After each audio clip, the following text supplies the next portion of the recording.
Hello, story enthusiasts. Welcome to Fanfic Adventure. We're thrilled to share with you what if Naruto was the legendary Super Saiyan who humiliated Orochimaru in the Forest of Death. Enjoying the ride? Hit subscribe and join our growing community of story lovers. Your support fuels our creativity. And now, the story awaits.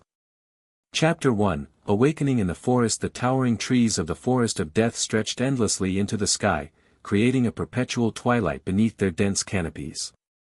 Naruto Uzumaki leaped from branch to branch, his teammates Sasuke Uchiha and Sakura Haruno following close behind. The second phase of the Chunin Exams had been underway for nearly a day, and Team 7 had yet to encounter another team with the scroll they needed. "Would you slow down, Naruto?" Sakura called out, her breath coming in short bursts. "Not all of us have your endless stamina."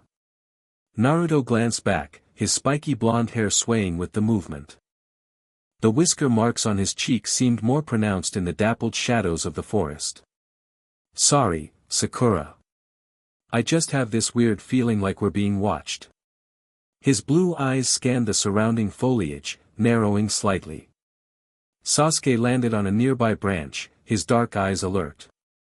"For once, I agree with the idiot. Something's not right." Naruto bristled at the insult but held his tongue. Throughout his life in Konoha, he'd been treated as an outcast, first because of the nine-tailed fox sealed within him, and later because of his uncontrollable bursts of strange energy that seemed completely different from chakra. Even he didn't understand these episodes, moments when his body felt like it would tear itself apart from power that had nothing to do with the fox. "We should keep moving," Sasuke said, taking the lead. "The faster we find an earth scroll, the sooner we can get to the tower." As they continued through the forest, Naruto couldn't shake his unease. It wasn't just the creepy atmosphere or the distant sounds of other genin fighting. Something deep inside him was stirring, not the fox, but something else, something that had been dormant for years. The afternoon wore on as they set traps near a small stream, hoping to ambush another team. Naruto crouched in the underbrush, trying to ignore the strange tingling sensation running along his spine. "Naruto," Sakura whispered from her hiding place, "you're fidgeting too much. Stay still or you'll give us away." "I can't help it," he muttered. "Something feels wrong. Like really wrong." Sasuke shot him an annoyed glance. "Just focus on." A powerful gust of wind suddenly tore through the forest, scattering leaves and branches and sending all three genin flying in different directions. Naruto slammed against a tree trunk, momentarily dazed. When he regained his senses, Sasuke and Sakura were nowhere to be seen. "Guys," he called out, jumping to his feet. "Sasuke. Sakura." Only the eerie silence of the forest answered him. Panic rising in his chest, Naruto leaped back to their ambush spot, finding nothing but scattered kunai and disturbed earth. A faint scream, Sakura's voice, reached his ears from somewhere deeper in the forest. Naruto sprinted in that direction, channeling chakra to his legs. The strange energy inside him surged in response, making his muscles burn with unfamiliar power. He gritted his teeth and pushed forward, following the sounds of combat. He burst into a clearing to find a nightmarish scene. Sakura was pinned behind Sasuke, who stood protectively in front of her, his kunai raised against a tall, pale shinobi with long black hair and disturbing snake-like eyes. "Ah, the final member arrives," the stranger said, his unnaturally long tongue slithering across his lips. "Now I can properly evaluate all three of you." "Who the hell are you?" Naruto demanded, dropping into a fighting stance. Sasuke's eyes never left their opponent. "Be careful, Naruto. This isn't a genin. This is something else entirely." The stranger chuckled, the sound sending shivers down Naruto's spine. "How perceptive of you, Sasuke Uchiha. Allow me to introduce myself properly. I am Orochimaru, and I've come to see if you're worthy of my attention." Naruto had heard that name before, one of the legendary Sannin who had betrayed the village years ago. His hands trembled, not with fear, but with a strange, building pressure beneath his skin. "What do you want with us?" Sakura asked, her voice shaking despite her attempt to sound brave. Orochimaru's gaze shifted to Sasuke. "Not with all of you, my dear. Just with the last Uchiha. Though I admit, I'm curious about your blonde friend as well. There's something unusual about him." Before Naruto could respond, Orochimaru vanished in a blur of movement. Sasuke barely had time to raise his kunai before the Sannin struck, sending him flying across the clearing. Sakura screamed and threw several shuriken, which Orochimaru dodged effortlessly. "Leave them alone!" Naruto shouted, forming his hands into his signature cross seal. Shadow Clone Jutsu.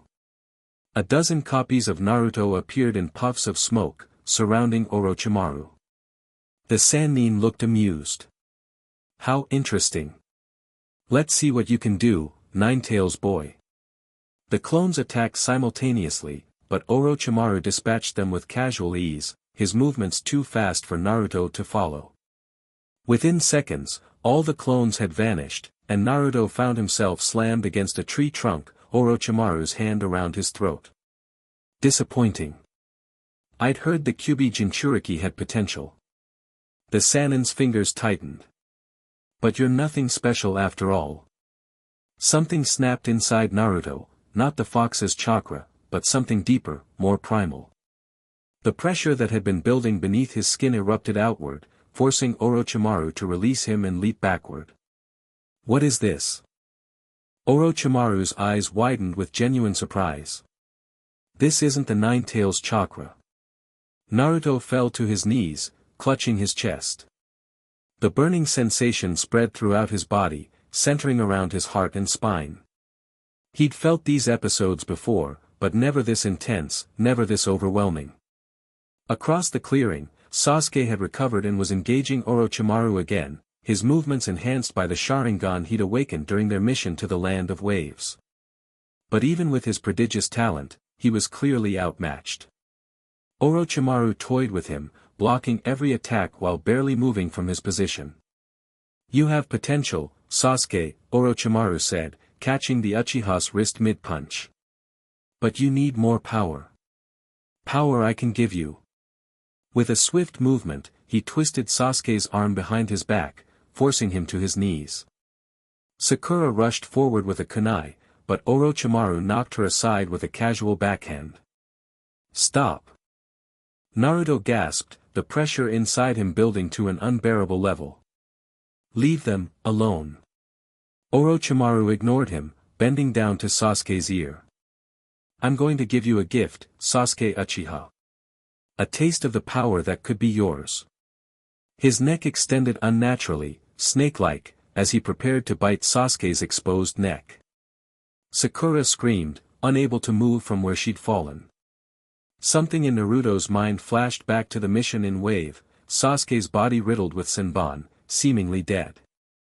The grief and rage he'd felt then returned tenfold. His friends, his teammates, the first people to acknowledge him, he couldn't lose them again. "I said stop."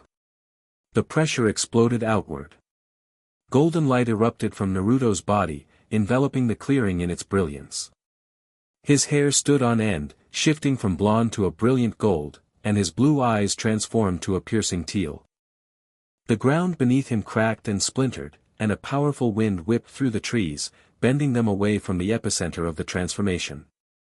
Orochimaru released Sasuke and turned to face the source of this unexpected power, his face showing genuine shock for the first time. "What, are you?" he whispered. Naruto stood in the center of the golden aura, his body transformed. Muscles that had been hidden beneath his orange jumpsuit now bulged visibly, and small arcs of electricity crackled around his form. But most striking was his face, gone was the playful, sometimes foolish expression. In its place was a look of cold fury, his teal eyes burning with an intensity that made even Orochimaru step back. "You won't hurt my friends," Naruto said, his voice deeper, more resonant. "I don't know what this power is, but I'm going to use it to stop you."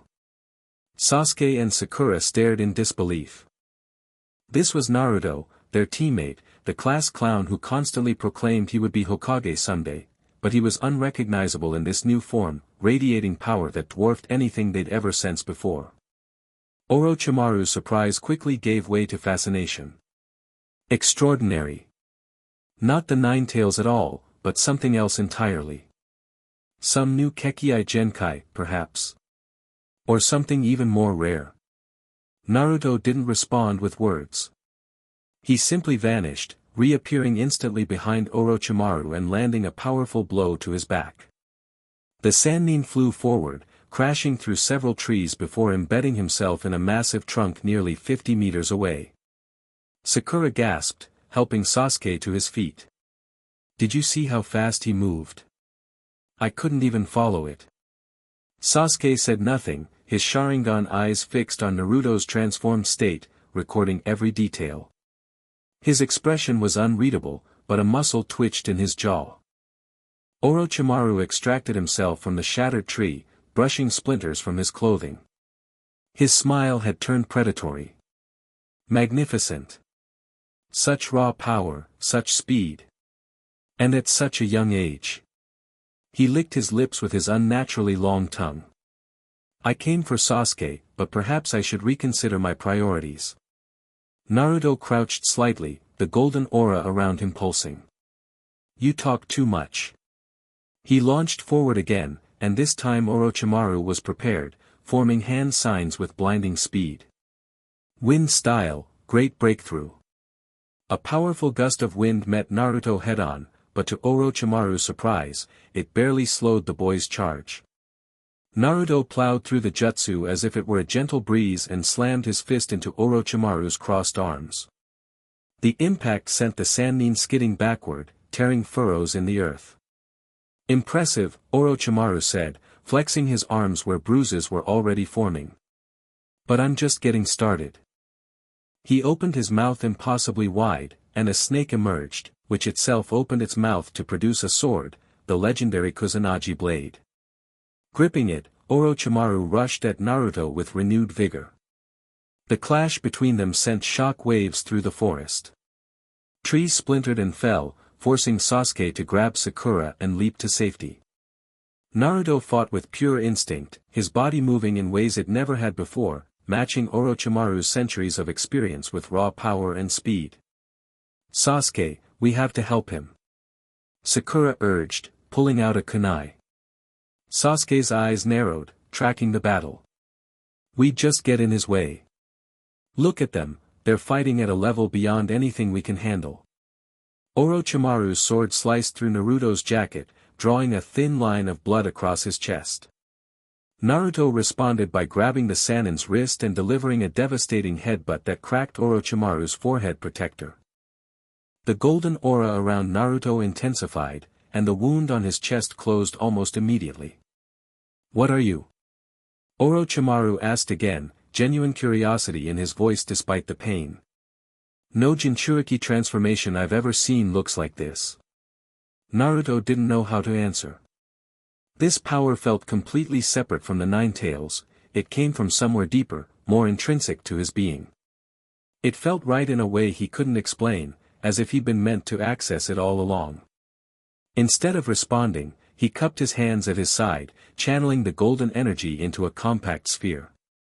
It wasn't a Rasengan or any jutsu he recognized, the knowledge of how to form it came instinctively, rising from some forgotten memory.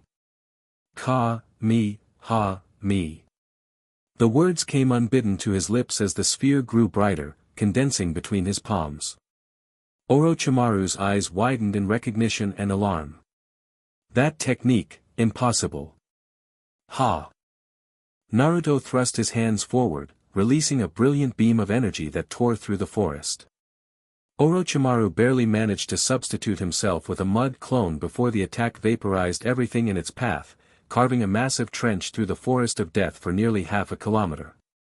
Sasuke and Sakura stared in shock at the destruction. Nothing in their training had prepared them for this level of power, not even the stories of the most powerful Kage throughout history described anything like what they were witnessing. Orochimaru reappeared on a distant branch, his expression calculating. His clothing was singed, and one arm hung slightly limp at his side. "I see now," he said, more to himself than to Naruto. "You're not just the Nine-Tails Jinchuriki. You're something else entirely, something not of this world, perhaps." Naruto floated upward, the golden aura propelling him off the ground as if gravity were merely a suggestion. "I don't know what you're talking about, but I know one thing, you're finished here. Leave now, or I'll make sure you can never threaten anyone again." For a moment, it seemed Orochimaru might continue the fight. His hands twitched toward another jutsu, but something in Naruto's eyes, the absolute certainty in those teal orbs, gave him pause. "Very well," he said finally. "I'll withdraw, for now. But know this, Naruto Uzumaki, our paths will cross again. I have so many questions about what you are, and I intend to find answers." His gaze shifted to Sasuke, who tensed under the scrutiny. "And you, Sasuke. Think about what I said. If you desire true power, power to match what your friend has displayed, come find me. I can give you what you seek." "I don't need your power," Sasuke replied coldly. "Whatever Naruto is doing, I'll surpass it my own way." Orochimaru's laugh echoed through the clearing. "We shall see."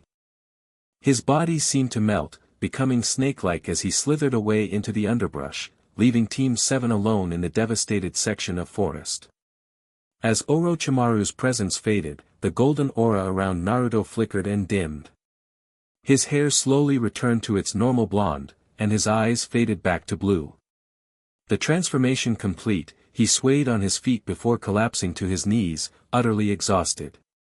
"Naruto!" Sakura rushed to his side, supporting him before he could fall face first into the dirt. "Are you okay? What was that?" "I don't know," he mumbled, his voice back to its normal pitch.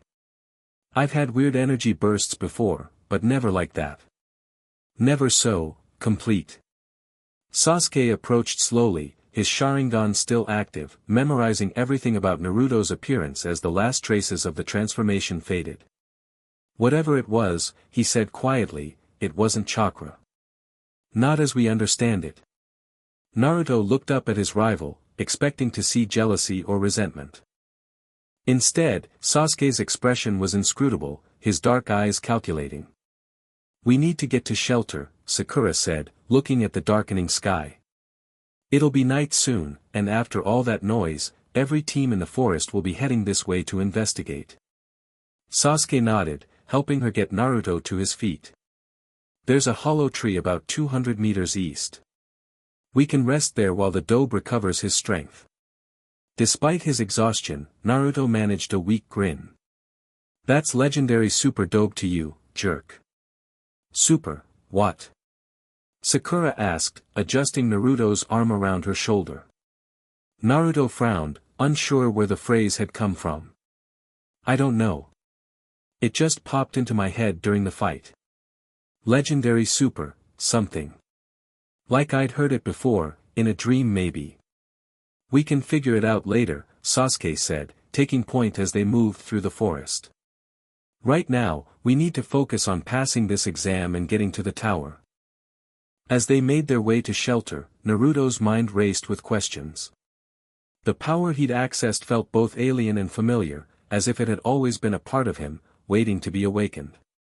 And the technique he'd used, the beam of energy that had carved through the forest, had come to him instinctively, along with a name and incantation he'd never heard before. Kamehameha. The word resonated in his mind like an echo from another life. What was he? And why did it feel like the answer lay not in the hidden leaf village or even in the 5 great nations, but somewhere much, much farther away? The hollow within the ancient tree was spacious enough for the 3 genin to sit comfortably without touching. Sakura had applied basic first aid to their injuries while Sasuke set up traps around the perimeter. Naruto, still drained from his transformation, leaned against the curved inner wall, his eyes half closed. "You should eat something," Sakura said, offering him a food pill from their supplies. "You used up an incredible amount of energy back there." Naruto accepted it gratefully, but as soon as he swallowed the pill, his stomach growled loudly. Man, I'm still starving. That barely did anything. You're always hungry, Sasuke remarked, returning from setting the last trap. But it's worse than usual now. Naruto nodded, his hand unconsciously moving to his stomach. Not to the seal that contained the nine-tailed fox, but higher, to his actual stomach which felt hollow and demanding. It's like I burned through a week's worth of ramen in that one fight, he said. I feel like I could eat a whole cow. Sakura's brow furrowed with concern. That power, it must come at a serious cost to your body. Worth it though, Naruto murmured. I've never felt so strong. Like I could do anything. A heavy silence fell over the group as they all contemplated what had happened. Finally, Sasuke spoke, his voice carefully neutral. How long have you been able to do that? Naruto shook his head. I haven't. I mean, I've had weird energy spikes before, times when I felt stronger or faster than normal, especially when I was angry or scared. But nothing like what happened today. You've been holding out on us, Sasuke said, a hint of accusation in his tone. No. Naruto sat up straighter. I swear, I've never transformed like that before. I didn't even know I could. Sakura laid a calming hand on both boys' arms. Let's not fight among ourselves. Whatever this power is, Naruto used it to save us. That's what matters. Sasuke's shoulders relaxed slightly, but his eyes remained intense. Fine. But we need to understand it better. If it happens again, we should be prepared. Agreed, Sakura said, turning to Naruto. Can you remember anything about how it felt? What triggered it? Naruto closed his eyes, trying to recapture the moment. I was angry. Terrified that Orochimaru was going to hurt you guys. It reminded me of when I thought Sasuke had died protecting me on the bridge in Wave Country. His eyes opened, meeting Sasuke's. I couldn't bear to see that again. And then this, pressure that's always been inside me just exploded outward. Always been inside you? Sakura repeated. You mean like the Nine Tails? No, different. Naruto placed a hand over his heart. The fox's chakra feels hot and angry, like it wants to burn me from the inside out. This felt right. Like a part of me was finally waking up. Sasuke's eyes narrowed thoughtfully. Orochimaru seemed to recognize it. He said you were something not of this world. What's that supposed to mean? Naruto asked, bewildered. I was born in Konoha. Everyone knows that. Do they? Sasuke challenged. You're an orphan, Naruto. What do you actually know about where you came from? The question hit Naruto like a physical blow. He'd always assumed he was just an ordinary orphan who happened to have the Nine Tails sealed inside him. But if this power wasn't from the fox?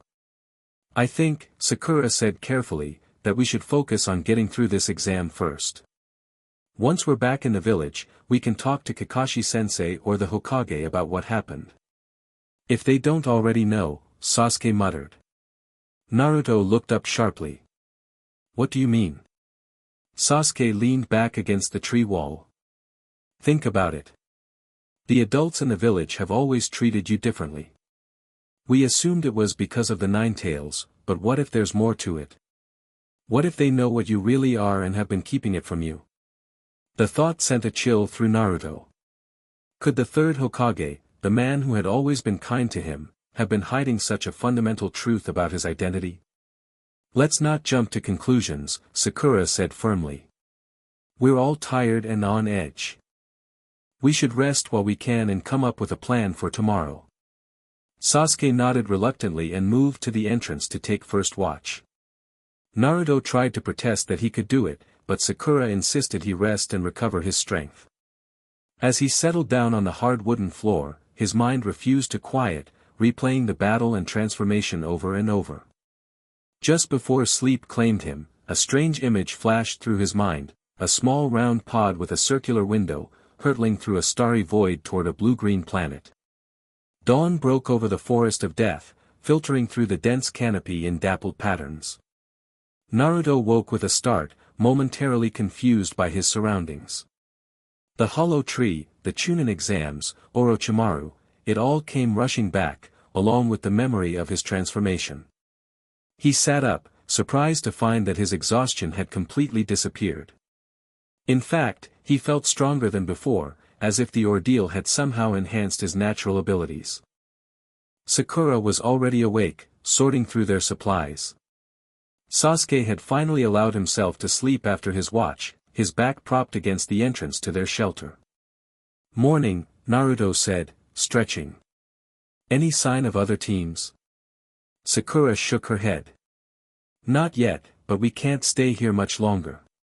We still need an Earth Scroll, and we've only got 3 days left to reach the tower."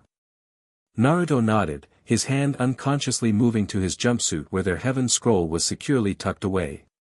"So what's the plan?" "Sasuke thinks we should head toward the tower," Sakura replied. "Most teams will be gathering there as the deadline approaches. We can ambush one on the way." "Sounds good to me," Naruto said, climbing to his feet. His stomach rumbled loudly. "But first, I need food. Real food, not just soldier pills." Sakura smiled slightly. "I thought you might say that. Sasuke caught some fish from a stream while you were sleeping. They're cooking outside." Naruto's face lit up, and he practically bounded out of the hollow tree. Sure enough, several large fish were skewered on sticks beside a small, carefully concealed fire. Without waiting for permission, he grabbed one and tore into it ravenously. Sasuke, awakened by their voices, emerged from the tree to find Naruto already on his third fish. "Save some for the rest of us, Dobe," he said, though there was less edge to his voice than usual. Naruto grinned through a mouthful. "Sorry, I'm just so hungry. But seriously, thanks for catching these. They're awesome." Sasuke shrugged, taking a fish for himself. "We need you at full strength if we're going to make it through this forest. Especially if you can do that golden transformation again." "About that," Sakura said, joining them by the fire. "Naruto, do you think you could transform on command? Or does it only happen when you're in danger?" Naruto swallowed his last bite and considered the question. "I'm not sure. It felt like something that was triggered by emotion, but now that I've done it once, maybe I could do it again." He stood up and closed his eyes, trying to recall the feeling of power that had surged through him. The pressure was still there, dormant but accessible in a way it hadn't been before. He focused on it, trying to draw it out. A faint golden glow appeared around his body, and his hair lifted slightly, but the full transformation remained elusive. After a minute of straining, he relaxed, breathing heavily. "I can feel it there, but I can't quite grab it," he said, disappointed. "It's like trying to remember a dream that keeps slipping away." "It's probably better this way," Sakura said pragmatically. "That kind of power would attract too much attention in the forest. We want to avoid fights if possible, not invite them." Sasuke had been watching Naruto's attempt with his Sharingan active. "Your chakra network lights up differently when you try to access that power. It's like it's flowing in reverse, or from a different source entirely. Can you copy it?" Naruto asked, genuinely curious. Sasuke shook his head. "No. The Sharingan can copy techniques, but not physical transformations or Kekkai Genkai. Whatever this is, it seems to be unique to you." The admission clearly cost Sasuke some pride, but Naruto appreciated his honesty. For all their rivalry, they were still teammates. After finishing their meal and disguising signs of their camp, Team 7 set out toward the central tower. Naruto felt unusually alert, his senses sharper than before. He could hear distant animals moving through the underbrush and detect scents carried on the breeze, abilities he'd never possessed before his transformation. "Someone's following us," he said suddenly, about an hour into their journey. 3 people, about 200 meters back. Sasuke and Sakura looked at him in surprise. "How can you tell?" Sakura whispered. Naruto tapped his nose. I can smell them. And hear them, a little. They're trying to be quiet, but they're definitely on our trail. Sasuke activated his Sharingan, scanning the forest behind them. He's right. 3 chakra signatures, moving in formation. Another team after our scroll, Sakura concluded. Should we set an ambush? Sasuke considered this, then nodded. If they're following us, they probably saw what happened yesterday with Orochimaru. They might think we're weakened or injured. Their mistake, Naruto said with a grin. Let's show them what Team 7 can do. They quickly formulated a plan, with Naruto creating several shadow clones to continue along their original path while the real Team 7 doubled back and circled around their pursuers. The strategy worked perfectly. The team following them, ninja from the hidden rain village, fell for the decoy and found themselves suddenly surrounded. The battle was brief but intense. The rain ninja were skilled and worked well together, but they hadn't anticipated Team 7's coordinated attack. Sasuke's fire jutsu forced them into Sakura's cleverly placed traps, where Naruto's clones overwhelmed them with sheer numbers. When the dust settled, the rain team was bound and disarmed, and Team 7 was in possession of the Earth Scroll they needed. That was almost too easy, Naruto said as they prepared to continue their journey. Don't get cocky, Sasuke warned. The tower will be heavily guarded by teams looking for last-minute scrolls. And there might be others who saw your transformation and are specifically targeting us now. Naruto nodded soberly. Right. We need to stay sharp. As they traveled, Naruto found himself reflecting on the strange dreams that had disturbed his sleep, images of space, a small pod, and a distant world unlike any he'd ever known. Were they just dreams, or memories trying to surface? And why now, after all these years? The journey to the tower took most of the day, forcing Team 7 to make camp one more time before their final approach. They chose a sheltered ravine, taking turns keeping watch while the others rested. Naruto's watch came last, leaving him alone with his thoughts as dawn approached. He sat on a rock overlooking their campsite, absently playing with a small stone, tossing it from hand to hand. Without really thinking about it, he squeezed, and the stone crumbled to dust between his fingers. Whoa, he whispered, staring at the powder in his palm. Had he always been this strong? Or was it a lingering effect of yesterday's transformation? A twig snapped in the forest, and Naruto was instantly alert, all senses focused on the disturbance. But it was only a small animal scurrying through the underbrush, not a threat.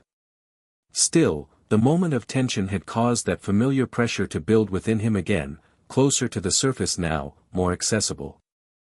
On impulse, he held out his hand, palm upward, and concentrated.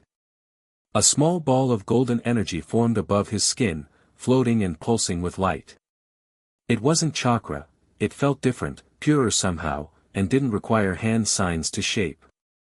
What am I? He whispered to the pre-dawn forest.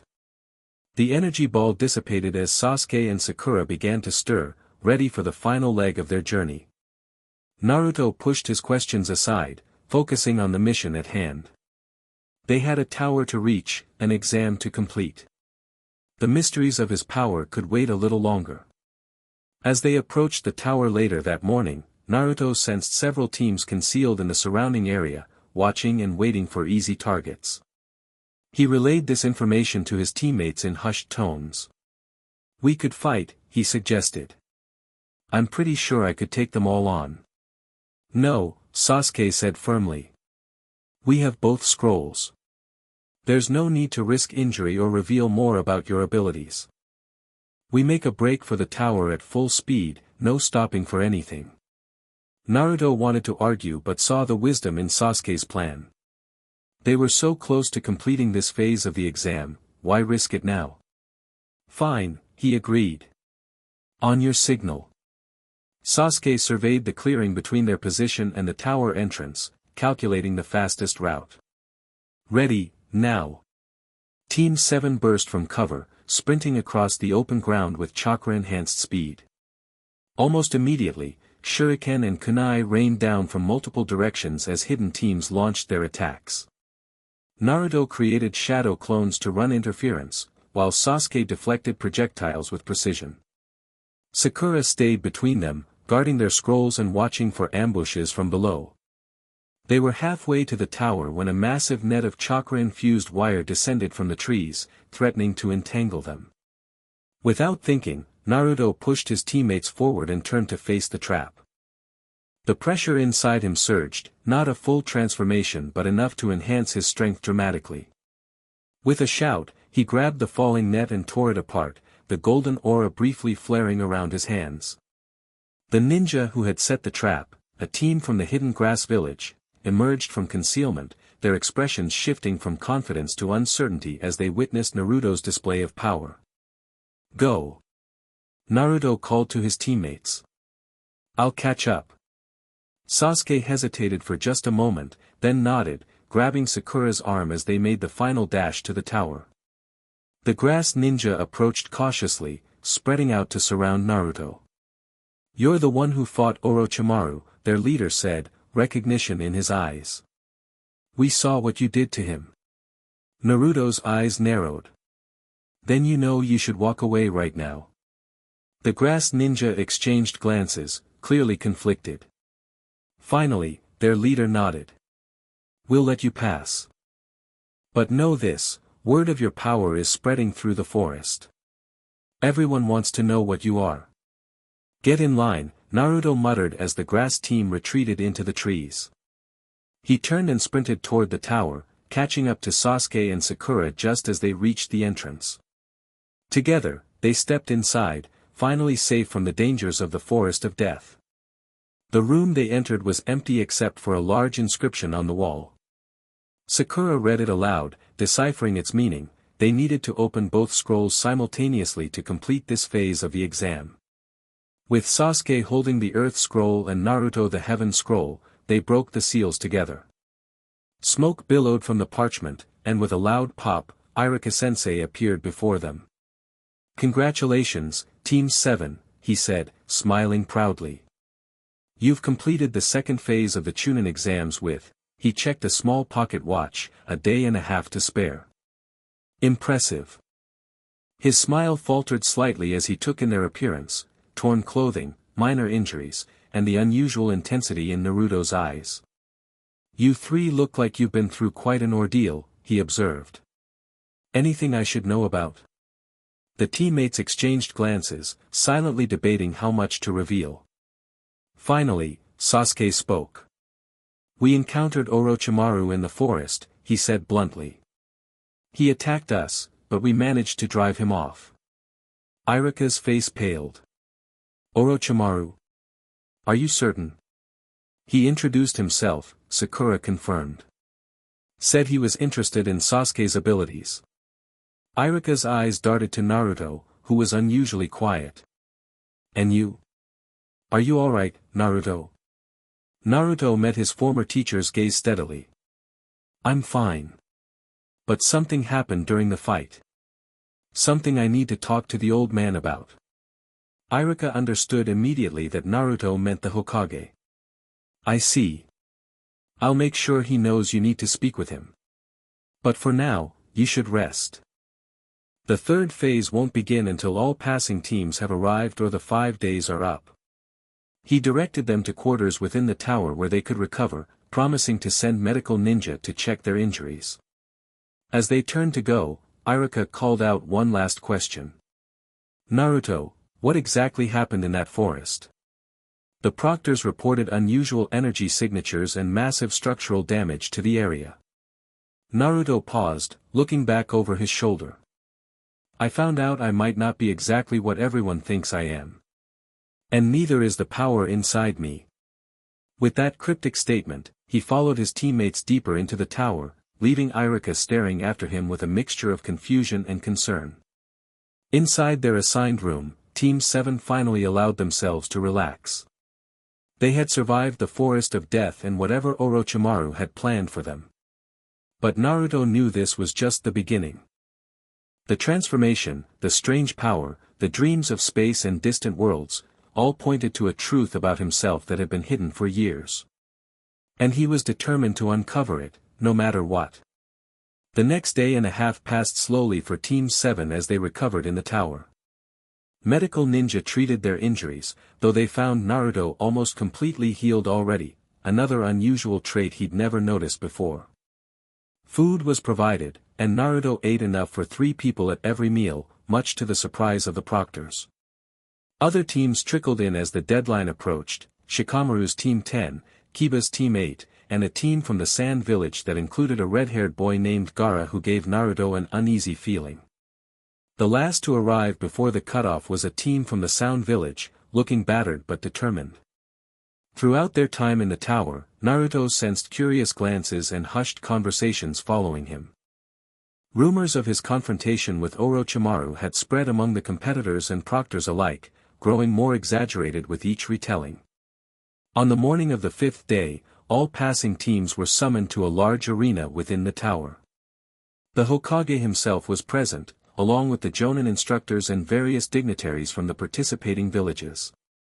As Team 7 took their place in the formation, Naruto caught the 3rd Hokage watching him with an unreadable expression. There was something in those aged eyes, concern, certainly, but also a hint of resignation, as if a long-anticipated moment had finally arrived. Enko, the proctor for the 2nd exam, stepped forward to address the gathered genin. First of all, congratulations on surviving the forest of death. 21 of you made it through, which is honestly more than I expected. Her eyes lingered on Naruto for a moment before continuing. However, the 3rd phase is an individual tournament, and that's too many competitors. So we'll be holding preliminary matches right now to cut the numbers down. A collective groan rose from the exhausted genin, but Enko silenced them with a sharp gesture. Before we begin, is there anyone who feels they can't continue? This is your only chance to withdraw without affecting your team. One genin, Kabuto from the Leaf Village, raised his hand and excused himself, claiming exhaustion. As he passed by Team 7, he gave Naruto an appraising look that made the blonde's skin crawl. With the preliminaries about to begin, Kakashi-sensei finally appeared beside his team, his visible eye crinkling in his typical carefree smile. "Yo," he said casually. "Heard you 3 had quite an adventure in the forest." "That's putting it mildly," Sasuke muttered. "Where were you?" Dealing with the aftermath, Kakashi replied cryptically. His eye focused on Naruto. "We need to talk after the preliminaries. The Hokage wants to see you." Naruto nodded, not surprised. "I have some questions for him too." Before they could continue, a new proctor stepped forward, a sickly-looking jonin named Hayate Gecko who explained the rules for the one-on-one preliminary matches.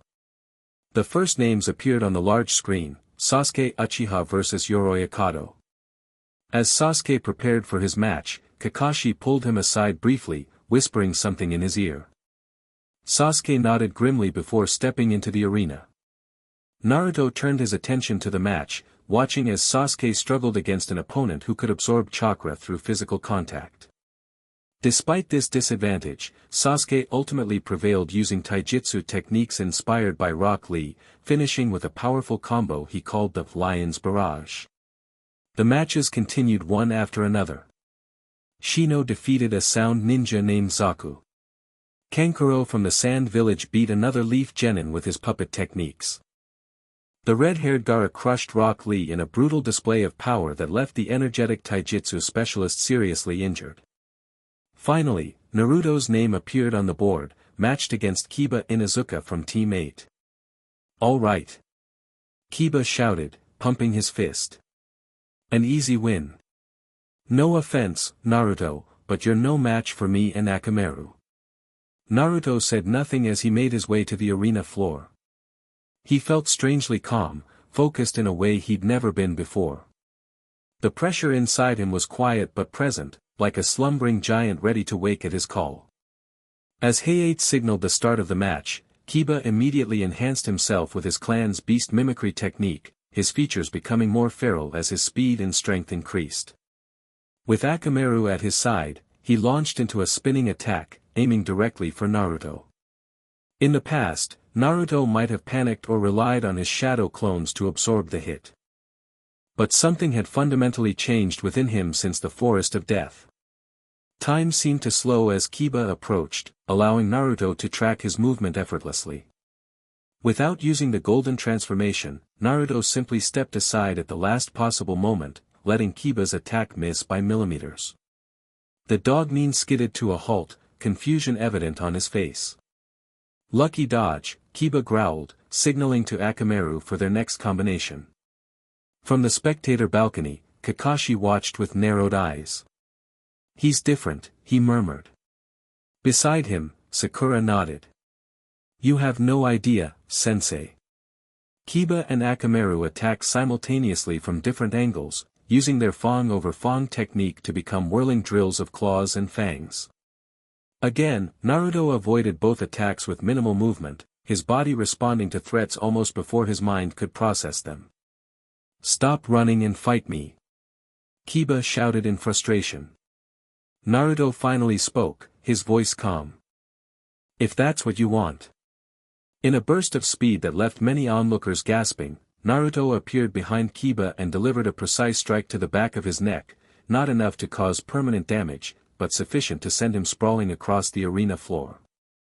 Akamaru barked and lunged at Naruto, who caught the Ninken midair with gentle hands. "Sorry, boy. I don't want to hurt you." He set Akamaru down carefully just as Kiba struggled back to his feet, anger and confusion warring on his face. "What the hell, Naruto? Since when are you this fast?" Instead of answering, Naruto settled into a fighting stance he'd never trained in but somehow knew instinctively, feet planted shoulder-width apart, one arm extended forward, the other pulled back at his side, ready to strike. Kiba hesitated, sensing danger. Then, with a frustrated growl, he charged again, Akamaru at his side. This time, Naruto didn't dodge. He met Kiba's attack head-on, blocking and countering with a series of precise strikes that targeted pressure points and weak spots in Kiba's stance. Within seconds, Kiba found himself flat on his back, staring up at the ceiling, his body refusing to respond to his commands. Akamaru whined nearby, similarly immobilized by a gentle tap to a nerve cluster. "Winner, Naruto Uzumaki," Hayate announced, surprise evident in his normally monotone voice.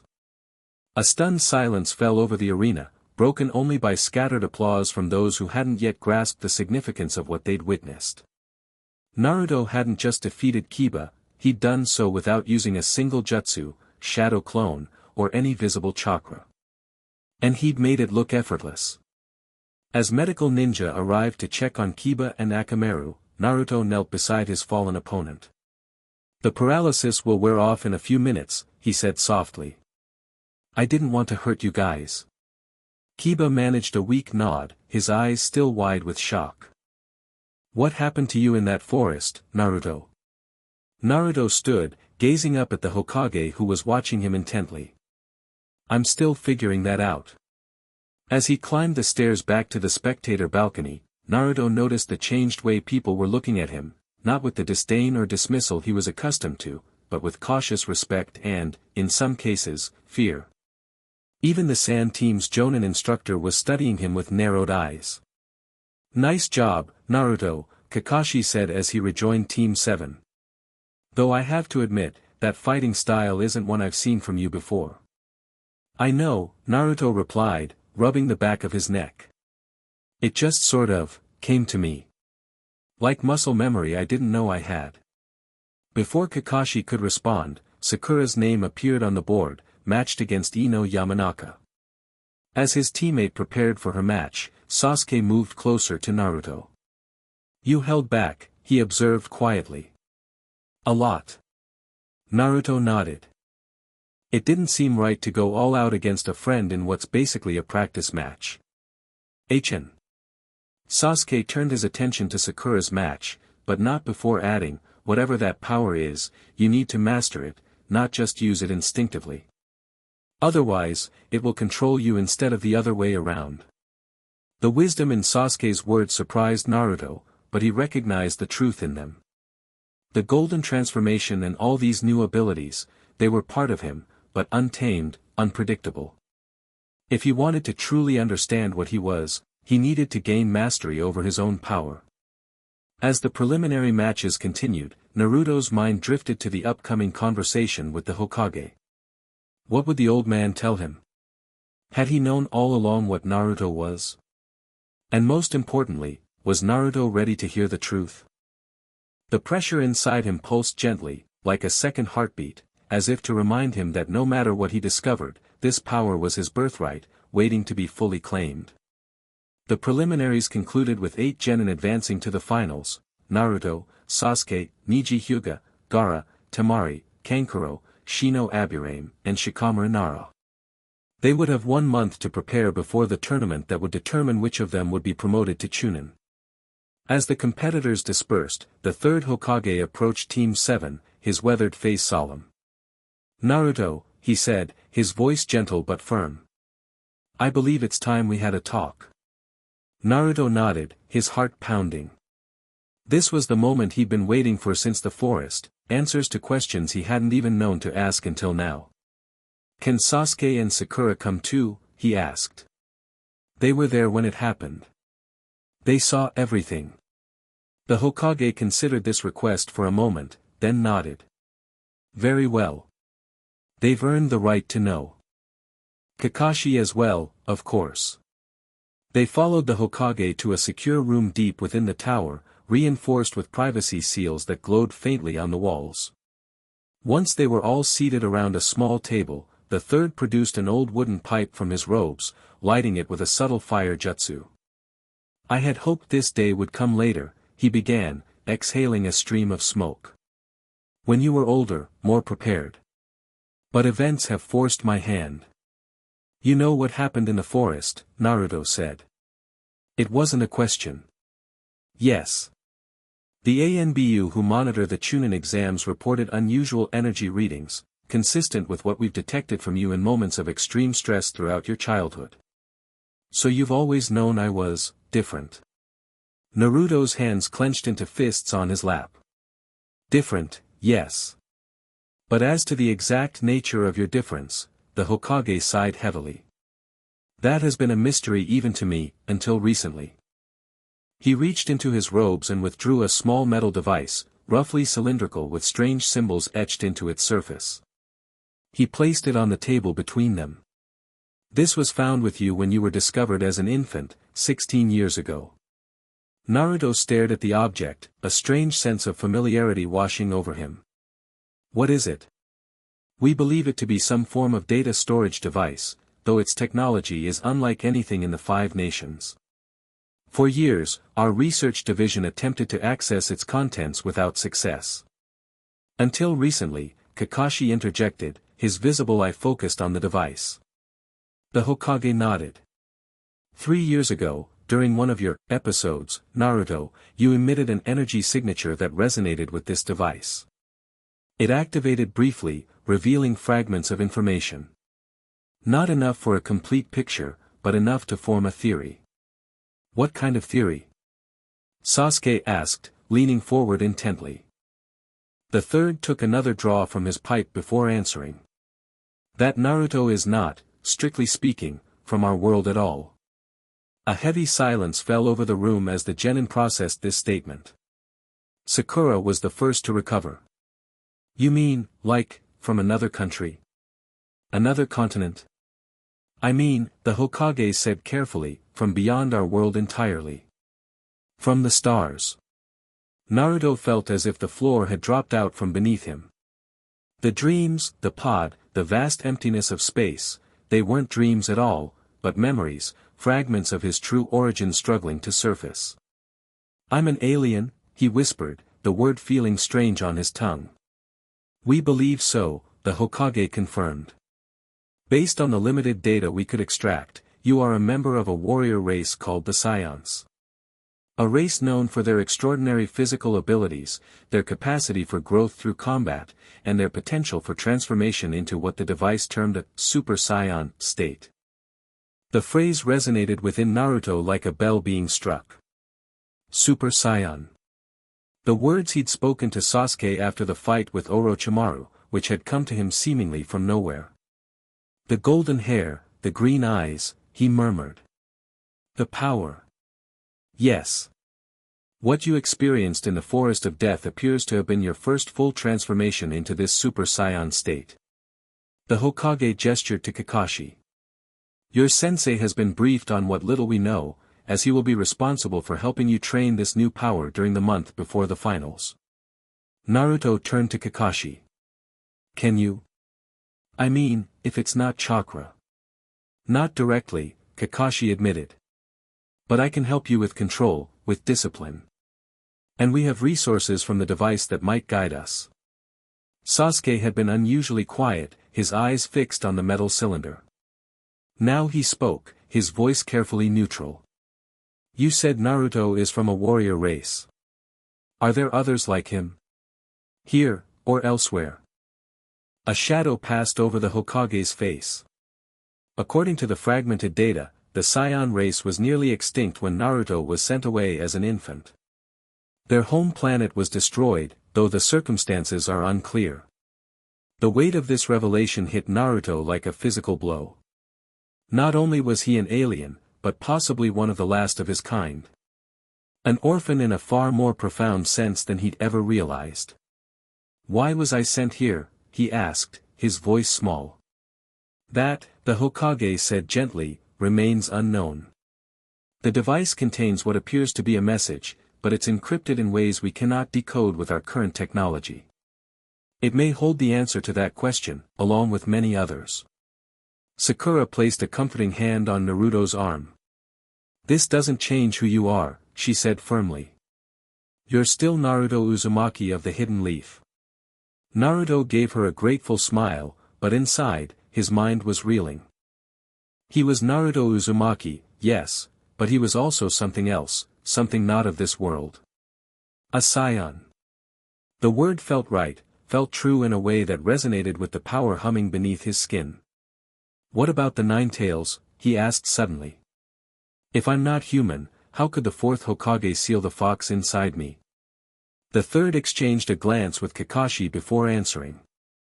The sealing arts work on chakra principles that appear to be compatible with your scion physiology. In fact, your unique biology may explain why you've been able to contain the Nine Tails so effectively. Two sources of power, Sasuke mused. The fox's chakra and your scion abilities. Naruto nodded slowly, pieces falling into place. That's why it always felt different. The fox's chakra burns, feels angry. But when I transformed in the forest, it felt right. Natural. Indeed, the Hokage said. And now that this power has awakened fully, it will likely continue to develop. Which brings me to a serious concern. His expression grew grave. Orochimaru witnessed your transformation. He will undoubtedly be interested in your scion abilities, perhaps even more so than in Sasuke's Sharingan. The mention of Orochimaru brought another question to Naruto's mind. He said something during our fight, after I transformed. He said, that technique, impossible, when I used that energy beam. The, Kamehameha. The Hokage's eyebrows rose. Kamehameha. That's what came into my head when I used it. Like I'd known the name all along. Fascinating, the third murmured. It seems your scion memories are emerging alongside your powers. As for Orochimaru's reaction, he has traveled widely and studied many forbidden arts. It's possible he's encountered references to scion abilities before, perhaps in ancient texts or legends. Naruto absorbed this information, his mind swirling with implications. He was a scion, one of the last of a warrior race from beyond the stars. He possessed the power to transform into something called a Super Saiyan. And now Orochimaru, one of the most dangerous ninja in the world, had taken an interest in him. What happens now? He asked finally. Now, Kakashi said, stepping forward, you train. You have 1 month before the final round of the Chunin Exams. We need to make sure you can control your scion abilities without fully transforming in the arena. That kind of display would create complications. Political ones, the Hokage added. Knowledge of an extraterrestrial presence in our village would cause considerable upheaval, both within Konoha and among the other nations. Sasuke frowned. You want him to hide what he is? After what happened in the forest, rumors are already spreading. Not hide, the third clarified. But control. Naruto can use his enhanced abilities, his strength, speed, even limited energy manipulation, without the full Super Saiyan transformation. At least until we better understand the implications of his heritage. Naruto nodded slowly. It made sense, even if part of him wanted to embrace this new identity fully, to shout from the Hokage monument that he wasn't the demon fox after all, but something else entirely, a scion warrior from the stars. One more thing, the Hokage said, his voice softening. This information about your origins doesn't change how I or the village view you, Naruto. You are still a shinobi of the leaf, still the boy I've watched grow up. Your heritage may be different than we thought, but your heart remains the same. The words touched Naruto deeply, easing some of the turmoil inside him. Whatever else he might be, Konoha was his home, and its people were precious to him. That hadn't changed. As the meeting concluded, the third returned the cylindrical device to Naruto. This belongs to you. Perhaps, as your powers develop, you'll find a way to unlock more of its secrets. Naruto accepted it reverently, feeling a connection to the small metal object that transcended understanding. It was a link to his past, to the people who had sent him across the stars as an infant. His parents? His family? He had so many questions, and so few answers. But one thing was certain, he was Naruto Uzumaki, Genin of Konoha, Jinchuriki of the Nine-Tailed Fox, and now, Scion Warrior. And he would use every ounce of his newfound power to protect those precious to him. As Team 7 left the tower, stepping back into the sunlight of Konoha, Naruto felt the pressure inside him pulse with renewed purpose. The power of a scion, the heart of a shinobi, together, they would forge his ninja way. Chapter 2, Legacy revealed. The news spread through Konoha like wildfire. Something had happened in the Forest of Death during the Chunin Exams, something that left a half-kilometer scar of destruction through ancient trees.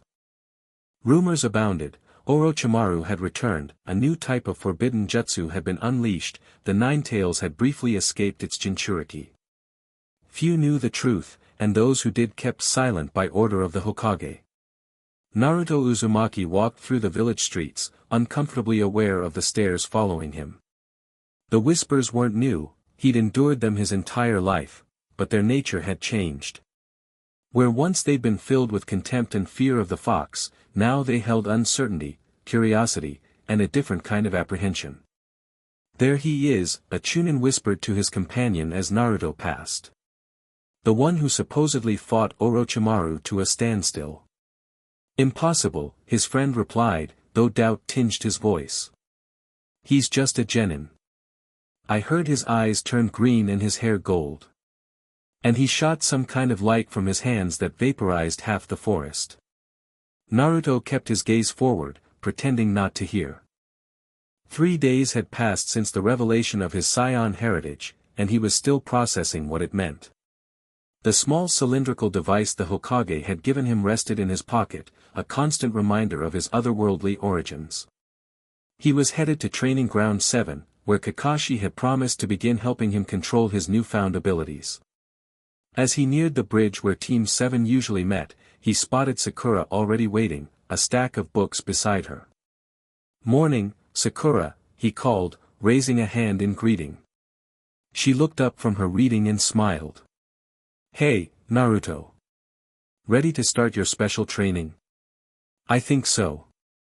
Still feels weird though." He leaned against the railing beside her. "Everything's different now, but also, exactly the same." Sakura nodded thoughtfully, closing her book. "I've been researching, trying to find any historical references to phenomena similar to what you experienced. Nothing concrete, but there are scattered myths across the continent about warriors with golden hair and extraordinary power." "Really?" Naruto perked up. "You think there were other scions here before me?" "It's possible. Or people might have witnessed something similar and built legends around it. She hesitated before adding, I also found some interesting theories about chakra itself, that it might have extraterrestrial origins. Naruto's eyes widened. What do you mean? Well, the legend of the Sage of Six Paths says he was the first to use chakra and taught humans how to access it. But what if he wasn't human either? What if, entertaining conspiracy theories, are we?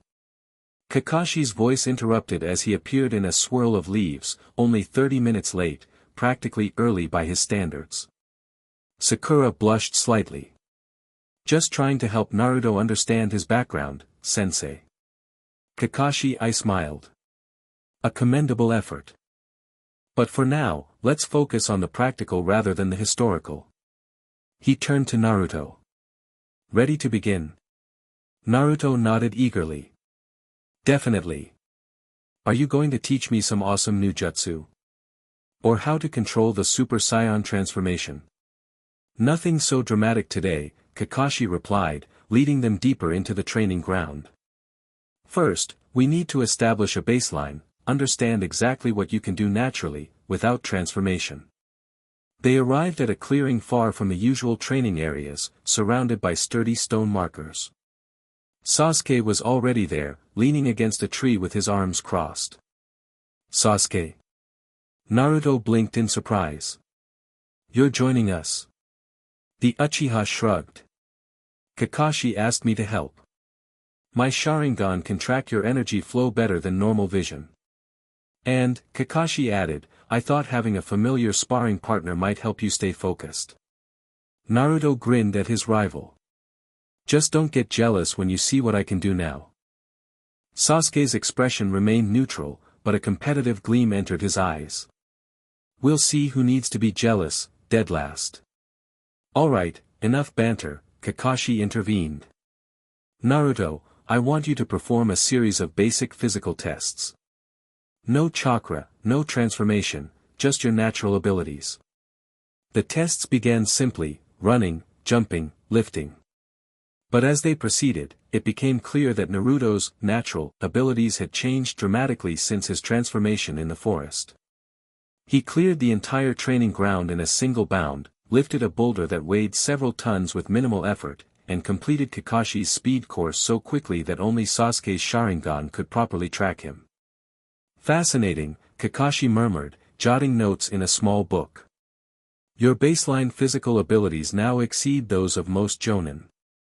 Yet you're not consciously channeling chakra or your scion energy. Naruto, who had barely broken a sweat, rubbed the back of his neck. It just feels normal to me now, like my body remembers how to do these things even if my mind doesn't. Muscle memory, Sakura suggested from where she sat observing. The transformation might have awakened physical patterns your body always possessed but couldn't access before. That's my theory as well, Kakashi agreed. Now, let's try something more challenging. Naruto, can you access any of that golden energy without fully transforming? Naruto concentrated, focusing on the pressure that constantly hummed beneath his skin. It responded eagerly, like a loyal pet recognizing its master's call. Golden light flickered around his hand, not the explosive aura of his transformation, but a controlled manifestation of the same power. I can feel it, he said, watching the energy dance across his fingertips. It's like it wants to be used. Sasuke stepped forward, Sharingan active. Your chakra network is still separate from this energy.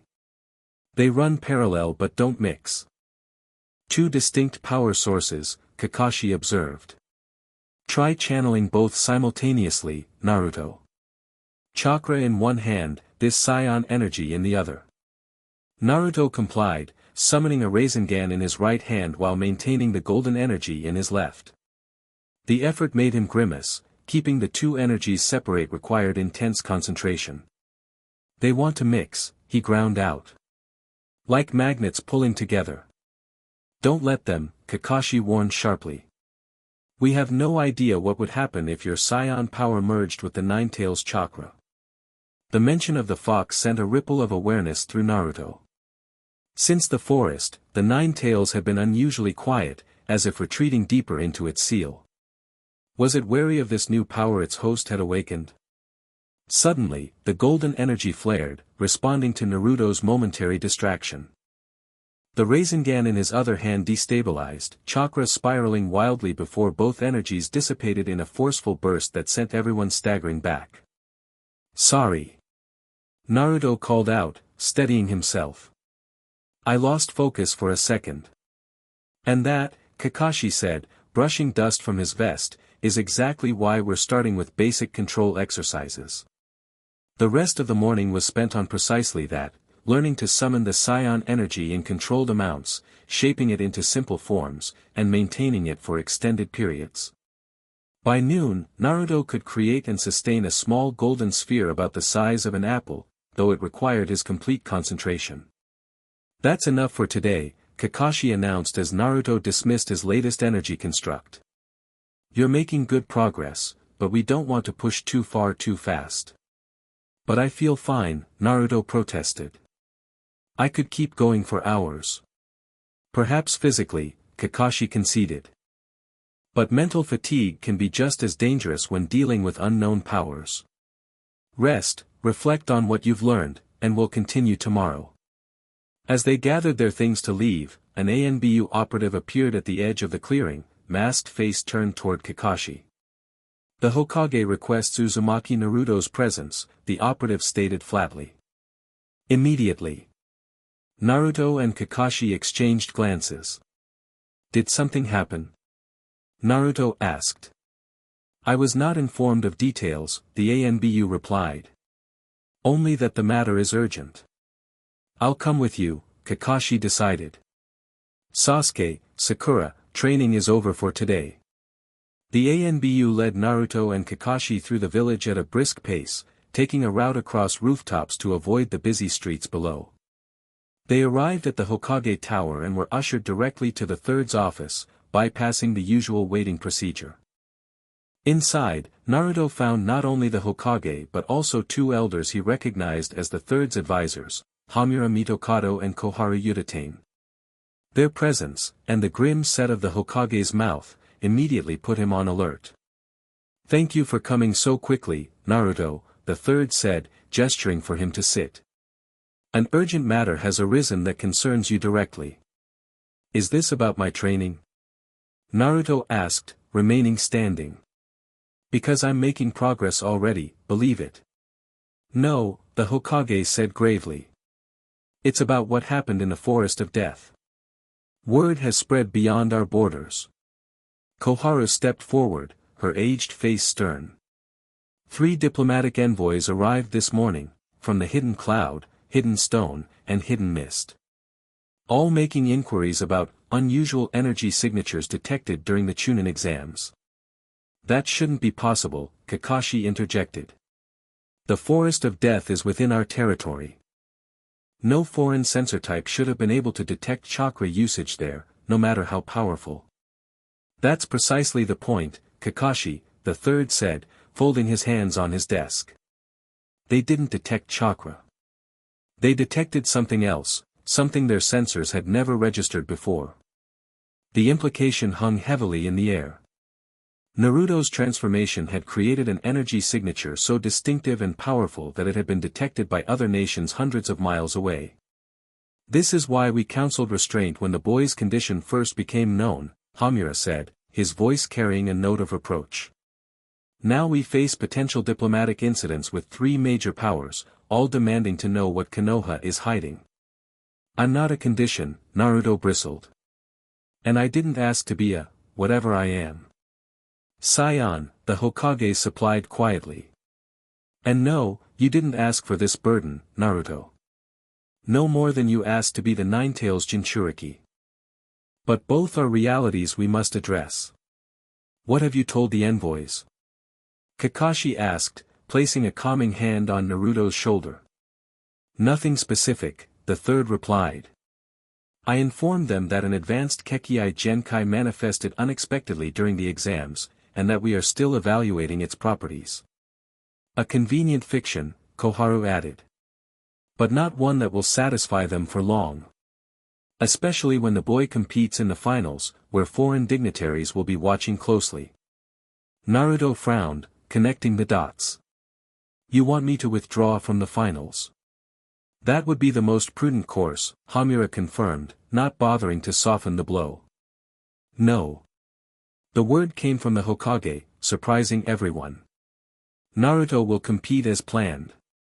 Hiruzen, you cannot be serious, Koharu protested.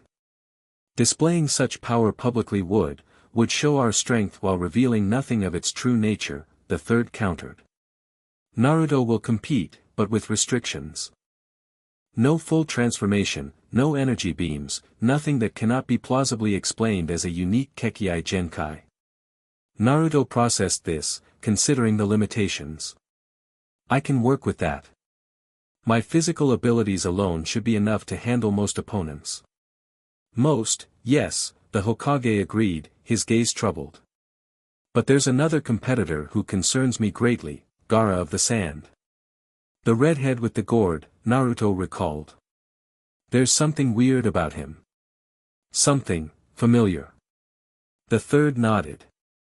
Like you, Gaara is a Jinchuriki. He contains the one-tailed beast, Shikaku. And unlike your seal, his appears to be incomplete, allowing the tailed beast greater influence over him. Great, Naruto muttered.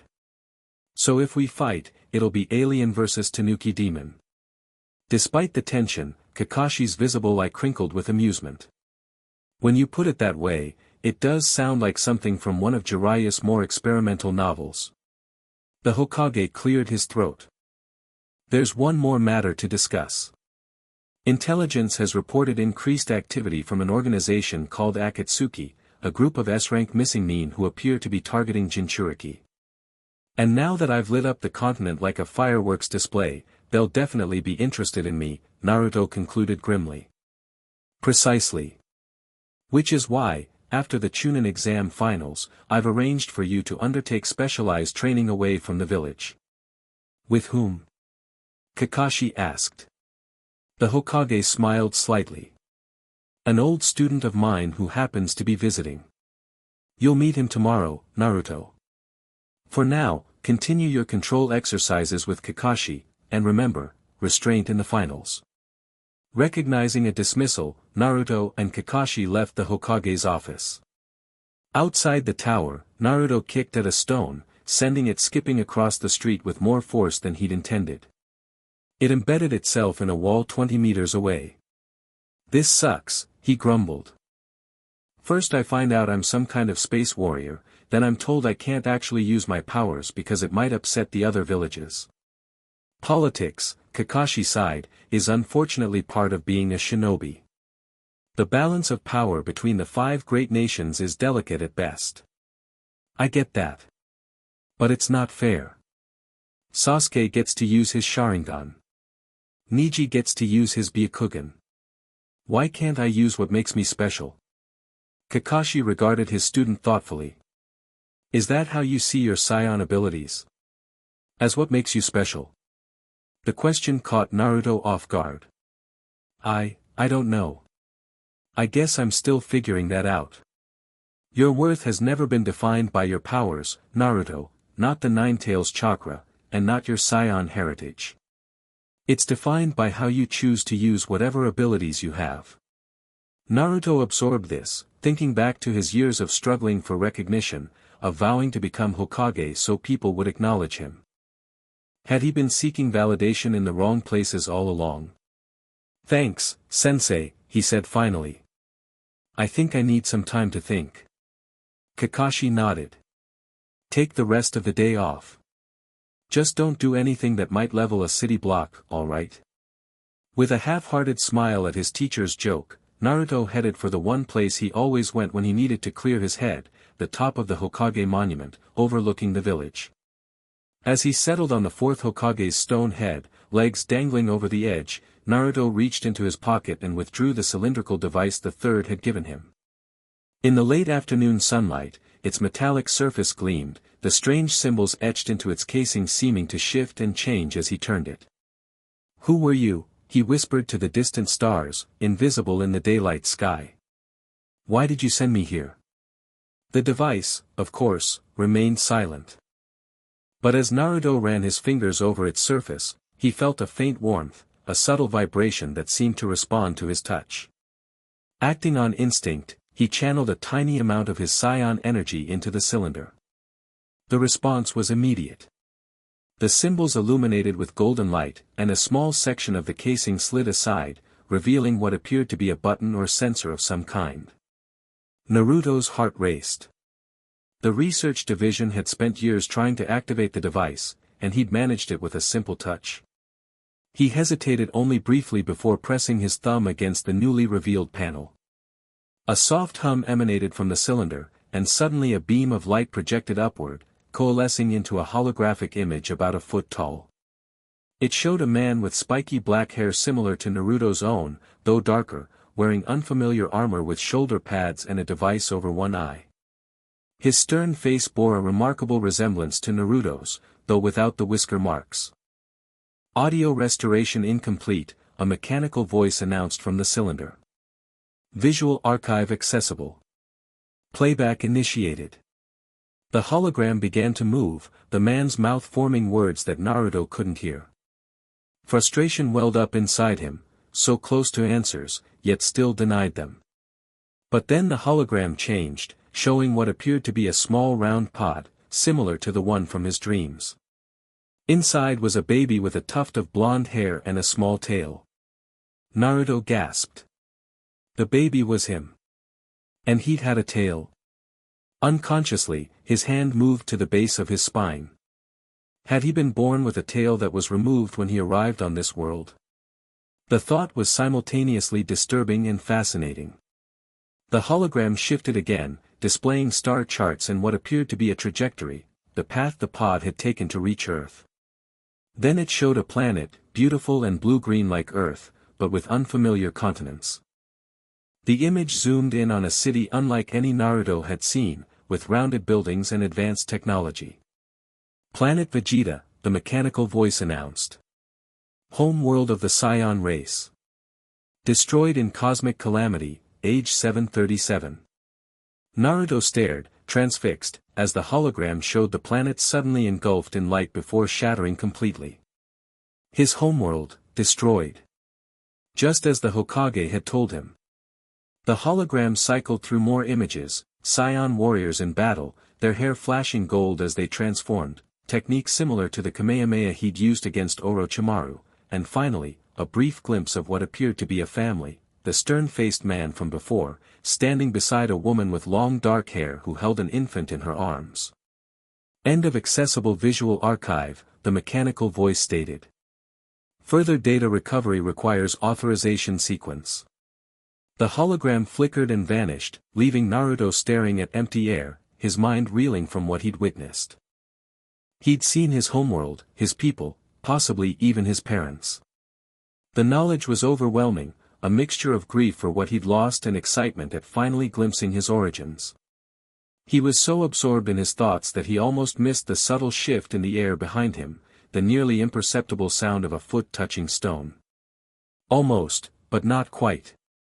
His newly enhanced senses alerted him just in time to roll sideways as a kunai embedded itself in the spot where he'd been sitting. Naruto sprang to his feet, pocketing the cylinder in one fluid motion as he faced his attacker. A figure in a black cloak stood several meters away, face hidden by a mask with a strange symbol painted on it, not the swirl of Anbu, but something altogether different. "Who are you?" Naruto demanded, dropping into a defensive stance. "What do you want?" The figure tilted its head slightly. "Fascinating. Your response time has improved dramatically since our last observation. The rumors appear to be true."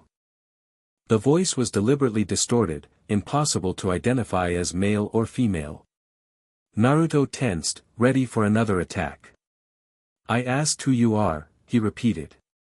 "And what do you mean, last observation? Have you been watching me?" "We've been watching you since you arrived on this world, Scion child." The figure took a step forward. "Though I admit, we never expected you to awaken your true potential. A miscalculation on our part."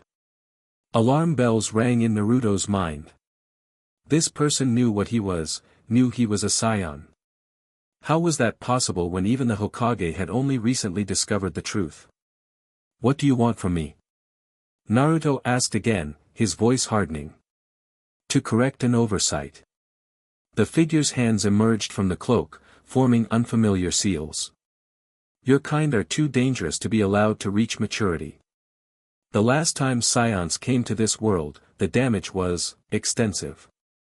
Before Naruto could process this revelation, that other scions had visited Earth before, the masked figure completed their sequence of hand signs.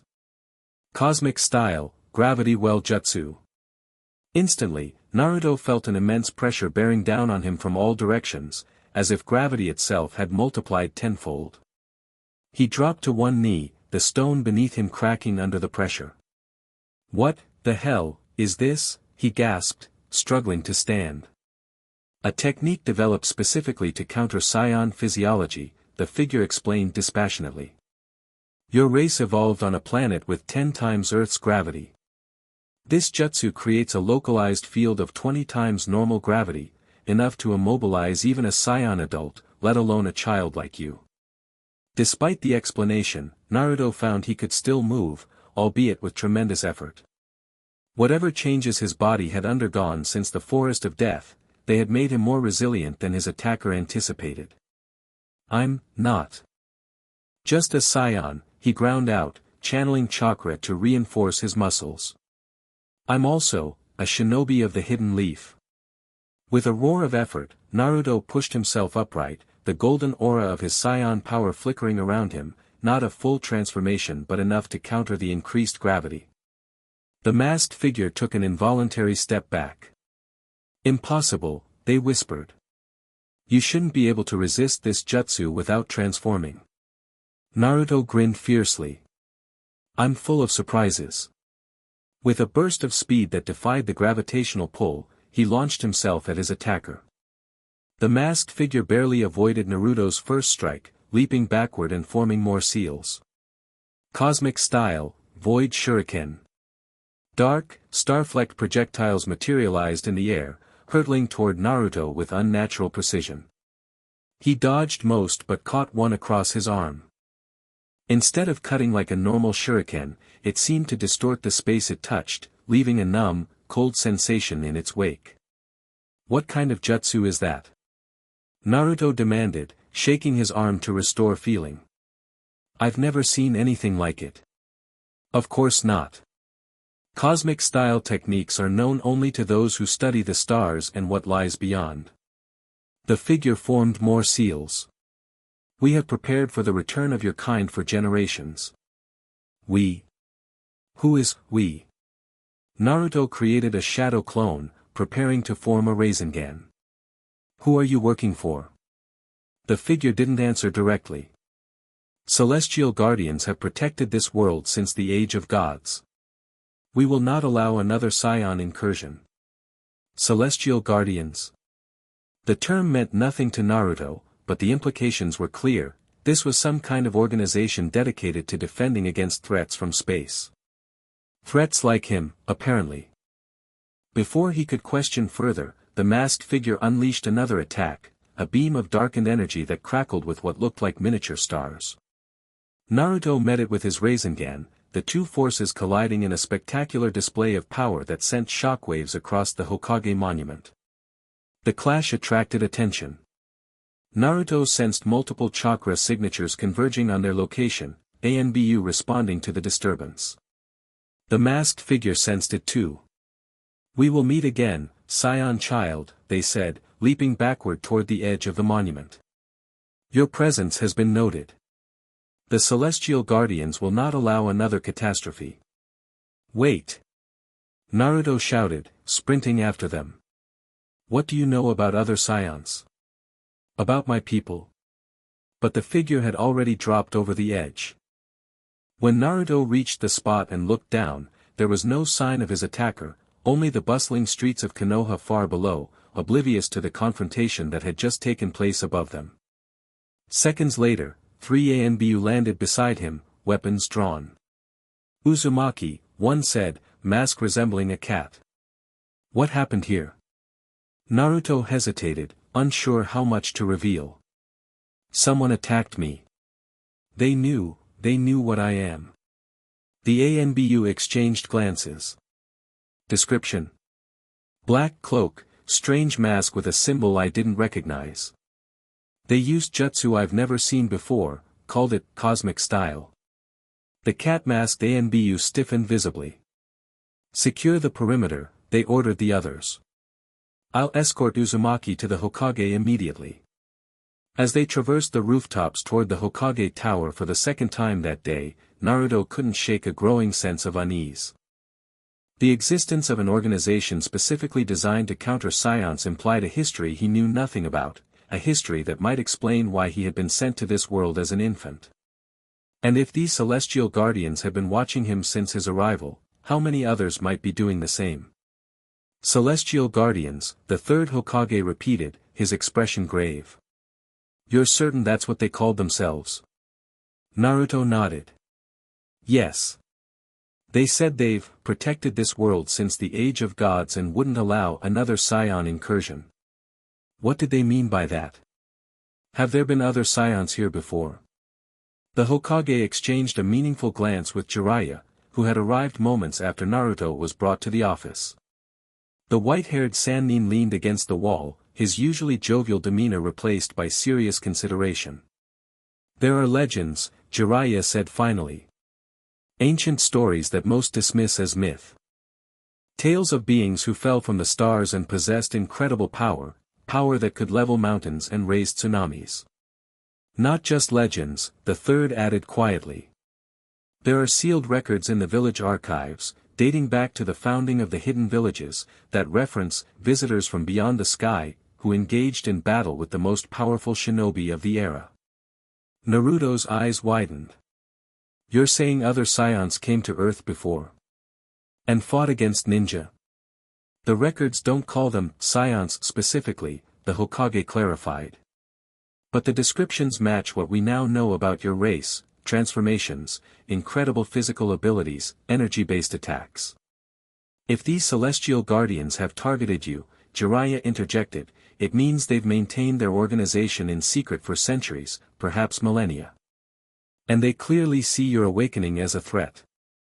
But I haven't done anything wrong. Naruto protested.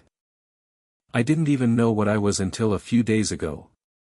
They may be operating on prejudice based on historical encounters, the third suggested. If previous scion visitors cause destruction, they could be assuming you'll do the same. Great, Naruto muttered. So now I have to worry about Orochimaru, Akatsuki, and these celestial guardian people. My life just keeps getting better. Jiraiya chuckled despite the serious situation. Look at it this way, kid, you must be pretty special if this many powerful groups are interested in you. The attempt at humor fell flat as Naruto slumped in his chair. I just wanted to be a normal ninja, get acknowledged by the village, and become Hokage someday. Now everything's complicated. The third's expression softened. Your path has never been an easy one, Naruto. But you've always risen to meet each challenge with determination and heart. This will be no different. And you won't face it alone, Jiraiya added. Which brings us to why I'm here. Starting tomorrow, I'll be taking over your training until the finals. Naruto looked up, surprised. You? But I thought Kakashi-sensei was training me. Kakashi needs to focus on Sasuke, Jiraiya explained. Particularly with Orochimaru's interest in the boy. Besides, I have certain qualifications that make me suited to help with your unique situation. Like what? Jiraiya smirked. For one, I'm the village's foremost seal master, which means I can help you balance your scion powers with the Nine-Tails chakra. For another, I've traveled more extensively than perhaps any other shinobi, and I've collected information on legends and phenomena that others dismiss as myth. Including these celestial guardians? Naruto asked hopefully. I've heard whispers, Jiraiya admitted. Nothing concrete, they're extremely secretive, but enough to know they're real and have cells in multiple nations. If anyone in the village can help you understand what you're up against, it's me. The Hokage cleared his throat. There's one more reason Jiraiya is the appropriate choice. He was your father's teacher, Naruto. My father? Naruto's heartbeat quickened. You mean my Earth father? My adoptive father? You know who he was? A heavy silence fell over the room. The third looked suddenly older, the weight of secrets long kept evident in the lines of his face. I believe, he said carefully, that it's time you knew the truth about your life here on Earth, not just your origins among the stars. Naruto leaned forward, scarcely daring to breathe. After years of wondering, of asking questions that were deflected or ignored, was he finally going to learn about his parentage? Your father, the Hokage continued, was Minato Namikaze, the fourth Hokage. And your mother was Kushina Uzumaki, a kunoichi from the former land of whirlpools. The revelation hit Naruto like a physical blow. His father was the fourth Hokage. The legendary Yellow Flash who had saved the village from the Nine Tails. The very man whose stone face he had sat upon less than an hour ago. That's not possible, he stammered. If the fourth was my father, why didn't anyone tell me? Why was I alone all these years? Why did everyone in the village treat me like garbage? To protect you, the third said gently. Your father made many enemies during the Third Shinobi World War. If his adversaries had known he had a son, you would have been in constant danger. So instead you let me grow up as an orphan. Let everyone hate me because of the fox. Anger swelled within Naruto, the golden energy responding to his emotions, flickering around his clenched fists. How is that protection? Jiraiya stepped forward. It wasn't just about external enemies, Naruto. The Nine Tails attack left the village devastated, with hundreds dead. People needed someone to blame, and despite the third's efforts to keep your status as Jinchuriki secret, the truth leaked out.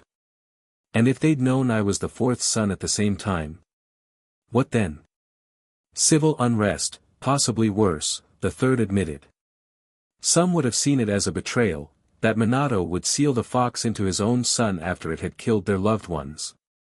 Others would have sought to use you, to control the legacy of the fourth for political advantage. Naruto struggled to process this new revelation on top of everything else.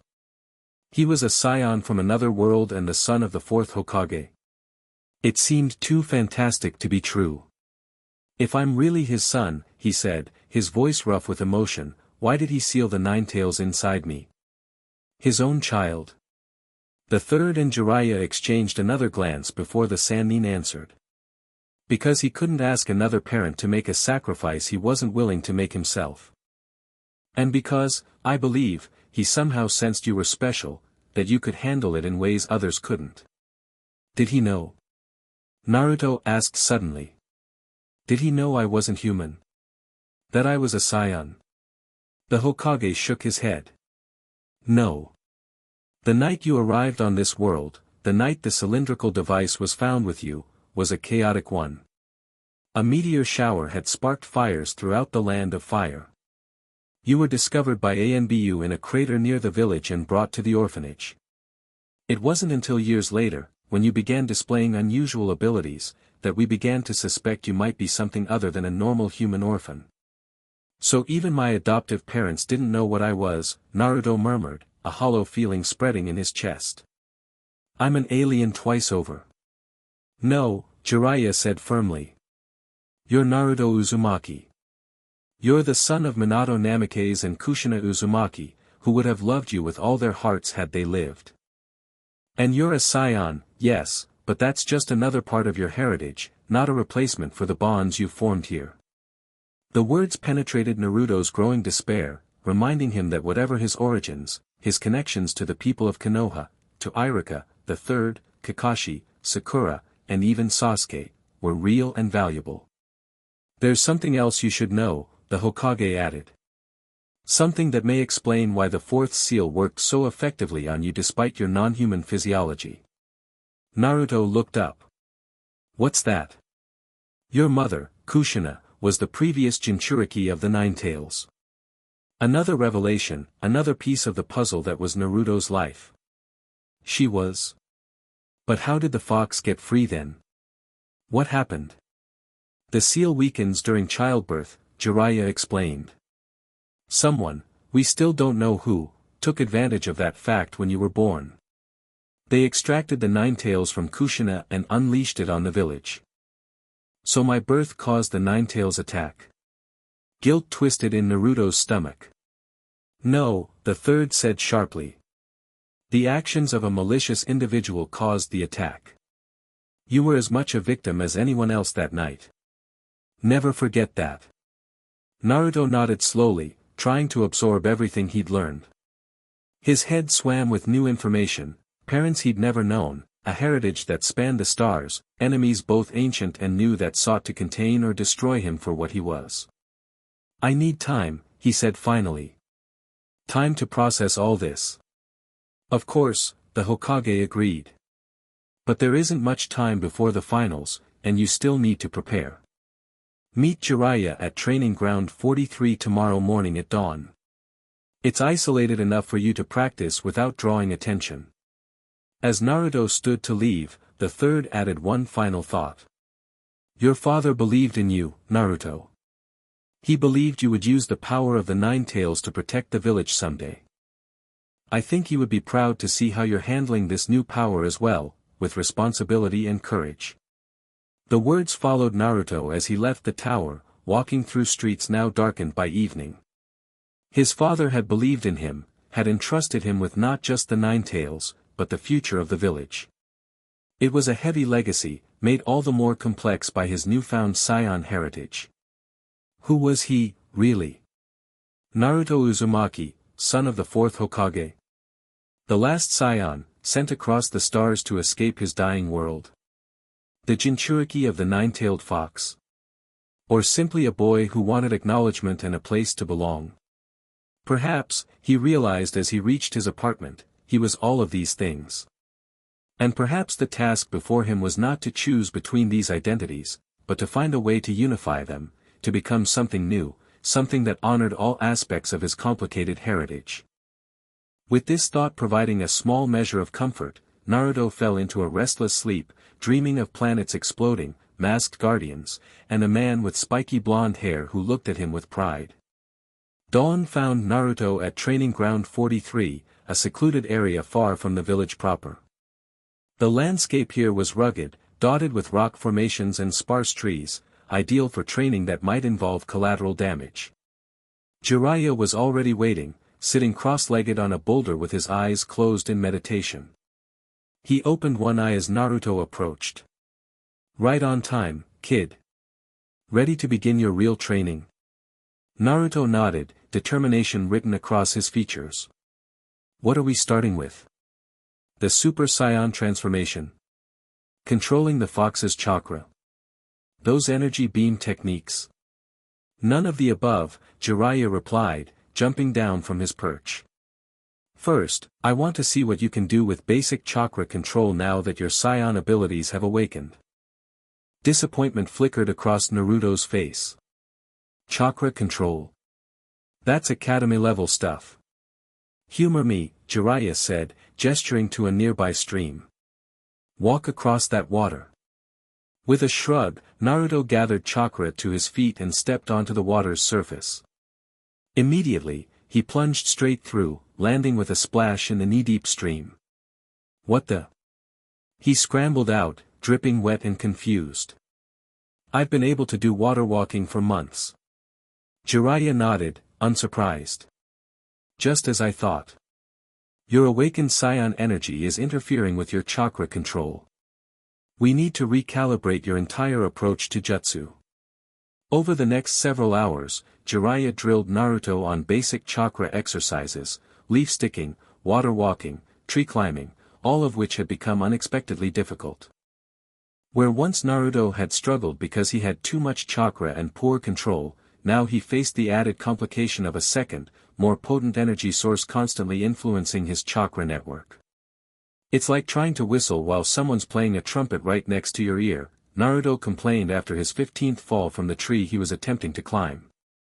I can feel what I need to do, but this other power keeps drowning it out. That's a surprisingly apt metaphor, Jiraiya remarked. Which gives me an idea. Instead of fighting against your scion energy, try channeling it deliberately away from where you're focusing your chakra. Naruto frowned. You mean like, direct it to my left arm while using chakra with my right? Exactly. Compartmentalize the two energy sources.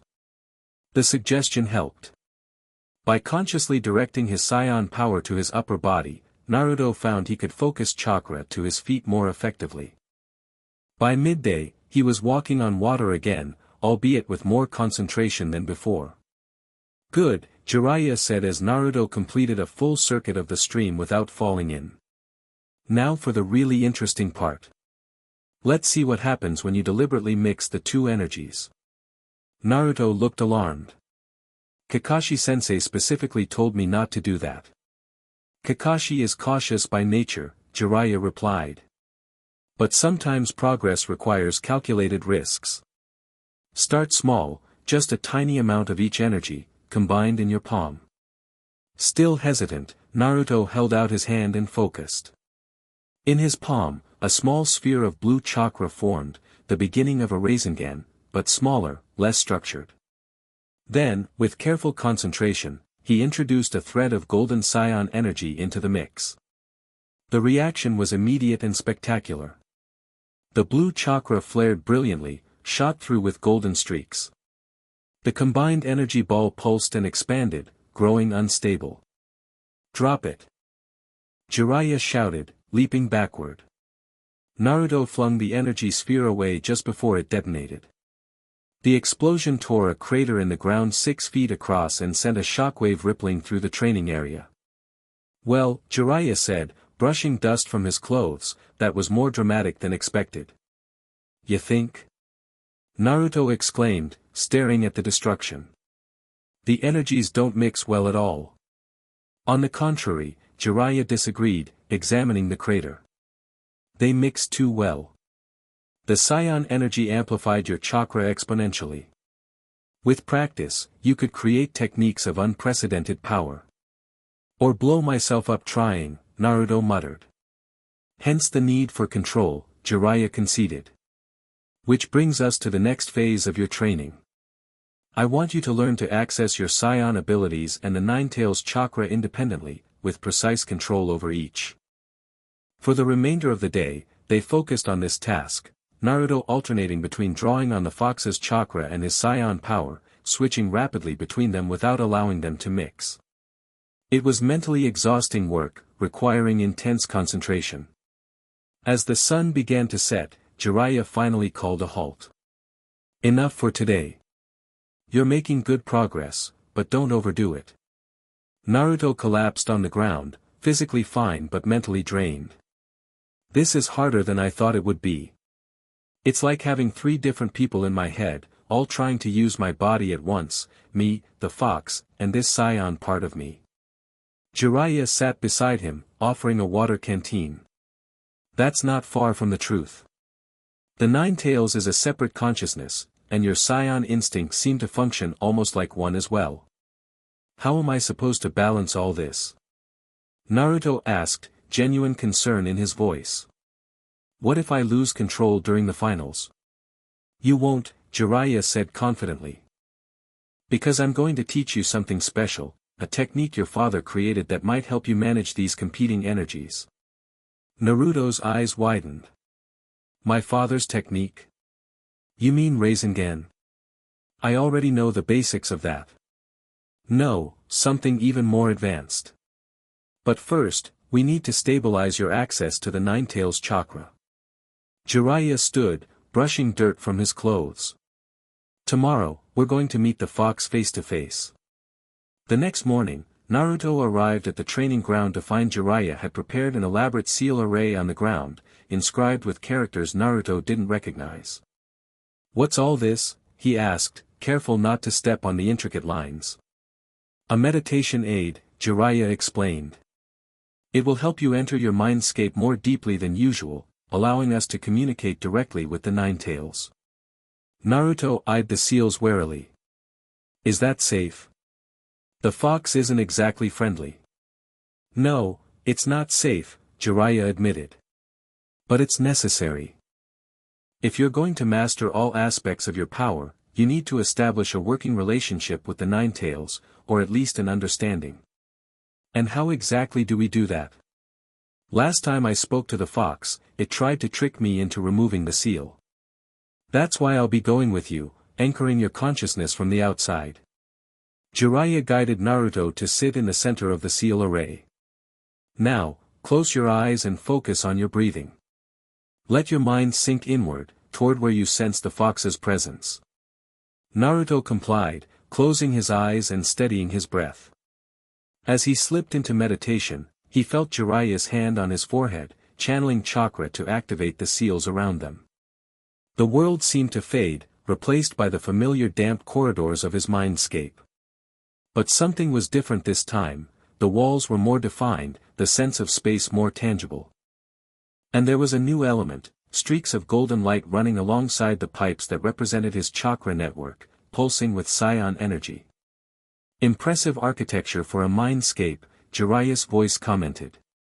Naruto turned to find the Sannin standing beside him, surveying their surroundings. Most people just have a formless void or a simple room. You've got an entire complex here. This way, Naruto said, leading Jiraiya deeper into the corridors, following the largest pipes toward the chamber he knew contained the Nine Tails. They emerged into a vast space dominated by the massive cage that held the fox. Within the shadows behind the bars, two enormous red eyes opened, focusing on the visitors with malevolent interest. "So, my jailer returns," the Nine Tails rumbled, its voice reverberating through the chamber. "And he's brought company this time. The Toad Sage himself. I'm honored." "Cut the sarcasm, Fox," Jiraiya replied calmly. "We're here to talk." The Nine Tails laughed, a sound like mountains crumbling. "Talk? What could we possibly have to discuss? The boy keeps me imprisoned, and I continue to plot my eventual freedom. It's a simple arrangement." Naruto stepped forward. "Things have changed. I've awakened, something else inside me. Another power. The scion blood," the fox growled, surprising both Naruto and Jiraiya. "Yes, I've been aware of it since I was first sealed inside you. An interesting complication to my imprisonment." "You knew?" Naruto exclaimed. "You knew what I was all along and never said anything." "Why would I? It wasn't relevant until now. Just another aspect of my unusual host." The fox's massive head emerged from the shadows, bringing its entire fearsome visage into view. "But now that you've awakened it, the situation has evolved." "What do you mean, evolved?" Jiraiya asked sharply. The Nine Tails' eyes shifted to focus on the golden streaks running through the walls and pipes. "His scion power is growing. Soon it will rival my own chakra in potency, if not in volume. And when he attempts to draw on both simultaneously." "Boom," Naruto finished, recalling the explosive result of his experiment the previous day. "Precisely. An unstable combination that could destroy his chakra network, and possibly release me in the process." The fox's mouth curved in what might have been a smile. "An interesting prospect, wouldn't you agree?" "Not happening," Jiraiya stated flatly. "Which is why we're here. We need to establish a more stable relationship between Naruto's various power sources." "And why would I cooperate?" the fox asked, genuine curiosity in its tone. "What benefit does taming my chakra offer me?" Naruto considered this question seriously. What could he offer the Nine Tails that might appeal to it? Then an idea struck him. "Respect," he said. "Recognition.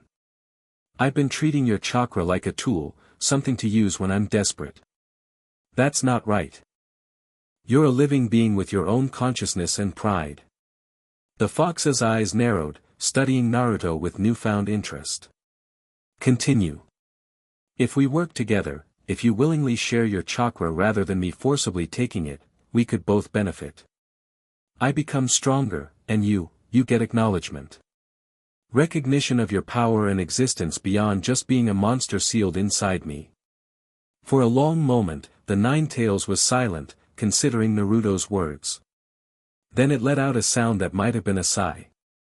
You are unlike your previous jailers, child of two worlds. They saw me only as a weapon to be controlled.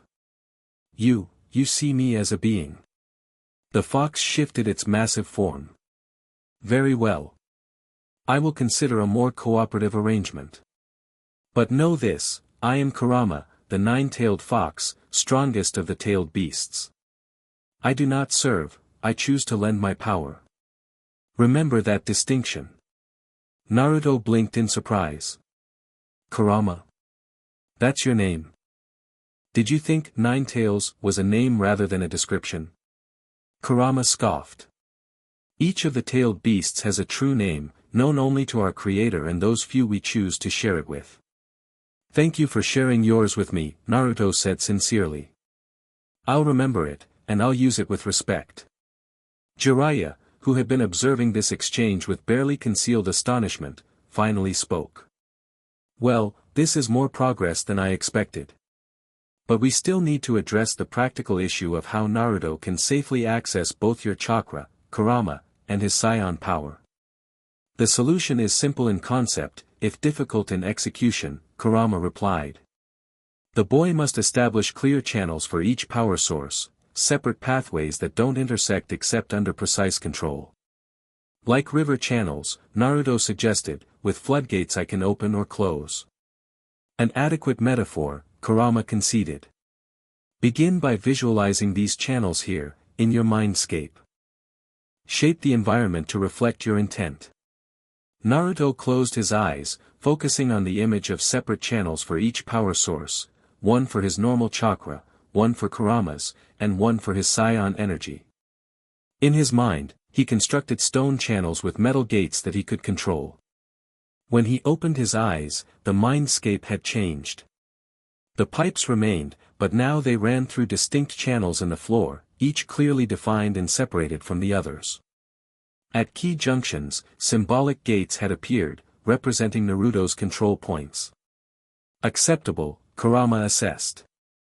Now you must translate this mental architecture to your physical chakra network through meditation and practice. Which is where I come in, Jiraiya interjected. I'll teach you specialized meditation techniques and seal formulas that will help reinforce this separation in your actual body. Naruto nodded, encouraged by the progress. Thank you, Kurama. This helps a lot. The fox made a dismissive noise, but Naruto thought he detected a hint of satisfaction in those massive eyes. Don't thank me yet, Saiyan child. The real work begins once you leave this place. With that, the mindscape began to fade, and Naruto found himself back in the physical world, sitting in the center of Jiraiya's seal array. The symbols had burned out, their purpose fulfilled. That, Jiraiya said with a low whistle, was unexpected. I've never heard of a Jinchuriki establishing that kind of rapport with their tailed beast on the first try. Maybe it's because I'm not fully human, Naruto suggested. Or maybe Kurama's just been lonely all these years, sealed away with no one to talk to. Jiraiya gave him a thoughtful look. You might be onto something there. The tailed beasts have existed for centuries, most of that time imprisoned within human hosts who feared and resented them. Your approach, treating Kurama with respect, is probably something new for it. Him, Naruto corrected automatically. Kurama's a him, not an it. Him, then, Jiraiya conceded with a small smile. Now, let's put those mental channels to the test. Try drawing on a small amount of Kurama's chakra, just enough to feel it, not enough to manifest any physical changes. Naruto closed his eyes, visualizing the channel that contained Kurama's fiery red chakra. He imagined opening the first gate just a crack, allowing a thin stream to flow into his system. The familiar burning sensation of the fox's chakra responded, but this time it felt more controlled, less invasive. Good, Jiraiya observed. Your features haven't changed, but I can sense the fox's chakra circulating in a stable pattern. Now, while maintaining that, try to access a small amount of your scion power. This was the real test. Keeping the thin stream of Kurama's chakra flowing, Naruto visualized the golden channel of his scion energy. He cracked open its first gate as well, allowing a trickle to emerge. For a moment, it seemed to be working. The two energies flowed separately through his body, each following its designated path. But then, at a junction Naruto hadn't properly secured in his mental architecture, they brushed against each other. The reaction was immediate, a sharp spike of pain lanced through his chakra network, and both energies surged dangerously. "Close the gates!" Jiraiya shouted, recognizing the signs of imminent chakra disruption. Naruto hastily visualized slamming both gates shut, cutting off the flow of both energies. The pain subsided, but a lingering discomfort remained, like a mild burn throughout his chakra pathways. That, he gasped, didn't go as planned. On the contrary, Jiraiya replied, helping him to his feet. "It showed us exactly where the problem lies. Your mental channels are a good start, but they need reinforcement. And that's where your father's technique comes in." "What technique? You still haven't told me what it is." Jiraiya's expression grew serious. "It's called the Flying Thunder God technique, the jutsu that earned Minato the moniker, Yellow Flash. It's a spacetime ninjutsu that allows instantaneous movement between specially marked locations." "That sounds awesome," Naruto exclaimed, "but what does it have to do with controlling my different energy sources?" "The Flying Thunder God requires precise chakra compartmentalization, the ability to split your attention and energy between the mark you've placed and your current location. It's essentially training in the exact skill you need to manage your multiple power sources." "So you're going to teach me my father's signature jutsu?" Naruto could barely contain his excitement at the prospect. Eventually, Jiraiya tempered. "First, we need to establish the fundamentals. The full technique is extremely complex, but the principles behind it, the ability to partition your chakra and attention, are what you need right now." For the remainder of the day, Jiraiya drilled Naruto on the basic principles of chakra partitioning, exercises that required him to maintain two or more distinct chakra flows simultaneously without allowing them to mix. It was mentally exhausting work, demanding a level of concentration Naruto had rarely needed to employ. By sunset, he could successfully maintain separate flows of his regular chakra and small amounts of scion energy, though adding Kurama's chakra to the mix still caused instability. It was progress, but not enough to safely use all three power sources in combat. "We'll continue tomorrow," Jiraiya said as they prepared to leave the training ground. "For now, remember what you've learned about visualization and chakra partitioning. Practice the mental exercises before you sleep." Naruto nodded, too tired to argue. As they walked back toward the village, a thought occurred to him. "Pervy Sage?" Jiraiya winced at the nickname. "Yes, Naruto. You knew my father well, right? What would he think about all this? About me being a scion?" Jiraiya considered the question seriously. Minato was a genius, but more importantly, he was a man who judged people by their hearts and actions, not their origins or circumstances. "I think he would have been fascinated by your scion heritage, but it wouldn't have changed how he felt about you as his son." "And my mother?" A warm smile spread across Jiraiya's face.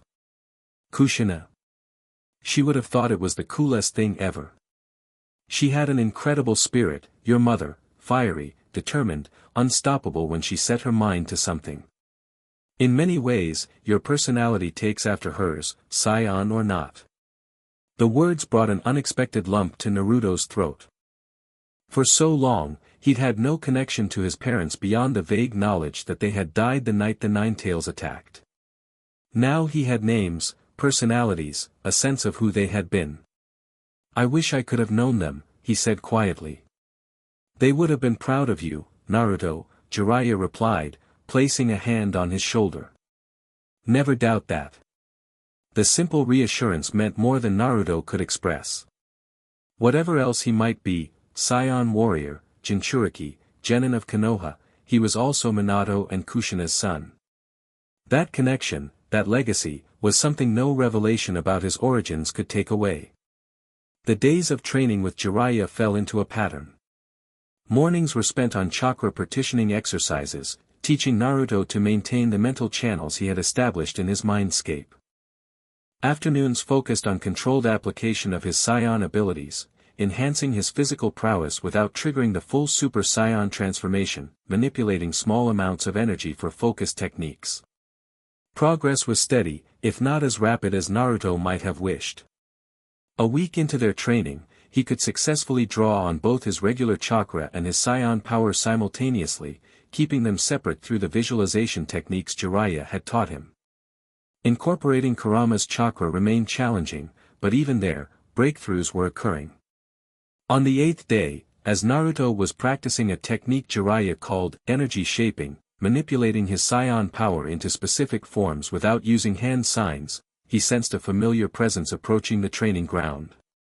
"Sasuke," he called out without turning. "You can come out. I know you're there." His teammate emerged from the tree line, looking mildly annoyed at being detected so easily. "Your sensory abilities have improved," Sasuke observed. "Another scion trait?" Naruto shrugged, allowing the golden energy around his hand to dissipate. "Seems like it. What are you doing here?" "I thought you were training with Kakashi-sensei." "I am. But I wanted to see how your training was progressing." Sasuke's dark eyes assessed Naruto critically. "You're holding back. Even now, you're suppressing your power." "That's the point of this training," Naruto explained. "Learning to use my abilities without going full Super Saiyan. The old man doesn't want me causing an international incident during the finals." "HN."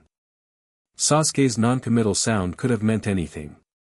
"Show me what you can do. The real extent of it." Before Naruto could respond, Jiraiya emerged from the small shelter he'd constructed at the edge of the training ground. "Ah, the last Uchiha comes calling," he remarked. "Curious about your teammate's progress, are you?" Sasuke nodded curtly. "I want to see what he's capable of. No restraints." Jiraiya stroked his chin thoughtfully. "Interesting timing. I was just considering having Naruto test his control in a combat situation." He turned to Naruto. "What do you think? Up for a sparring match?" Naruto hesitated, looking between his teacher and his teammate. "Are you sure that's a good idea? If I lose control?" "That's precisely what we need to find out," Jiraiya countered. "Whether you can maintain control under pressure. And Sasuke's Sharingan makes him an ideal opponent, fast enough to avoid serious injury if things go wrong." Sasuke smirked. "Don't worry, Dobe. I can handle whatever you throw at me." The familiar rivalry sparked something in Naruto. "Fine. But don't complain when you lose, team." They moved to a more open section of the training ground, standing opposite each other while Jiraiya took a position where he could intervene if necessary. "Standard sparring rules," the Sannin announced. "No lethal techniques." "Sasuke, I assume Kakashi has briefed you on Naruto's new abilities?" Sasuke nodded. "Enough to know what to expect." "Good. Begin when ready." For a moment, neither genin moved, each assessing the other. Then Sasuke activated his Sharingan and drew a kunai in one fluid motion. "Don't hold back, Naruto," he said, dropping into a fighting stance. "Show me this power that humiliated Orochimaru." The taunt worked as intended. Naruto felt his scion instinct stir, responding to the challenge. But instead of fighting against them as he might have a week ago, he embraced them, channeling the energy in a controlled flow through the pathways he'd established in his mindscape. Golden light flickered around his body, not the explosive aura of his full transformation, but a controlled manifestation of his scion power. His muscles tensed, strength and speed multiplying, but his hair remained blonde, his eyes blue. Partial transformation, Jiraiya observed from the sidelines. "Good control, Naruto." Sasuke's Sharingan eyes widened slightly, tracking the flow of unfamiliar energy. Then he attacked, moving with the enhanced speed that had served him well against Lee during the preliminaries. To Naruto, Sasuke's movement seemed almost slow. Where once his teammate's speed would have been nearly impossible to follow, now he could track every movement with ease. He dodged the kunai strike effortlessly, countering with a light punch that still sent Sasuke skidding backwards several meters. "Is that all?" Sasuke taunted, recovering his balance. His hands flashed through familiar seals. Fire style, Phoenix Flower Jutsu. Multiple fireballs shot toward Naruto, who weaved between them with supernatural agility. One grazed his sleeve, setting the fabric smoldering, but he didn't seem to notice. "My turn," Naruto called, cupping his hands at his side. A small sphere of golden energy formed between his palms, much smaller than the devastating Kamehameha he'd used against Orochimaru, but still potent. Energy bullet. He thrust his hands forward, releasing the sphere toward Sasuke, who leaped aside just in time. The energy blast struck a boulder behind him, reducing it to gravel with a sharp crack. "Impressive," Sasuke acknowledged, landing in a crouch. "But predictable." He charged again, this time feinting with a kunai before dropping low for a sweeping kick. Naruto jumped over it easily, but Sasuke had anticipated this, using the momentum of his spin to launch a second attack, a volley of shuriken from a concealed launcher in his sleeve. The projectiles caught Naruto mid-air, where he couldn't dodge effectively. Several struck home, drawing blood from his arm and thigh. The minor injuries healed almost instantly, but the attack had achieved its purpose, disrupting Naruto's concentration. For a dangerous moment, his control over his scion energy wavered. The golden aura flared brighter, and for a second, his hair began to rise, flashing gold. Then, with visible effort, Naruto reasserted control, forcing the power back into its designated channel. "Close call," Jiraiya muttered, tensing to intervene if necessary. "You're holding back too much," Sasuke called, forming another set of hand signs. "A real enemy won't give you time to maintain perfect control." Fire style, Great Fireball Jutsu. A massive sphere of flame roared toward Naruto, who stood his ground. Instead of dodging, he extended his hand, palm outward, and channeled his scion energy to create a barrier. The fireball crashed against it, splitting around him without causing harm. As the flames dissipated, Naruto countered with a burst of speed that even Sasuke's Sharingan struggled to track. He appeared behind his teammate, landing a controlled strike to Sasuke's back that sent him tumbling forward. "Who's predictable now?" Naruto taunted. Sasuke recovered quickly, a determined glint in his eyes. "Not bad. But let's see how you handle this." His hand erupted in crackling electricity, Chidori, Kakashi's signature technique. The chirping sound filled the clearing as Sasuke charged, the lightning blade extended toward Naruto. "Sasuke!" Jiraiya shouted in warning. "That technique is too dangerous for a spar." But it was too late to intervene. Sasuke closed the distance with frightening speed, the Chidori aimed at Naruto's shoulder, a non-lethal target, but one that would still cause significant damage. Time seemed to slow for Naruto. He could see the attack coming, could track its trajectory precisely. He had options: dodge completely, counter with his own technique, or block it directly. Each choice represented a different aspect of his newfound abilities. In that split second, Naruto chose. Rather than evading or countering with overwhelming force, he redirected. As Sasuke's Chidori neared him, Naruto stepped slightly to the side and caught Sasuke's wrist with his left hand, channeling just enough scion energy to protect himself from the electrical discharge. With his right hand, he formed a perfect Rasengan, not enhanced with scion power, but pure chakra manipulation as his father had designed it. The two techniques, Chidori and Rasengan, hovered inches apart, crackling with lethal potential. Both genin froze in that position, a perfect stalemate. "Enough!"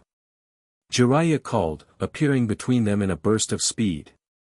With expert precision, he separated their arms, dispelling both techniques safely. That was too close for comfort. For a moment, tension hung in the air between the teammates. Then Sasuke's serious expression cracked, a hint of a smile touching his lips. Not bad, Dobe, he conceded. You've gotten stronger.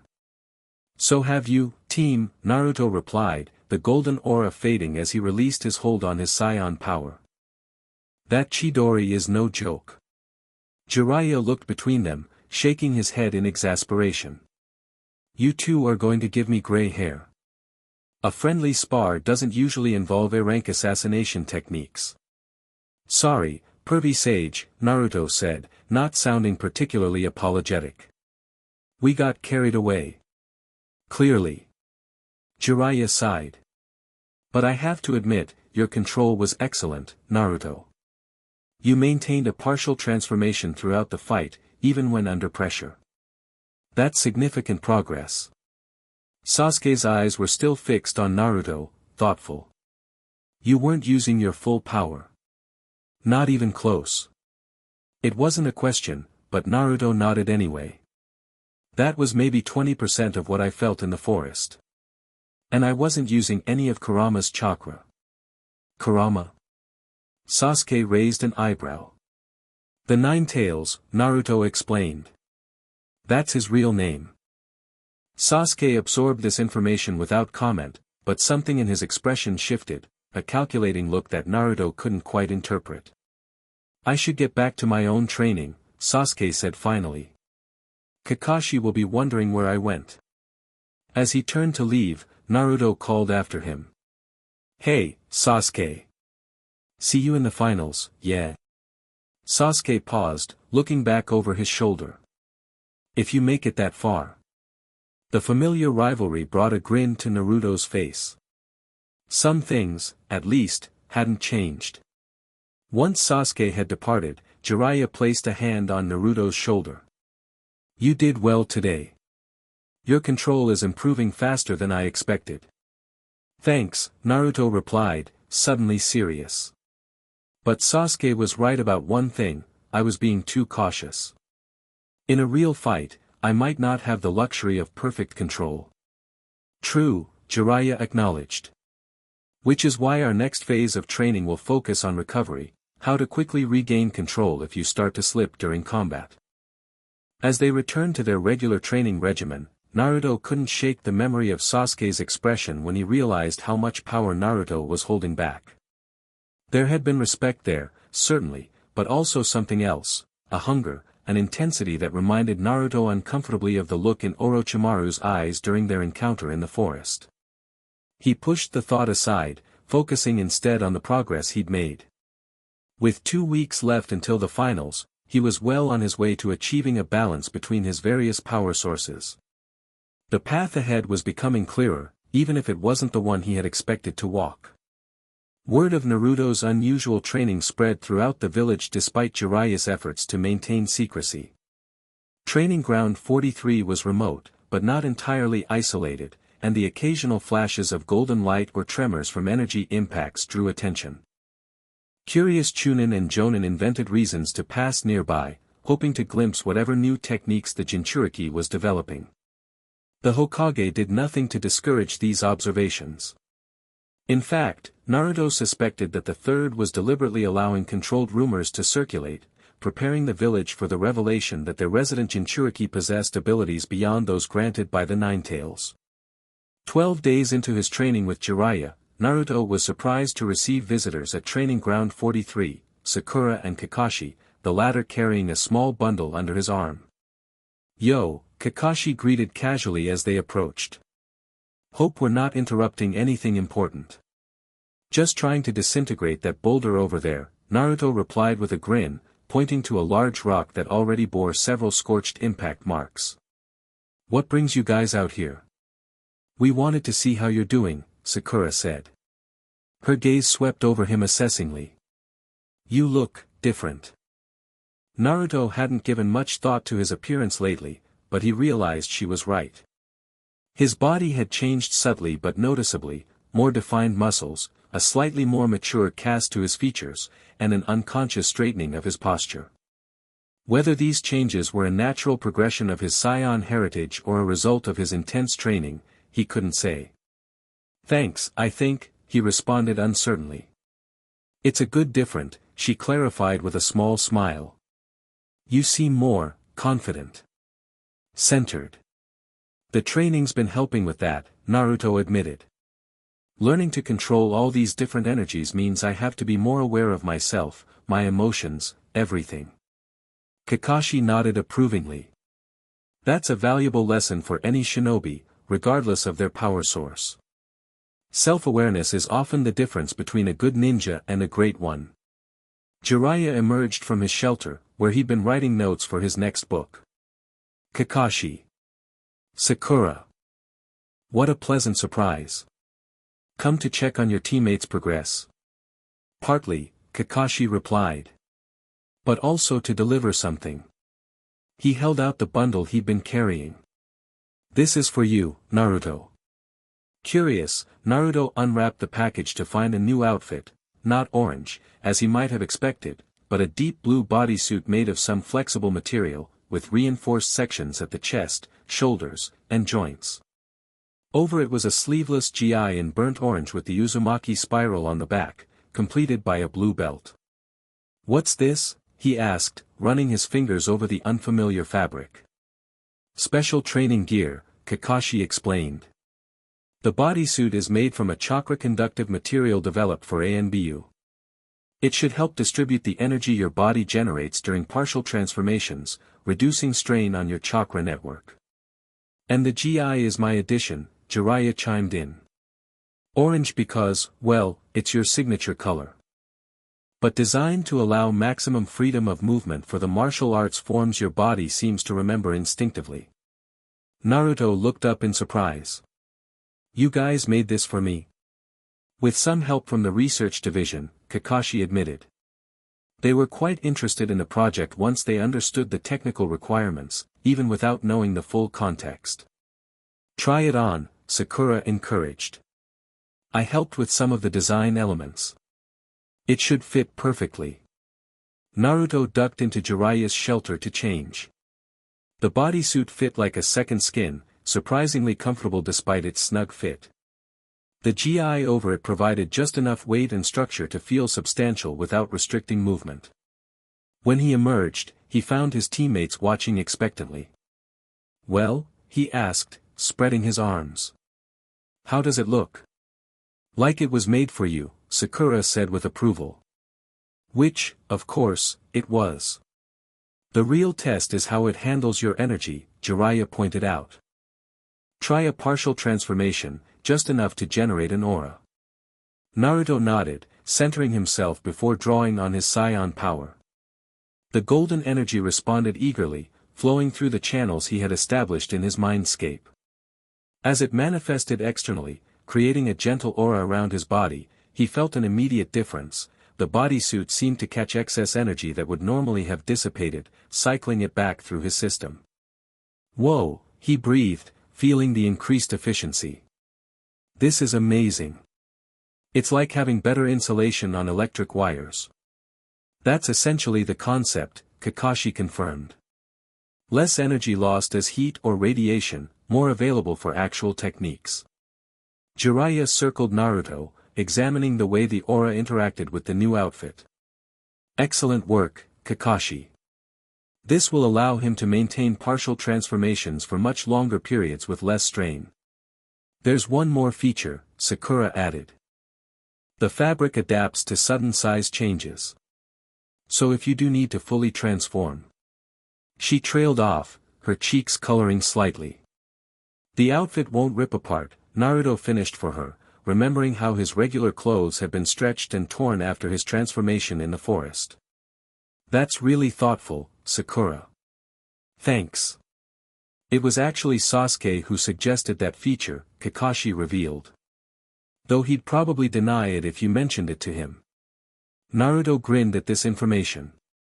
Despite their rivalry, Sasuke had been thinking practically about his teammates' needs.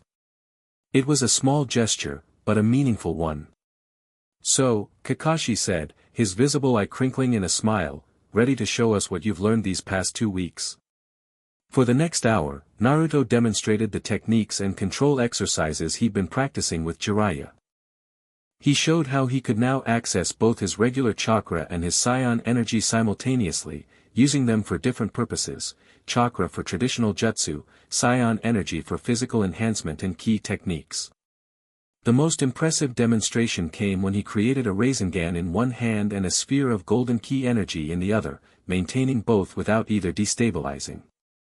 He then combined them, not by mixing the energies directly, which would have caused an explosion, but by layering them, creating what Jiraiya had dubbed the spiral energy sphere.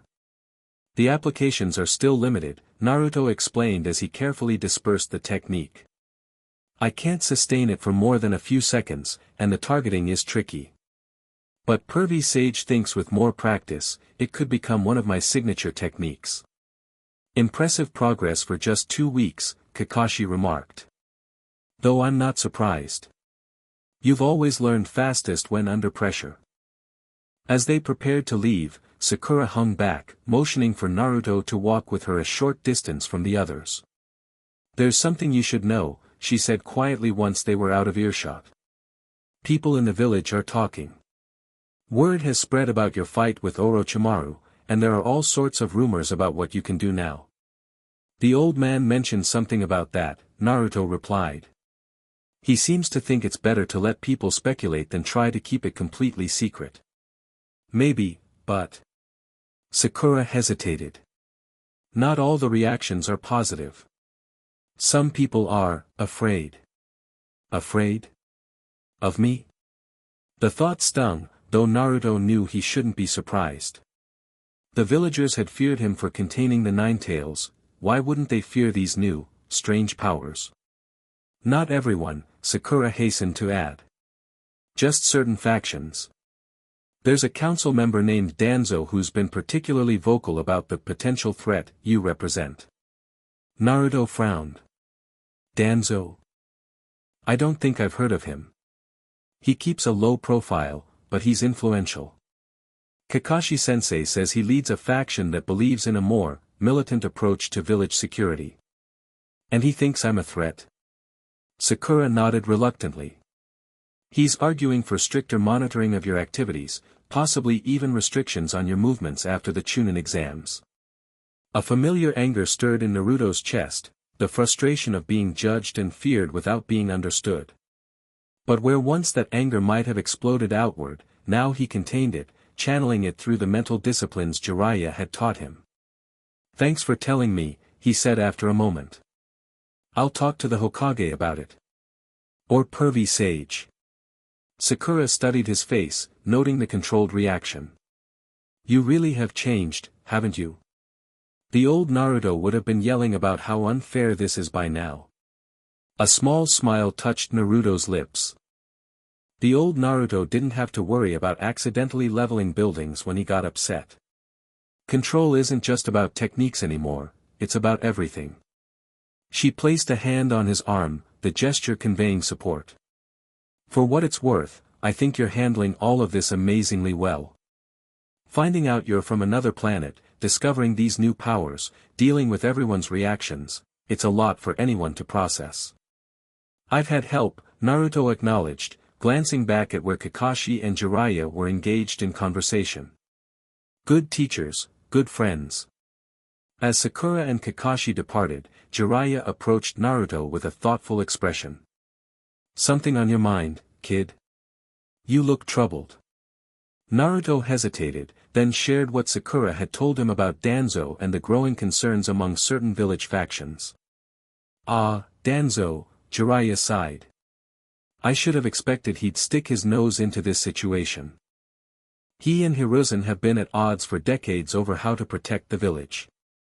Is he dangerous? Naruto asked. To you directly? Probably not. But his influence could complicate your life considerably. Jiraiya's expression turned serious. Which is why we need to accelerate the final phase of your training. It's time you learn to fully control the Super Saiyan transformation. Naruto's eyes widened. I thought the plan was for me not to transform during the finals. That's still the primary plan, Jiraiya confirmed. But having control of the transformation gives you options. If circumstances become dire enough to warrant it, you should be able to transform without losing yourself to rage or instinct. The prospect both excited and intimidated Naruto. The memory of his transformation in the forest was fragmented, moments of clarity interspersed with periods where instinct had taken over. The power had been exhilarating but also frightening in its intensity. "How do we do it?" he asked. "I'm not even sure how I triggered it the first time, except that I was angry about Orochimaru threatening Sasuke and Sakura. The trigger seems to be intense emotion combined with a need to protect," Jiraiya observed. "But relying on that is dangerous and unpredictable. We need to find a way for you to access the transformation through will alone." For the remainder of the day and into the evening, they worked on this new challenge. Jiraiya guided Naruto through visualizations similar to those they had used for chakra partitioning, but focused on accessing the full depth of his scion power. Progress was frustratingly slow. Naruto could reach a state of partial transformation that enhanced his ability significantly, his hair would lift slightly, golden energy would surround him in a visible aura, but the complete change to the golden-haired, teal-eyed Super Saiyan form remained elusive. As night fell, Jiraiya called a halt to the training. "Enough for today. You're pushing too hard and getting frustrated. That's counterproductive." "But I'm so close," Naruto insisted, though his slumped shoulders betrayed his exhaustion. "I can feel it there, just beyond my reach." "Sometimes the harder you grasp at these things, the more they slip away," Jiraiya counseled. "Rest. We'll try again tomorrow with a fresh approach." Reluctantly, Naruto agreed. As he prepared for sleep in the small tent he'd set up at the training ground, his mind kept returning to the problem. What was he missing? The power had come so naturally in the forest, triggered by emotion, yes, but somehow also by necessity, by a deep-seated need to protect his friends. Perhaps that was the key. Not just emotion, but purpose. A reason that resonated with both his human heart and his scion instincts. With this thought circling in his mind, Naruto drifted into sleep. His dreams were vivid, images of a red planet with multiple moons, of warriors with tails and armor similar to what he'd seen in the hologram, of a baby with blonde hair being placed in a pod while alarms sounded in the background. He awoke just before dawn, a clarity he hadn't felt before guiding his thoughts. Without waking Jiraiya, he moved to a clear area of the training ground and sat in meditation posture, centering himself. The visualization came easily this time. Instead of trying to force the transformation through will or emotion, he connected with the purpose that defined both sides of his heritage, the Saiyan warrior's pride and strength and the Konoha shinobi's will of fire. Protection. Connection. The power to defend what matters.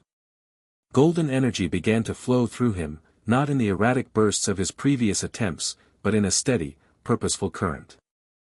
It filled the channels he had established in his mindscape, then began to overflow them, not destructively, but transformatively, changing him on a cellular level. His hair lifted, turning from blonde to brilliant gold. His eyes shifted from blue to teal. The aura around him intensified, bathing the pre-dawn training ground in golden light. But unlike his transformation in the forest, this time Naruto remained fully conscious and in control, his mind clear despite the incredible power flowing through him. Well, Jiraiya's voice came from behind him. The Sannin stood at the edge of the clearing, arms crossed, an impressed smile on his face. "Looks like you figured it out after all." Naruto rose to his feet, marveling at the sensation. Every cell in his body felt charged with energy, his senses heightened to an almost overwhelming degree. He could hear animals moving in the forest miles away, could see the individual dewdrops on leaves across the clearing. "It's different this time," he said, his voice slightly deeper in this form. "I'm still me. I'm in control." "The difference between a transformation mastering you and you mastering the transformation," Jiraiya observed, approaching cautiously. "How does it feel?" "Incredible," Naruto admitted. "Like I could do anything. But also, focused. Calm. That's the key," Jiraiya nodded approvingly. "True mastery isn't about suppressing power, but integrating it. Making it an extension of yourself rather than a separate force." Naruto examined his hands, watching the small arcs of electricity that occasionally danced between his fingers. I think I understand now why the old man was worried about me using this form in the finals. It's a lot. Indeed. The raw power you're emitting right now would be detectable from the other side of the fire country. If you transformed like this in the arena, every sensor type in attendance would immediately know you're no ordinary shinobi. With a controlled exhalation, Naruto allowed the transformation to fade. His hair returned to its normal blonde, his eyes to their usual blue. The golden aura dissipated, leaving only a lingering warmth in its wake. I did it, he said, a note of wonder in his voice. I transformed and then turned it off, just like that. Just like that, Jiraiya agreed, ruffling Naruto's hair with undisguised pride. Now the real training begins. Learning to use this form effectively without losing control or destroying everything around you. For the next week, they focused on precisely that, controlled use of the Super Saiyan form. Naruto learned to transform for brief periods, using the enhanced abilities for specific techniques before reverting to his base state. He practiced maintaining the transformation while performing delicate chakra control exercises, forcing his mind to remain clear and focused despite the power coursing through him. By the time the Chunin exam finals were just 3 days away, Naruto had achieved a level of control that impressed even Jiraiya. He could transform at will, maintain the state for up to 30 minutes without mental fatigue, and perform complex techniques that combined aspects of his shinobi training with his scion abilities. I think you're ready, Jiraiya declared as they concluded their final training session. Remember the plan for the finals, use your enhanced physical abilities and basic energy techniques, but no full transformation unless absolutely necessary.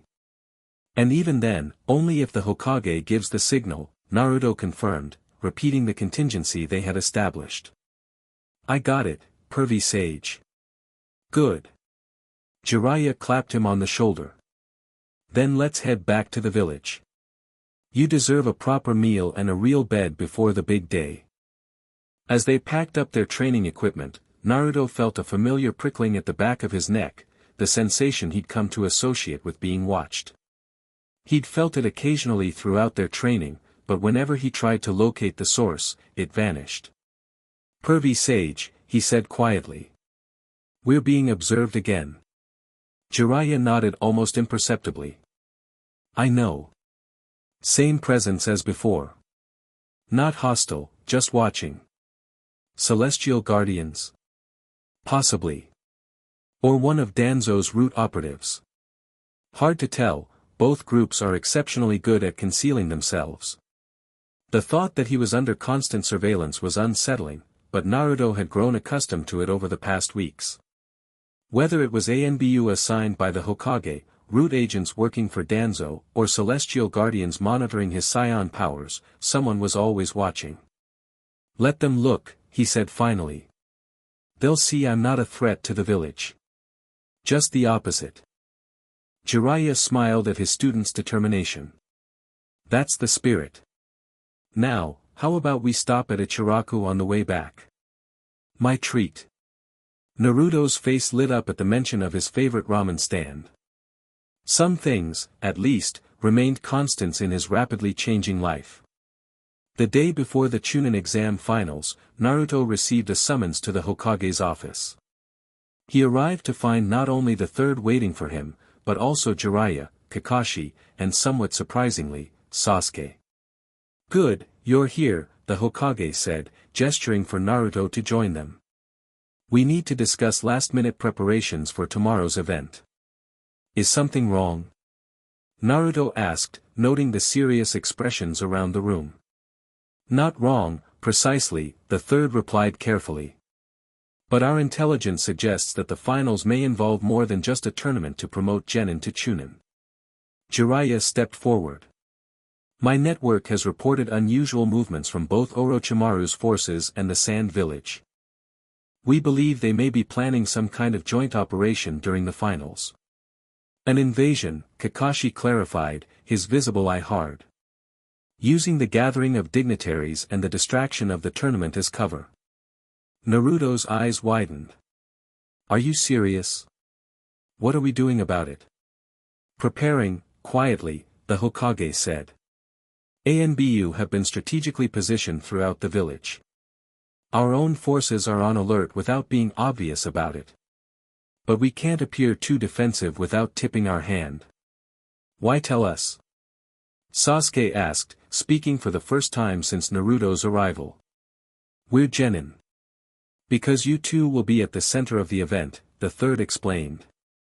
And because, frankly, you both possess abilities that could be crucial if our suspicions prove correct. My Sharingan, Sasuke surmised. And my, everything else, Naruto added. The Hokage nodded. Precisely. Which necessitates a modification to our original plan, Naruto. If an invasion occurs, the restriction on your transformation will be lifted. In fact, a display of your full power might be exactly what's needed to turn the tide. The implications weren't lost on Naruto. You want to use me as a deterrent. Show everyone what I can do so they think twice about attacking Konoha in the future. A crude way of putting it, the third admitted, but essentially correct. Your abilities, properly displayed, could change the balance of power among the 5 great nations. But only if absolutely necessary, Jiraiya emphasized. We're not looking to start a war, just end one before it begins if possible. Naruto processed this, considering the responsibility being placed on his shoulders. It was one thing to train for control, another entirely to deliberately reveal the full extent of his power as a political and military statement. What about the Celestial Guardians, he asked. Won't a public transformation draw their attention even more? They're already watching you, Jiraiya pointed out. And they haven't made another move since that first encounter. My guess is they're waiting to see how you use your powers before deciding whether you represent a genuine threat. Which makes your conduct tomorrow all the more important, the Hokage added. If you do transform, how you use that power, to protect rather than destroy, will send a message not just to our potential enemies, but to those who fear what you represent. Sasuke, who had been listening intently, fixed Naruto with an unreadable expression. You can handle it. You're not the same dope who couldn't even create a proper clone at the academy. Coming from Sasuke, this was high praise indeed. Naruto felt a surge of gratitude for his rival's confidence, unexpected as it was. Thanks, team, he replied with a small smile. I'll try not to embarrass the team. There's one more thing, Kakashi interjected. Your first match is against Neji Hyuga. Don't underestimate him because you're focused on potential larger threats. The gentle fist could be particularly effective against your enhanced physiology, targeting the very channels you've worked so hard to establish. Naruto nodded seriously. I've been thinking about that. His Byakugan will see my chakra network and probably the scion energy channels too. I'll need to be unpredictable. A concept you've never struggled with, Kakashi remarked dryly. As the meeting concluded, the Hokage asked Naruto to remain behind for a private word. Once the others had left, the third's expression softened from that of a military leader to something more paternal. How are you feeling, Naruto? Truly. These past weeks have brought monumental changes to your understanding of yourself. The question caught Naruto off guard. He'd been so focused on training, on mastering his abilities, that he'd had little time to process the emotional impact of his discoveries. I'm still figuring it out, he admitted. Finding out I'm a scion, learning about my parents, all these new powers and responsibilities, sometimes it feels like too much. The Hokage nodded sympathetically. I feared it might be. That's why I wanted this moment to remind you of something important. He leaned forward, meeting Naruto's eyes directly.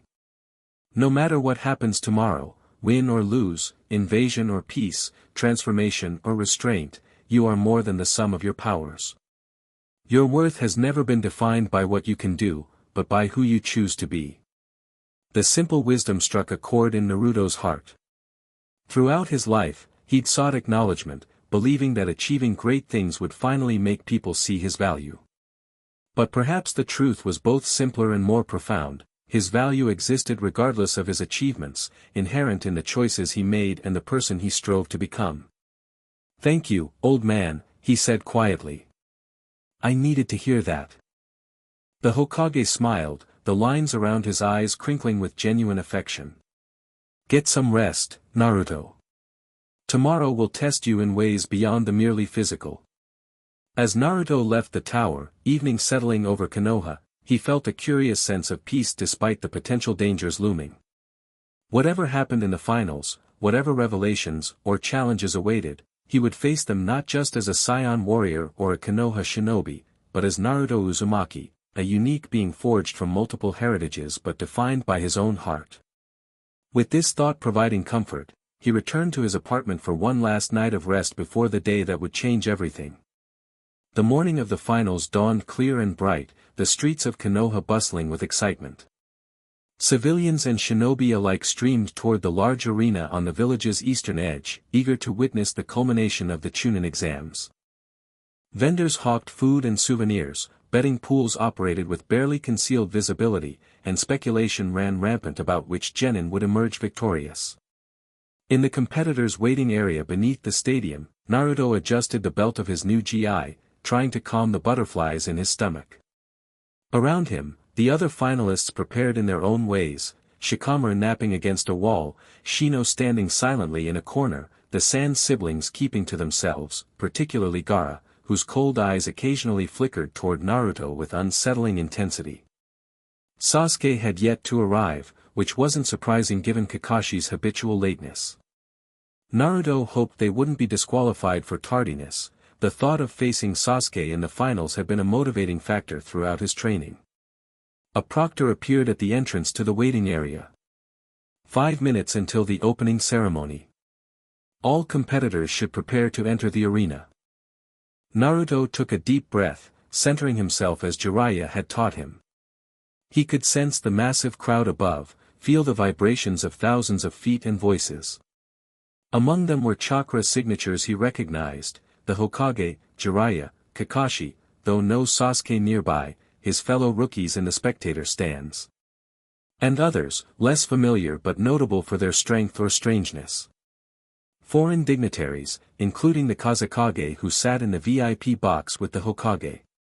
ANBU positioned strategically throughout the arena, their chakra signatures muted but detectable to Naruto's enhanced senses.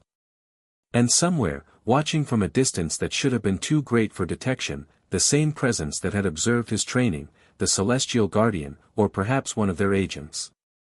"Nervous?" a voice asked beside him. Naruto turned to find Shikamaru, apparently awake from his nap. "A little," Naruto admitted. "But mostly excited." Shikamaru studied him with sharp eyes that missed nothing. "You've changed since the preliminaries. There's something different about your chakra." Naruto smiled slightly. "Trust Shikamaru to notice what others might miss. I've been training. Learned some new things about myself." "Troublesome," Shikamaru muttered, though a hint of a smile touched his lips. "Just try not to be too flashy out there. Some of us prefer to avoid attention." "No promises," Naruto replied with a grin. The proctor called for them to line up, and the finalists filed out into the sunlight of the main arena. The roar of the crowd was deafening as they entered, thousands of spectators cheering and calling out names of favorites. Naruto spotted familiar faces in the stands, Sakura sitting with Ino, Lee in a wheelchair beside Tenten, Kiba with Hinata and their sensei Kurenai. At the center of the arena stood Genma Shiranui, a Tokubetsu Jonin who had replaced Hayate as proctor for the finals. He directed the competitors to line up for the Hokage's opening address. The third rose from his seat in the VIP box, his voice amplified by a jutsu to reach every corner of the stadium. "Welcome, honored guests and citizens, to the final stage of the Chunin selection exams. Today, these young shinobi will demonstrate not only their combat prowess, but their strategic thinking, their ability to adapt, and their judgment, all qualities essential to the rank of Chunin." As the Hokage continued his speech, Naruto's attention was drawn to the foreign dignitary seated beside him, the Kazekage, face partially obscured by his ceremonial hat and veil. Something about the man's chakra signature felt off. Familiar, yet distorted, as if deliberately masked.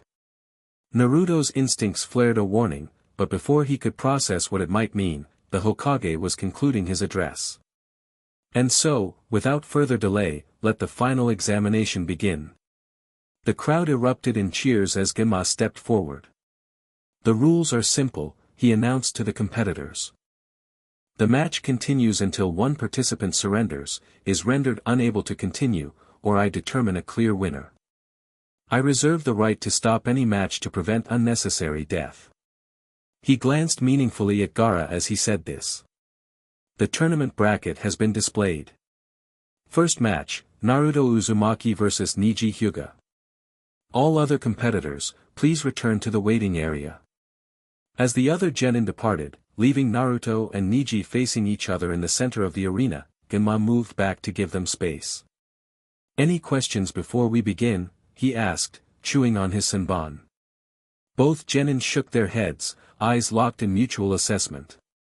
Neji's pale Byakugan eyes were already active, studying Naruto's chakra network with their penetrating vision. Your chakra system has changed, Neji observed coldly.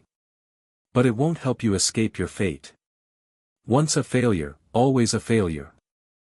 We'll see about that, Naruto replied, dropping into a ready stance, not the academy-taught form, but the instinctive style his body had remembered from his scion heritage. Genma raised his hand, then brought it down sharply. Begin.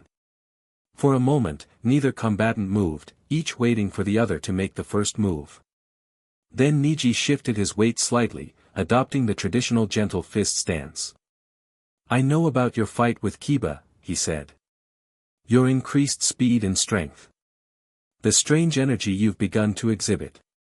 But the gentle fist targets the chakra network directly. No amount of physical enhancement can protect you from that. You talk too much, Naruto replied, and vanished. Or rather, he moved with such speed that to most observers, it appeared he had vanished. Reappearing behind Neji, he aimed a precision strike at the Hyuga's back, only to find his attack blocked by a seamless defensive movement. The Byakugan has nearly 360-degree vision, Neji reminded him, countering with a palm strike aimed at Naruto's chest. You cannot surprise me. Naruto leaped backward, avoiding the strike that could have disabled his chakra points. This would be trickier than he thought.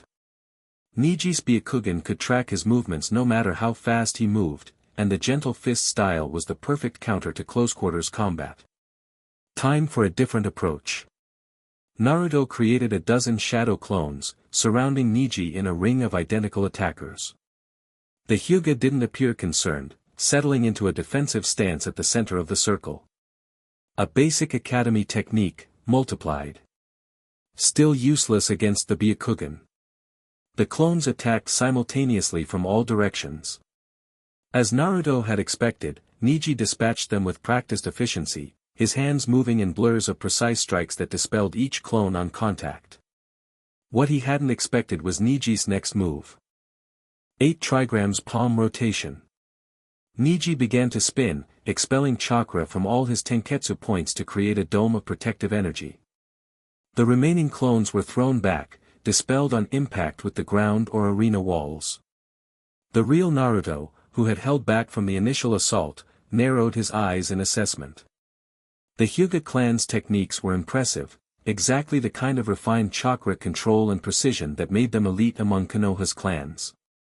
But they relied on chakra, and Naruto now had access to something else entirely. As Neji's rotation slowed, Naruto channeled a small amount of his scion energy, not enough for visible manifestation, but sufficient to enhance his physical abilities beyond normal human limits. With this boost, he charged directly at Neji, moving fast enough to leave afterimages. Neji tracked the approach with his Byakugan, preparing to strike at Naruto's chakra points. But at the last moment, Naruto did something unexpected. He deliberately shut down his own chakra flow, relying entirely on his scion energy for movement. The Hyuga's strike connected, hitting a tenketsu point in Naruto's shoulder that should have disabled his right arm. But without chakra flowing through that pathway, the gentle fist found nothing to disrupt. Meanwhile, Naruto's momentum carried him forward, allowing him to land a solid kick to Neji's midsection that sent the Hyuga prodigy skidding backward. In the stands, the more experienced shinobi leaned forward in surprise. Hayashi Hyuga, watching from the clan's private box, narrowed his eyes in disbelief. The gentle fist had connected perfectly, yet had no effect. Neji recovered quickly, reassessing his opponent with newfound wariness. Interesting. You found a way to move without chakra. His eyes narrowed. Or rather, you're using that other energy I can see in your system, the golden one that runs parallel to your chakra network. You can see that? Naruto asked, genuinely curious. What does it look like? Like nothing I've encountered before. It flows differently from chakra, more direct. Primal. Neji shifted his stance, adapting to this new information. But no matter what energy you use, you're still within range of my divination. He moved with blinding speed, positioning himself perfectly. 8 trigrams 64 palms. The attack came in waves of precisely doubled strikes, 2, 4, 8, 16, 32, 64, each targeting a specific tenketsu point in Naruto's chakra network. Normally, this technique would shut down an opponent's entire chakra system, rendering them unable to mold chakra or continue fighting. But Naruto was no longer a normal opponent.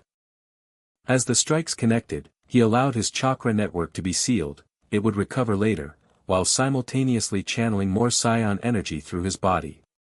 The golden power responded eagerly, flowing through pathways that the Byakugan could see but the gentle fist couldn't affect. When the 64th strike landed, Neji leaped back, expecting to see his opponent collapse. Instead, Naruto remained standing, a thin golden aura now visible around his body. Impossible, Neji breathed. I sealed all your tenketsu. You sealed my chakra points, Naruto corrected.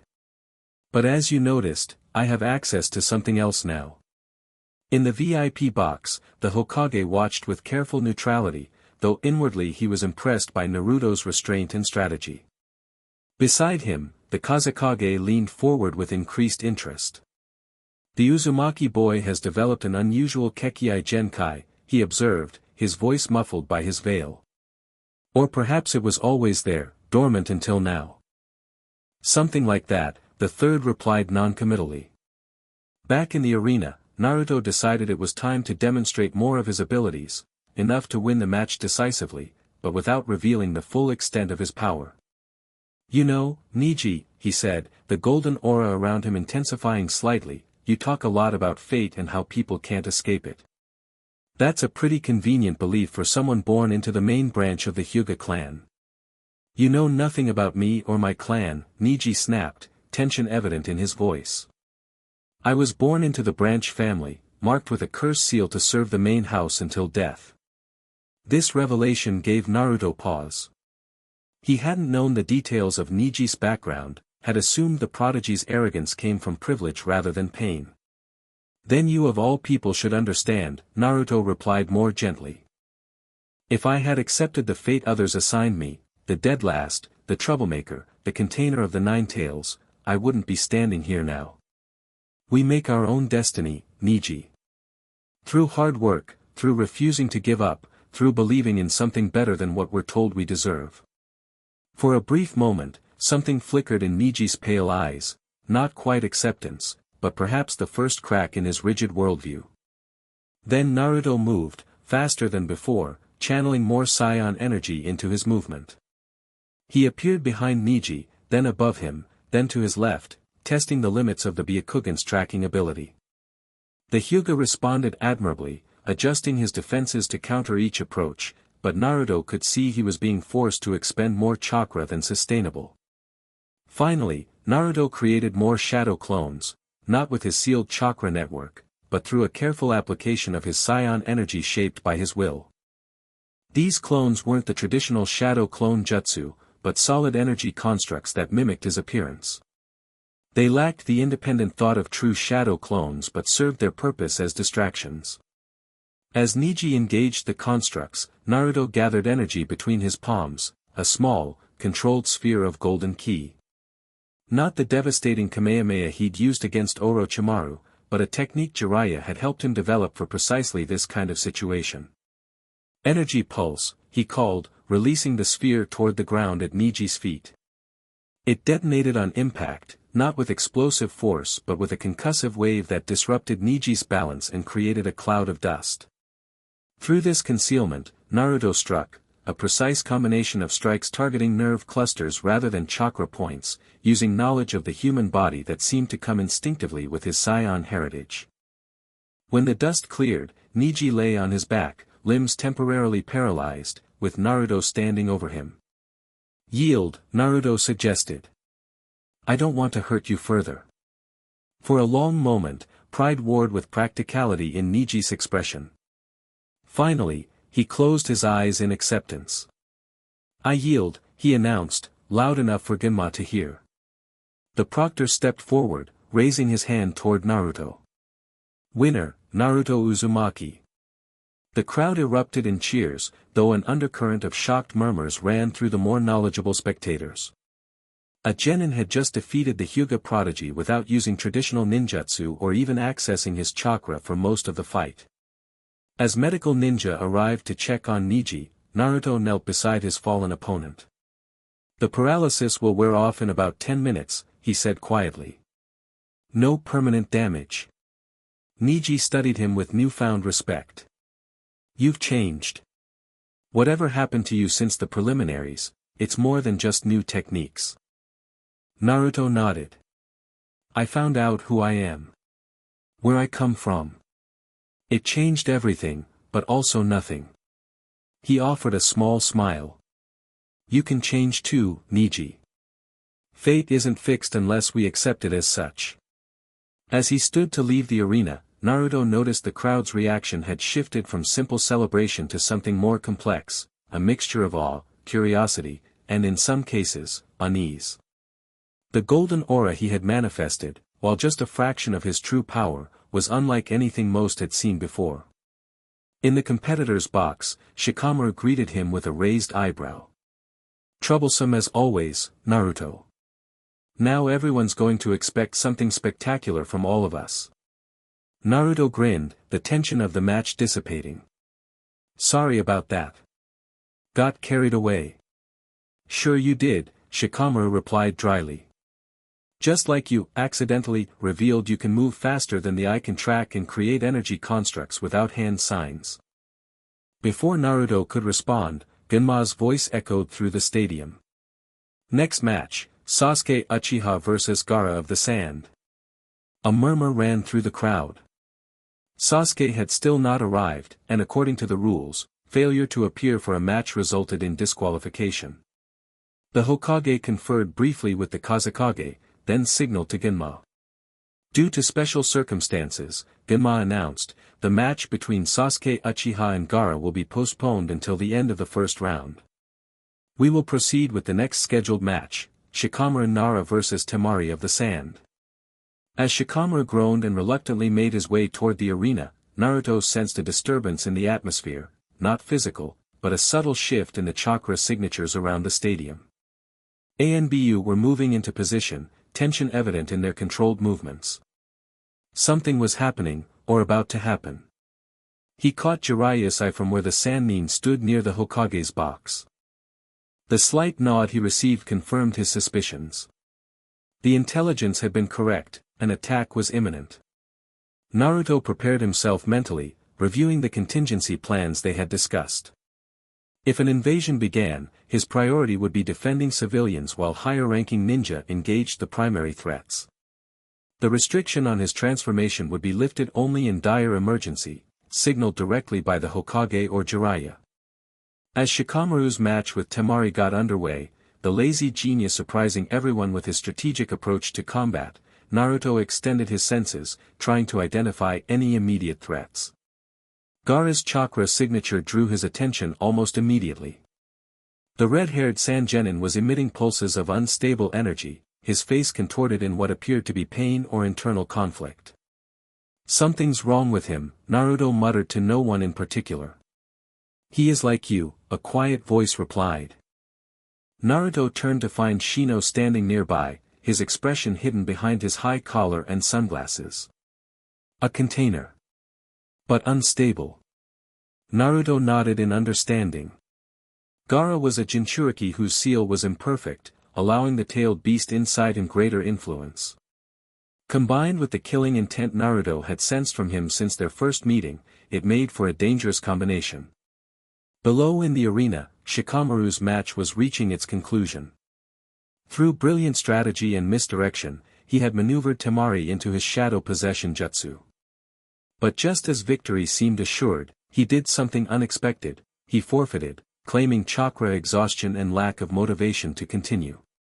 As the confused crowd processed this development, a commotion near the stadium entrance caught Naruto's attention. Kakashi and Sasuke had finally arrived, the latter wearing a new outfit similar to what his teacher wore during his own Chunin days. "Are we too late?" Kakashi asked casually, approaching the competitor's box. "Your match was postponed," Naruto informed Sasuke. "Lucky break, team." Sasuke smirked. "I saw your fight from the entrance. Not bad, dope. Though you're still holding back." "So are you," Naruto countered. "You've been working on something new with Kakashi-sensei." "I can tell." Their familiar rivalry was interrupted by Genma's announcement. Next match, Sasuke Uchiha vs Gaara of the Sand. As Sasuke moved toward the arena and Gaara made his way down from the competitor's box, Naruto felt the tension in the stadium ratchet higher. This wasn't just anticipation for an exciting match, this was the calm before a storm.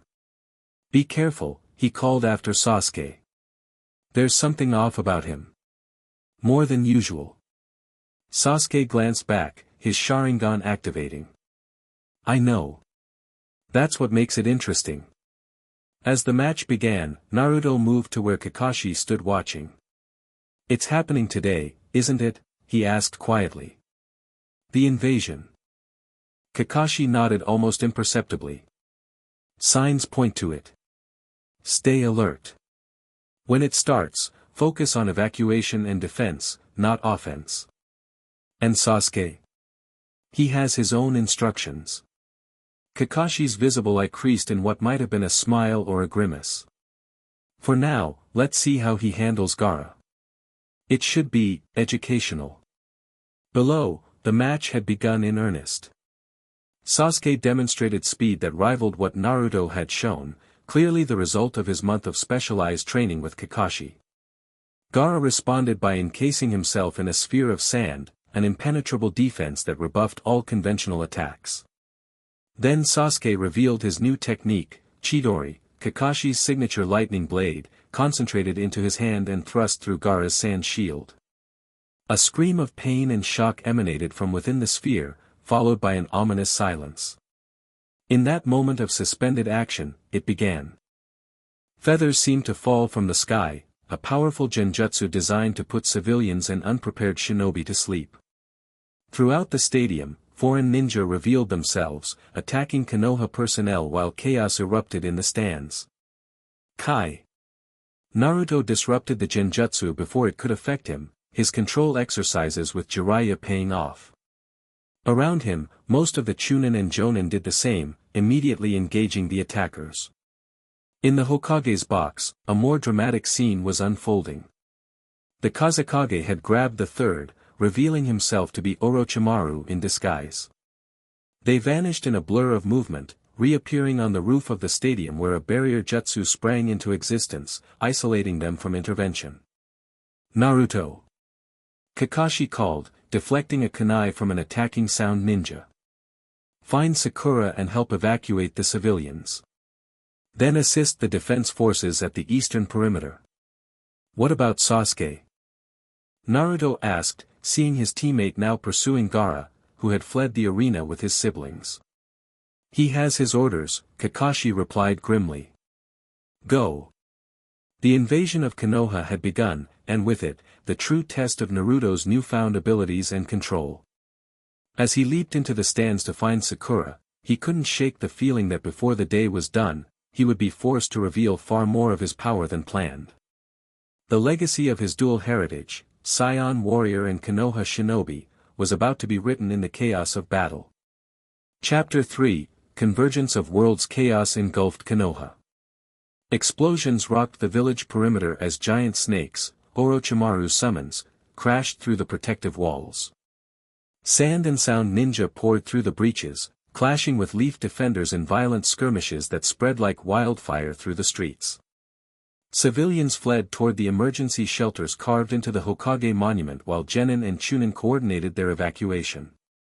Above it all, a shimmering purple barrier enclosed the stadium roof where the third Hokage faced his former student in mortal combat. Naruto raced through the stands, dispatching enemy shinobi with precise strikes as he searched for his teammates. The golden energy hummed beneath his skin, eager for release, but he maintained tight control, using only enough to enhance his speed and strength without drawing undue attention. Naruto. Sakura's voice cut through the din of battle. He spotted her kneeling beside an unconscious Ino, hands glowing with medical chakra. Over here. He was at her side in an instant. Are you hurt? She shook her head. No, but Ino caught a glancing blow breaking the genjutsu on some civilians. She'll be okay, but she needs to get to safety. Where's Sasuke? He went after Gaara, Sakura reported, her expression troubled. Something happened to him during the match, Gaara, I mean. He started transforming, and then his siblings carried him away. Sasuke followed.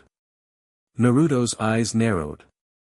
If Gaara was transforming, it likely meant his tailed beast was emerging. Combined with the invasion, the timing suggested a coordinated plan. We need to help Sasuke, he decided.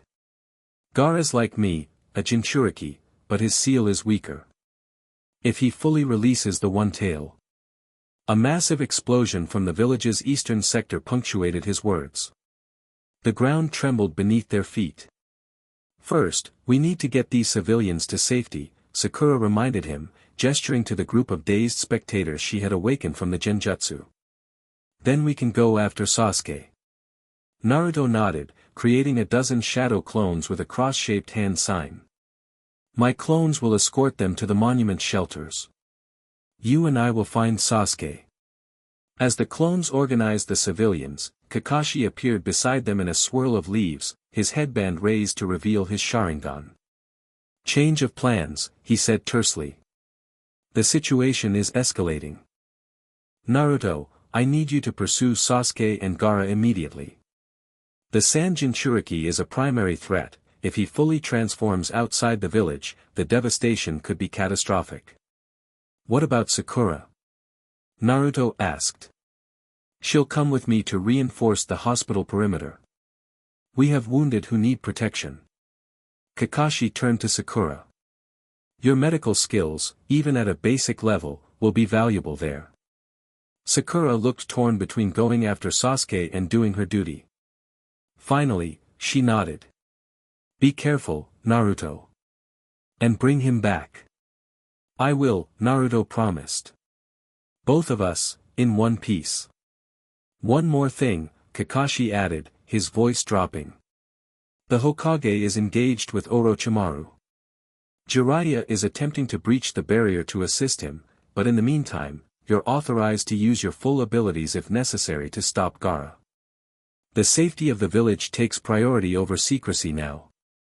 The gravity of this authorization wasn't lost on Naruto. For the past month, he'd trained to control his power, to hide its true nature. Now, he was being given permission to unleash it fully if needed. Understood, he replied, his expression serious. I'll do whatever it takes. With a final nod to his teammates, Naruto leapt away, channeling scion energy to his legs to propel himself through the air in the direction Sasuke had gone. Behind him, the sounds of battle continued to crescendo as Konoha's defenders fought to repel the invasion.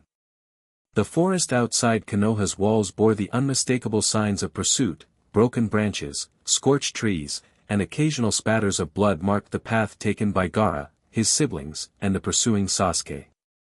Naruto followed the trail at top speed, his enhanced senses allowing him to track their movements with precision. He'd covered nearly 2 kilometers when a flare of familiar chakra caught his attention. Shino Aburame, engaged in combat nearby. Changing course slightly, Naruto arrived at a clearing to find the insect user facing off against Kankuro, Gaara's puppet-wielding brother. Naruto, Shino acknowledged without taking his eyes off his opponent. Sasuke passed through here 10 minutes ago, still in pursuit of Gaara and the Kunoichi. Do you need help? Naruto asked, assessing the situation quickly. No, Shino replied calmly. My Kakachu have already infiltrated his puppet's joints. This match is decided. Continue your pursuit. Kankuro snarled in frustration as his puppet's movements grew jerky and uncoordinated, tiny insects visible in the crevices of its wooden form. You're too late anyway, the sand ninja taunted. By now, Gaara will have begun his transformation. Your friend is as good as dead. Something cold settled in Naruto's stomach. Without another word, he launched himself back into the trees, pushing his speed beyond what any normal genin could achieve.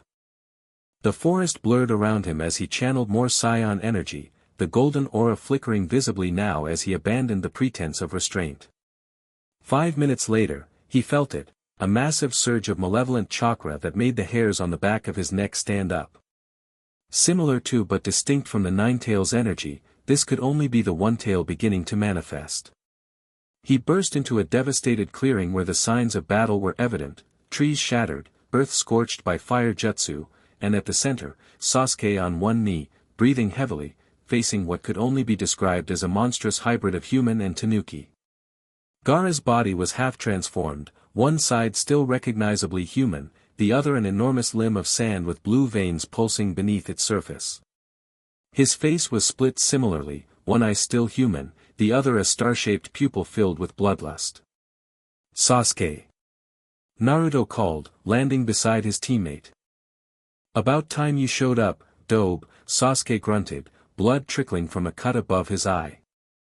He's not like ordinary opponents.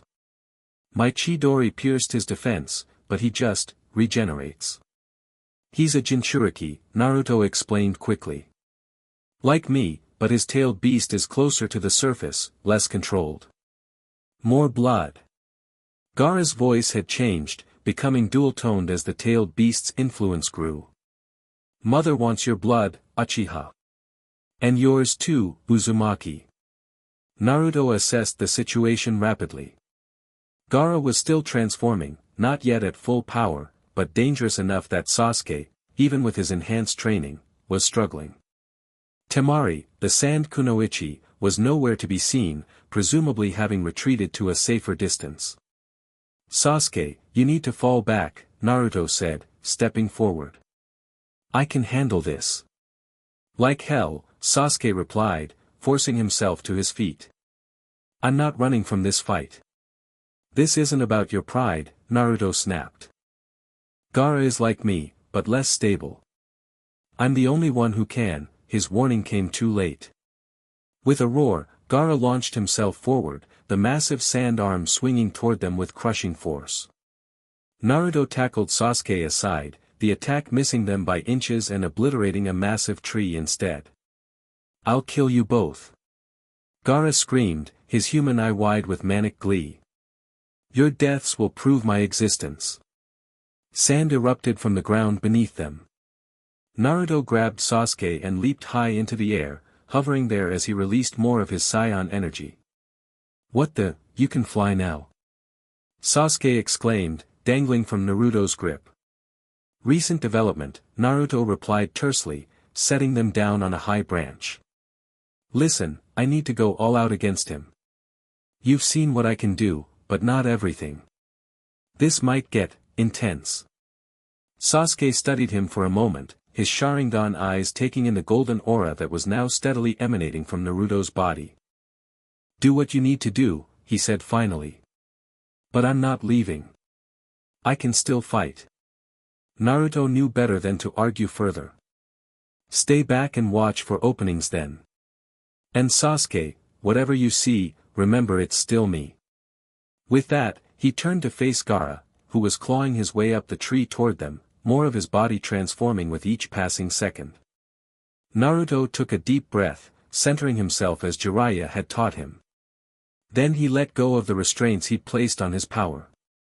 The transformation was instantaneous, a pillar of golden light erupted around him, his hair standing on end and shifting from blonde to brilliant gold, his eyes changing from blue to teal. Electricity crackled around his form as the branch beneath his feet cracked from the pressure of his energy release. Gaara. Naruto called, his voice resonating with power. I understand your pain better than anyone. The loneliness, the hatred, being seen as nothing but a monster. But this isn't the answer. Understand? Gaara's distorted voice laughed maniacally. You understand nothing. I exist only to kill. That is my purpose, my joy. No, Naruto replied firmly. That's what they made you think. But you're more than your demon, just like I am. Prove it then, Gaara challenged, his transformation accelerating. Prove your existence is stronger than mine. Sand erupted in all directions, engulfing Gaara's form completely. It expanded rapidly, taking the shape of a massive raccoon-like creature with blue markings, the full form of Shikaku, the one-tailed beast. Yes, the creature roared, its voice now entirely inhuman. Free at last. Sasuke stared in shock from his position several trees away. This is bad, he muttered, his Sharingan recording every detail of the transformation.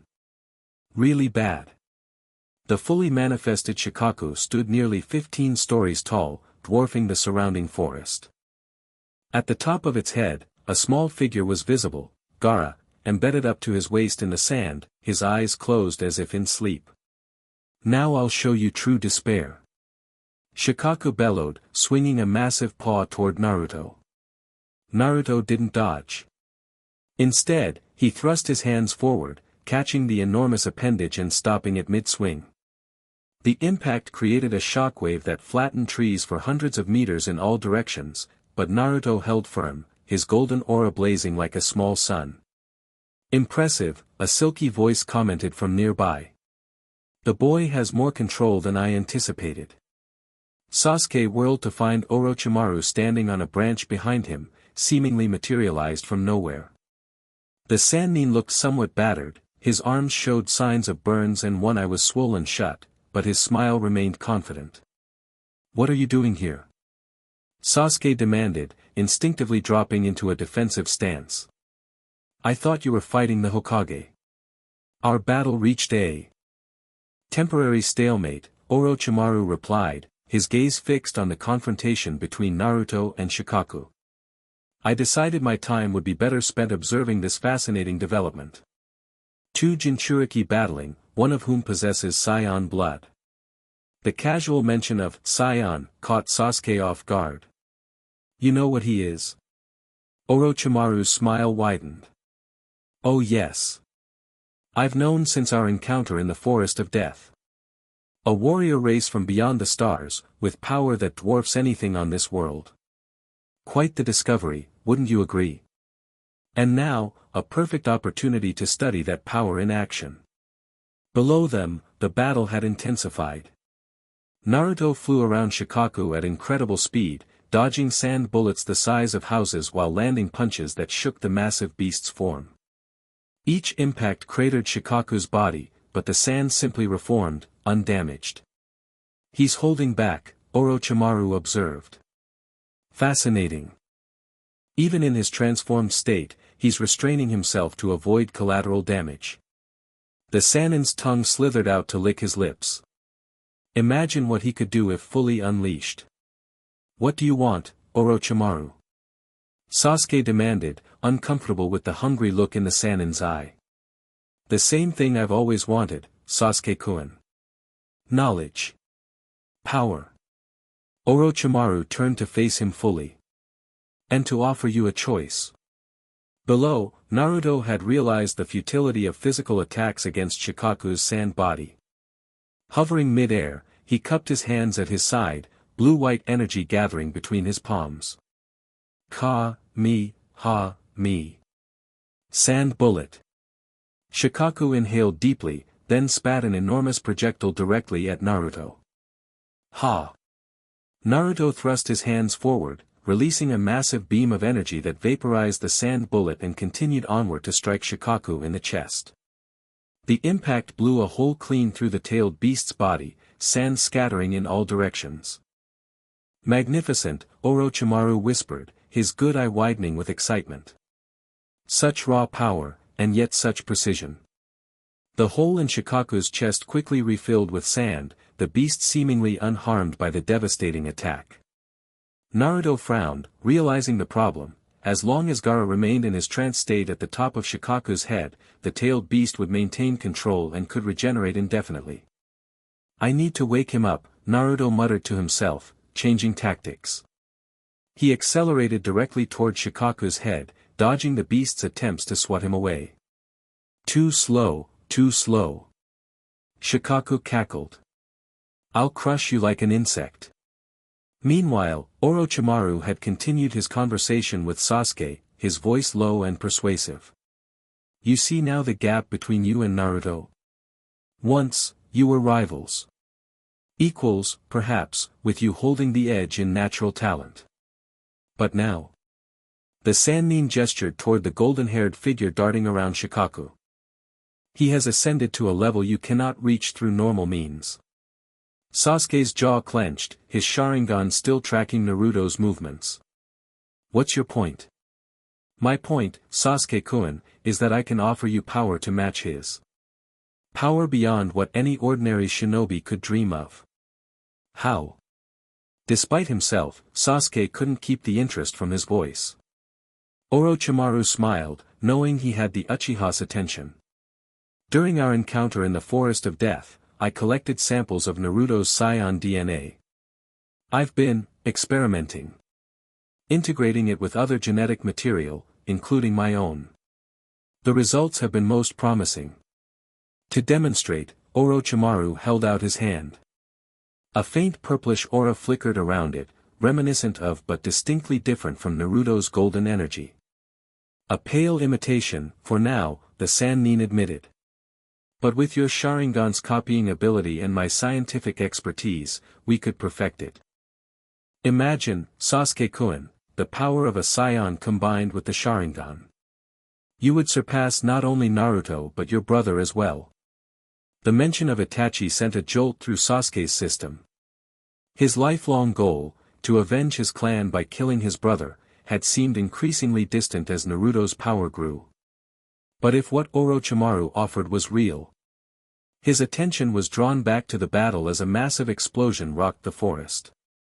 Naruto had reached Gaara, landing a powerful blow directly to the sleeping boy's face. Gaara's eyes snapped open, his connection to Shikaku momentarily disrupted. No, the tailed beast roared as its form began to destabilize. I just got out. Naruto hovered before Gaara, who was struggling to maintain the transformation.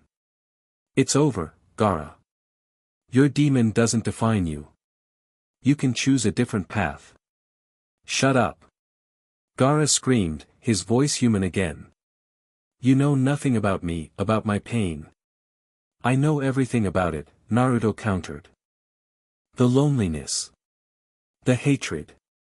People looking at you like you're a monster, not a person. I lived that same life. Shikaku's form continued to crumble as Gaara's concentration faltered. Sand fell away in massive chunks, the beast's roars fading to echoes. Then how? Gaara demanded, genuine confusion breaking through his rage. How are you so strong? Why don't you hate them all? Naruto's expression softened, his golden aura still blazing around him. Because I found precious people. Friends who saw me, not just the demon inside me. That's what makes me strong, fighting to protect them, not just myself. As the last of Shikaku's form dissolved, Naruto and Gaara fell toward the forest floor.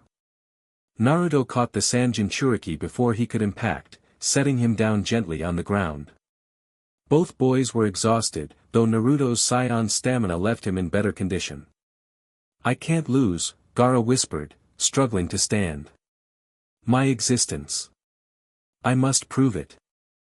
You don't need to kill to prove you exist, Naruto said, his transformation receding, hair returning to normal blonde as the golden aura faded. Your siblings care about you. I saw it in their eyes. That's a start. Gaara stared at him in disbelief, unable to comprehend a worldview so different from the one he'd constructed around himself. From their vantage point, Orochimaru watched the conclusion of the battle with calculating eyes. A touching scene, he remarked. The power of friendship conquering all. How very predictable. Sasuke remained silent, his mind racing with the implications of what he'd just witnessed, and what Orochimaru had offered. The gap between him and Naruto had never been more apparent. What once might have been dismissed as a strange Kekkai Genkai or Jinchuriki ability was now revealed as something far more profound. Naruto was an alien. A being from another world with power that transcended human limits. And Orochimaru was offering him a chance to access that same power. I need time to think, Sasuke said finally, stepping away from the Sannin. Of course, Orochimaru replied smoothly. But don't take too long. My offer won't remain open indefinitely. He formed a hand sign, preparing to depart. When you've made your decision, you'll find my agents waiting. They'll bring you to me. With that, he melted into the tree branch, vanishing as silently as he had appeared. Sasuke stood alone for a moment, processing everything he'd seen and heard. Then he leapt down to where Naruto stood over a defeated Gaara, schooling his features to reveal nothing of his encounter with Orochimaru. Sasuke, Naruto greeted, relief evident in his voice. You okay? Fine, Sasuke replied shortly. You handled that well.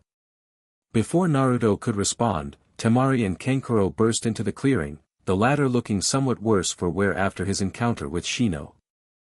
They froze at the sight of their brother defeated, then cautiously approached. Gaara? Temari called, concern evident in her voice. Temari. Kankuro. Gaara's voice was weak but carried a note of wonder, as if seeing his siblings clearly for the first time. I'm sorry. The simple apology seemed to shock his siblings more than anything else that had happened.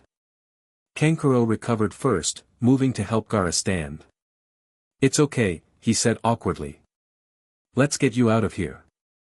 Wait, Naruto said as they prepared to leave. The invasion, it's over, Temari interrupted. We just received word through our communication channels. The Kazekage is dead, has been for weeks, apparently. Orochimaru impersonated him to trick our village into this alliance. Our forces are retreating. Naruto and Sasuke exchanged glances. If the Kazekage had been dead for weeks, then who had been sitting beside the Hokage during the finals? We need to get back to the village, Naruto decided. Make sure everyone's okay. As Gaara's siblings carried him away, the Jinchuriki looked back over his shoulder. Uzumaki Naruto, he called weakly. Thank you. Perhaps, we will meet again under different circumstances. Naruto nodded, a small smile touching his lips. I'd like that, Gaara. Once they were alone, Sasuke turned to Naruto, his expression unreadable. That transformation. The golden hair, the incredible power. What exactly are you, Naruto? Despite his exhaustion, Naruto straightened, meeting his teammates' gaze directly. It's a long story, but you deserve to hear it. The short version. I'm not fully human. I'm part of a race called the Scions, warriors from another world. I was sent here as a baby, right around when the Ninetales attacked. Sent by whom? Your parents. I don't know for sure, Naruto admitted.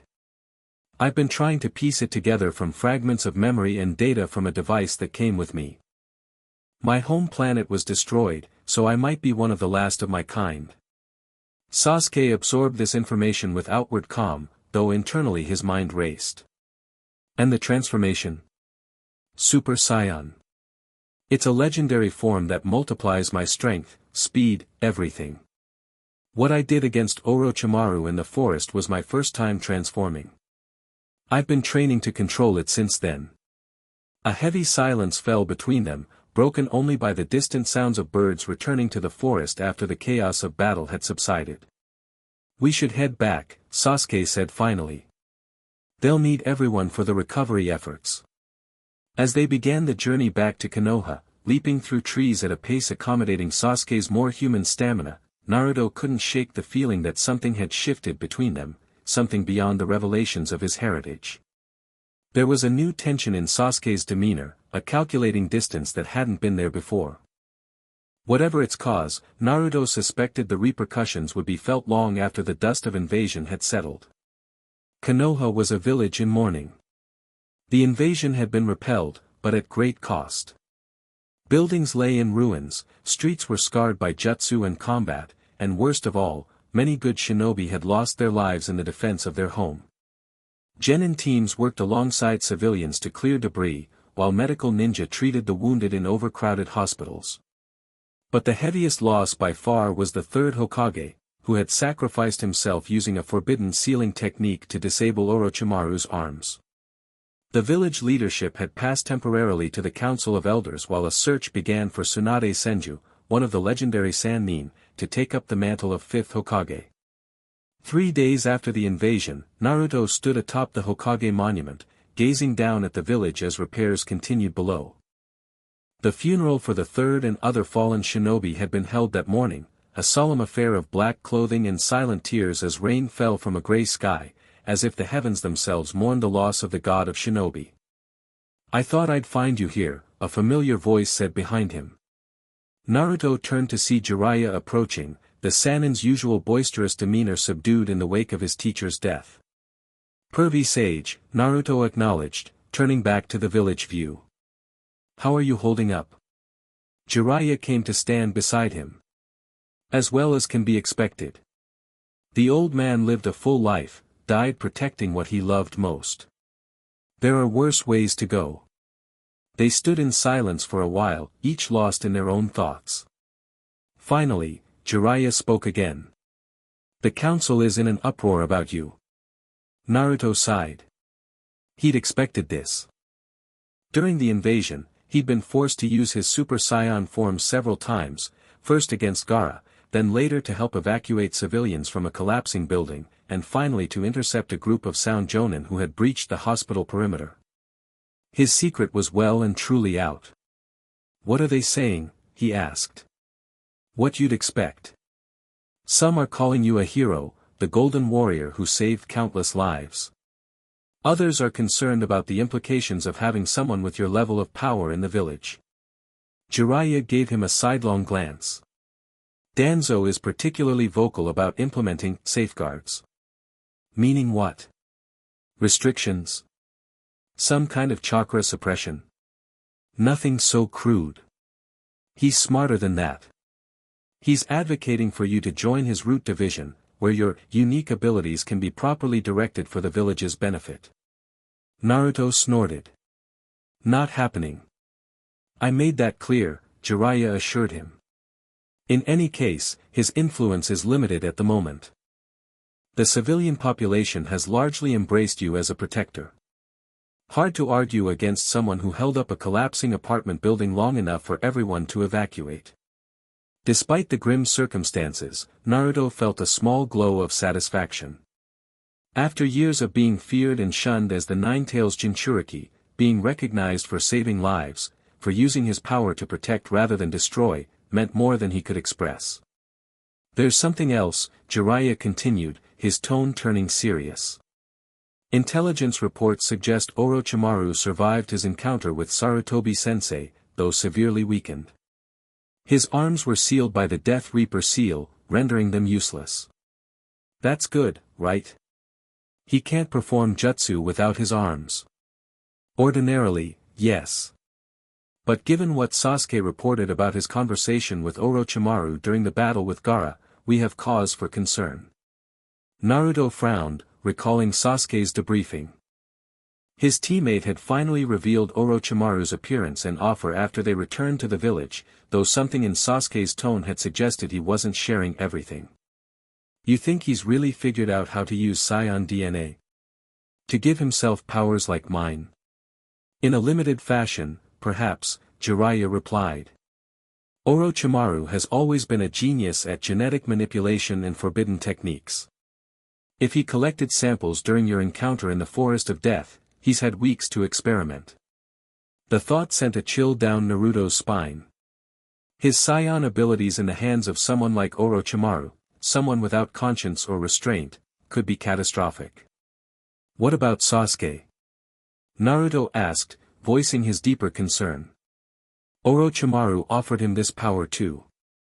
Said he could combine it with the Sharingan. Jiraiya's expression darkened. That's what worries me most. Sasuke Uchiha is in a vulnerable position psychologically. His entire life has been defined by the goal of surpassing his brother to avenge his clan. Now he's confronted with a teammate whose power dwarfs his own natural abilities, and an offer to access that same power. He wouldn't go to Orochimaru, Naruto said, though uncertainty tinged his voice. He's not that desperate. Perhaps not yet, Jiraiya conceded. But we should be vigilant nonetheless. He placed a hand on Naruto's shoulder. Which brings me to the reason I sought you out. I'm leaving the village tomorrow to search for Tsunade, and I want you to come with me. Naruto blinked in surprise. Me? Why?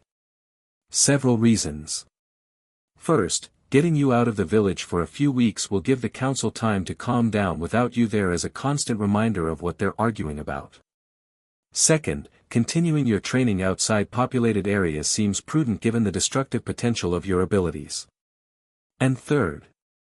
Jiraiya's voice softened slightly, I think Tsunade will be more likely to accept the position of Hokage if she meets you. Me? Why would I make any difference? Because you remind me of someone she cared about deeply. Someone she lost. Jiraiya's eyes took on a distant look. Besides, she's one of the greatest medical minds in the world. She might have insights about your unique physiology that could help you better understand your scion heritage. The prospect of learning more about himself was tempting. Despite the progress Naruto had made in controlling his abilities, fundamental questions remained unanswered: why he had been sent to Earth, whether other scions might have survived, and the full extent of what his body was capable of. When do we leave? He asked. Dawn tomorrow. Pack for several weeks of travel. Jiraiya turned to go, then paused. And Naruto? Say your goodbyes properly. Especially to your teammates. The emphasis wasn't lost on Naruto. You think Sasuke might do something while I'm gone? I think leaving without closure would be a mistake, Jiraiya replied carefully. That's all. After the Sannin departed, Naruto remained on the monument a while longer, watching the village below as the setting sun painted Konoha in hues of gold and amber. Finally, he made his decision. He needed to speak with Sasuke, not just to say goodbye, but to address the unspoken tension that had grown between them since the invasion. Finding Sasuke proved more challenging than expected. He wasn't at his apartment, the training grounds, or any of his usual haunts. Finally, Naruto located him in one of the more remote training areas, practicing alone as dusk deepened into night. The Uchiha was pushing himself hard, his shirt soaked with sweat as he drilled the Chidori technique repeatedly.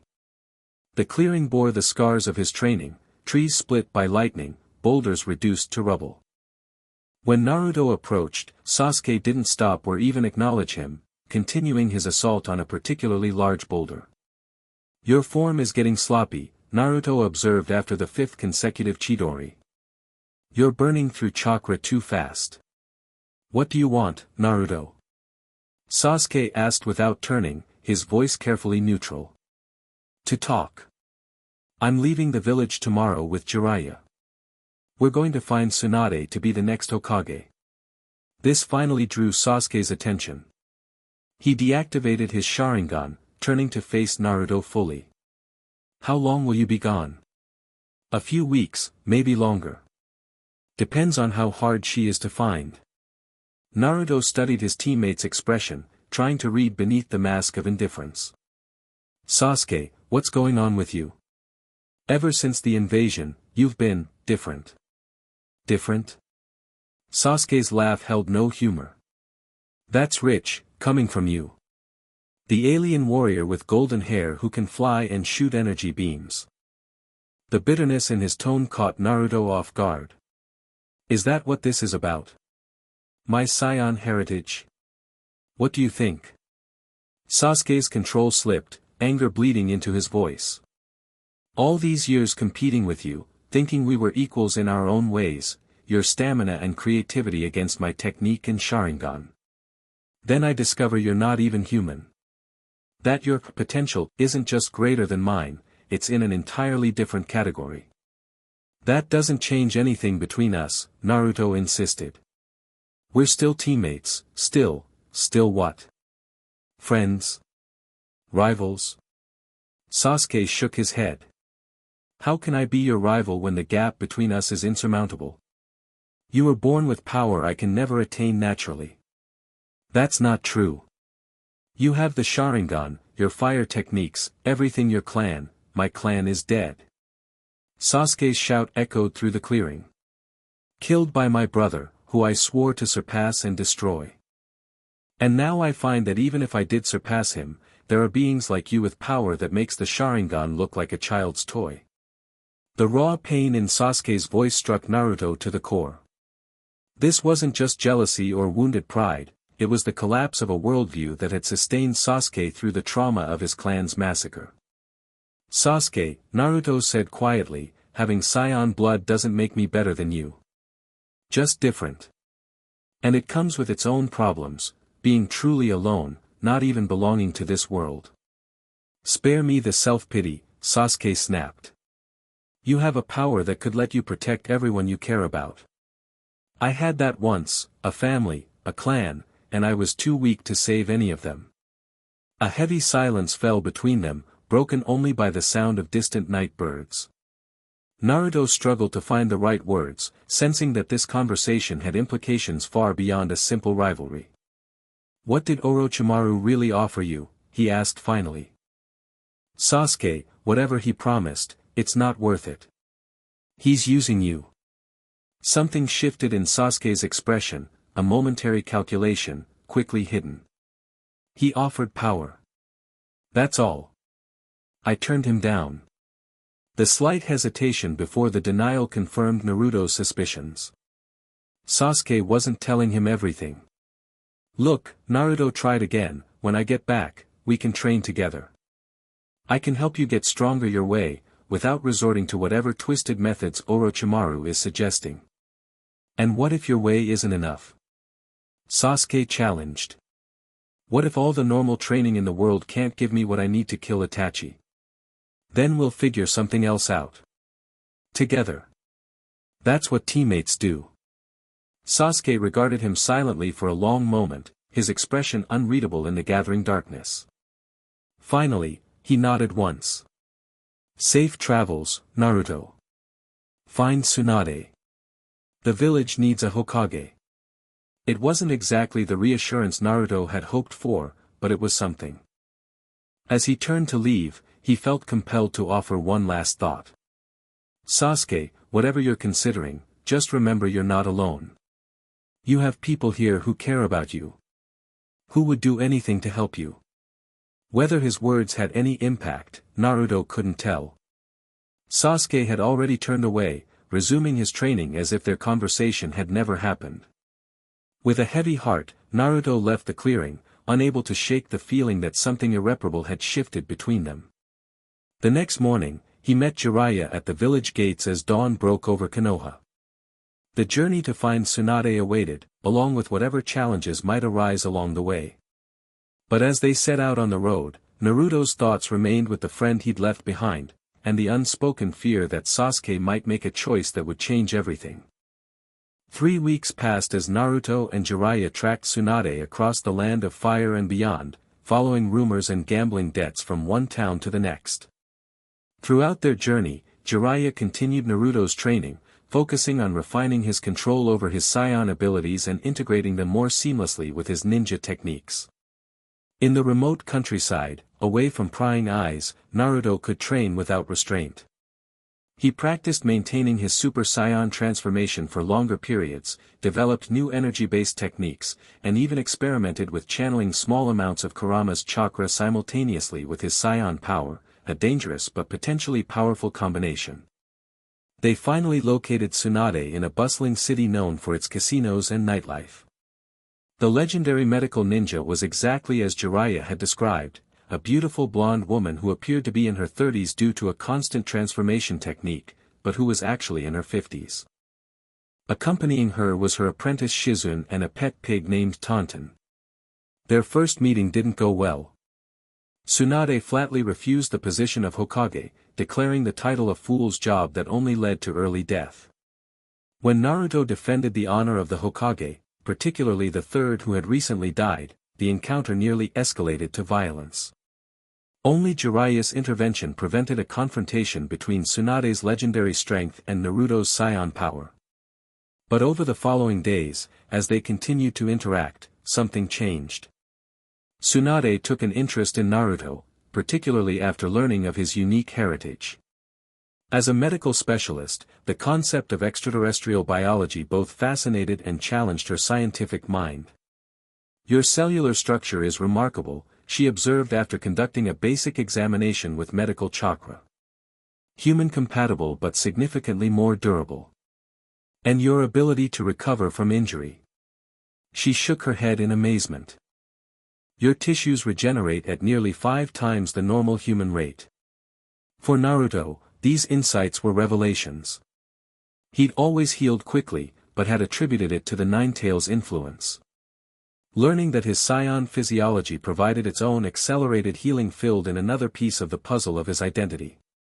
Their conversations gradually shifted from purely medical observations to more personal matters. Tsunade saw in Naruto echoes of her long-dead brother and lover, the same determination, the same dream of becoming Hokage. Despite her initial resistance, she found herself warming to the boy with 2 heritages who somehow balanced them both. Then word reached them that changed everything. Orochimaru had approached Tsunade with an offer. In exchange for healing his sealed arms, he would use a forbidden technique to resurrect her brother and lover. The decision tormented her, forcing her to choose between her personal desires and her loyalty to Konoha. In the end, she chose the village, rejecting Orochimaru's offer and engaging him in battle alongside Jiraiya. What they didn't expect was Orochimaru's new ability, a partial transformation that mimicked aspects of the Super Saiyan state, complete with a sickly purple aura and enhanced physical abilities. "Fascinating, isn't it?" Orochimaru taunted as he dodged Tsunade's earth-shattering punches with unnatural speed. "A gift from your young friend. His DNA has proven most accommodating." "You're a mockery," Naruto spat, having joined the battle in his own transformed state, golden hair blazing. "That power isn't yours to use." "All power is there for the taking, boy," Orochimaru retorted. "The strong claim what they need from the weak. It's the law of nature." Despite his enhancements, Orochimaru was still handicapped by his sealed arms and faced with 3 formidable opponents, Jiraiya, Tsunade, and Naruto in his Super Saiyan form. When his assistant Kabuto fell to Naruto's Rasengan, enhanced with Saiyan energy, Orochimaru realized the battle was lost and retreated, vowing to return with a more perfect integration of Saiyan power. In the aftermath, Tsunade made her decision. She would return to Konoha and accept the position of 5th Hokage. But first, she had a gift for Naruto, a green crystal necklace that had once belonged to her grandfather, the first Hokage. "For believing when I couldn't," she said as she placed it around his neck. "And for reminding me what it means to fight for something greater than myself." The return journey to Konoha was marked by a sense of accomplishment and renewal. Naruto had grown significantly under Jiraiya's tutelage, Tsunade had found new purpose, and the village would soon have the leadership it desperately needed after the third's death. But as they approached the village gates, an uneasy feeling settled in Naruto's stomach, a premonition that something was wrong. His instinct proved correct when they were met by Kakashi, whose grim expression told them everything before he spoke a word. "Sasuke's gone," the Jonin reported. "He left the village 3 days ago." We believe he's seeking out Orochimaru. The news hit Naruto like a physical blow. Despite their tense parting, he'd convinced himself that Sasuke wouldn't actually go through with it, wouldn't abandon the village and their friendship for Orochimaru's tainted power. We have to go after him, Naruto said immediately. I can track him. With my speed, I could. A team has already been dispatched, Kakashi interrupted. Shikamaru is leading a squad of Genin, Neji, Choji, Kiba, and Rock Lee, who insisted on joining despite not being fully recovered. Genin against Orochimaru? Tsunade interjected. That's suicide. They're not expected to engage Orochimaru directly, Kakashi clarified. Intelligence suggests Sasuke is being escorted by 4 of Orochimaru's elite guards, the Sound 4. The team's mission is to intercept them before they reach Orochimaru's territory. Naruto was already removing his travel pack, preparing to go after them. Which direction? How long ago did they leave? 6 hours. They're headed toward the Valley of the End. Kakashi placed a restraining hand on Naruto's shoulder. Naruto, there's something else you should know. Before he left, Sasuke underwent a partial transformation similar to what you described seeing from Orochimaru. A purple aura, enhanced physical abilities, but unstable, causing him visible pain. The implication was clear. Even before leaving the village, Sasuke had begun experimenting with whatever version of scion power Orochimaru had offered him. He's killing himself, Naruto realized, horror dawning in his eyes. A human body wasn't meant to channel that kind of energy without proper adaptation. Orochimaru might survive it because of his modified body, but Sasuke. All the more reason to bring him back quickly, Tsunade said decisively. Naruto, go. Your speed gives you the best chance of catching up to the retrieval team and providing support. Kakashi, gather a squad of Jonin to follow as backup. Naruto nodded, gratitude in his eyes. Without another word, he channeled his scion energy, the golden aura flickering to life around him as he prepared to transform fully. Wait, Jiraiya said, placing a hand on his shoulder. Remember your training. Full power isn't always the answer. Strategic application of force will serve you better than raw strength. I understand, pervy sage, Naruto replied with a grim smile. I'll bring him back. No matter what. With that promise, he launched himself into the air, leaving a trail of golden light as he accelerated toward the Valley of the End, and the friend who had chosen a darker path. The Valley of the End lived up to its name, a massive gorge where a thundering waterfall cascaded between 2 giant statues carved into the cliff faces. On one side stood the first Hokage, Hashirama Senju, on the other, Madara Uchiha, his former friend and rival. It was a place steeped in history, marking the legendary battle that had shaped the ninja world. Now it would witness another confrontation between former friends whose paths had diverged. Naruto arrived to find a scene of devastation. The retrieval team had engaged the Sound 4 at various points along the way, each member staying behind to fight one opponent so the others could continue the pursuit. According to a wounded Kiba, whom Naruto had passed on his approach, only Shikamaru and Rock Lee had made it to the valley before encountering a 5th opponent, a white-haired shinobi named Kimimaro whose bone manipulation abilities had forced them to split up again. Now, as Naruto landed on the first Hokage's statue, he saw Sasuke standing atop Madara's head across the waterfall. Even from this distance, the changes were obvious. Sasuke's skin had darkened to a grayish hue, his hair had grown longer and taken on a bluish tint, and most disturbingly, wing-like appendages protruded from his back. Purple energy crackled around him, similar to but distorted from the clean golden aura of a true scion. Sasuke! Naruto called, his voice carrying over the roar of the waterfall. This has gone far enough. Come back to the village before that power destroys you. Sasuke turned slowly, revealing further transformations. His Sharingan was active, but the whites of his eyes had turned black, giving him an alien, predatory appearance. Naruto, he acknowledged, his voice carrying a dual tone similar to what Gaara had exhibited during his partial transformation. Always chasing after me, aren't you? The dead last who can't accept that our paths have diverged. This isn't a path, Naruto replied, leaping across the waterfall to land on Madara's statue, bringing himself closer to his friend. It's a dead end.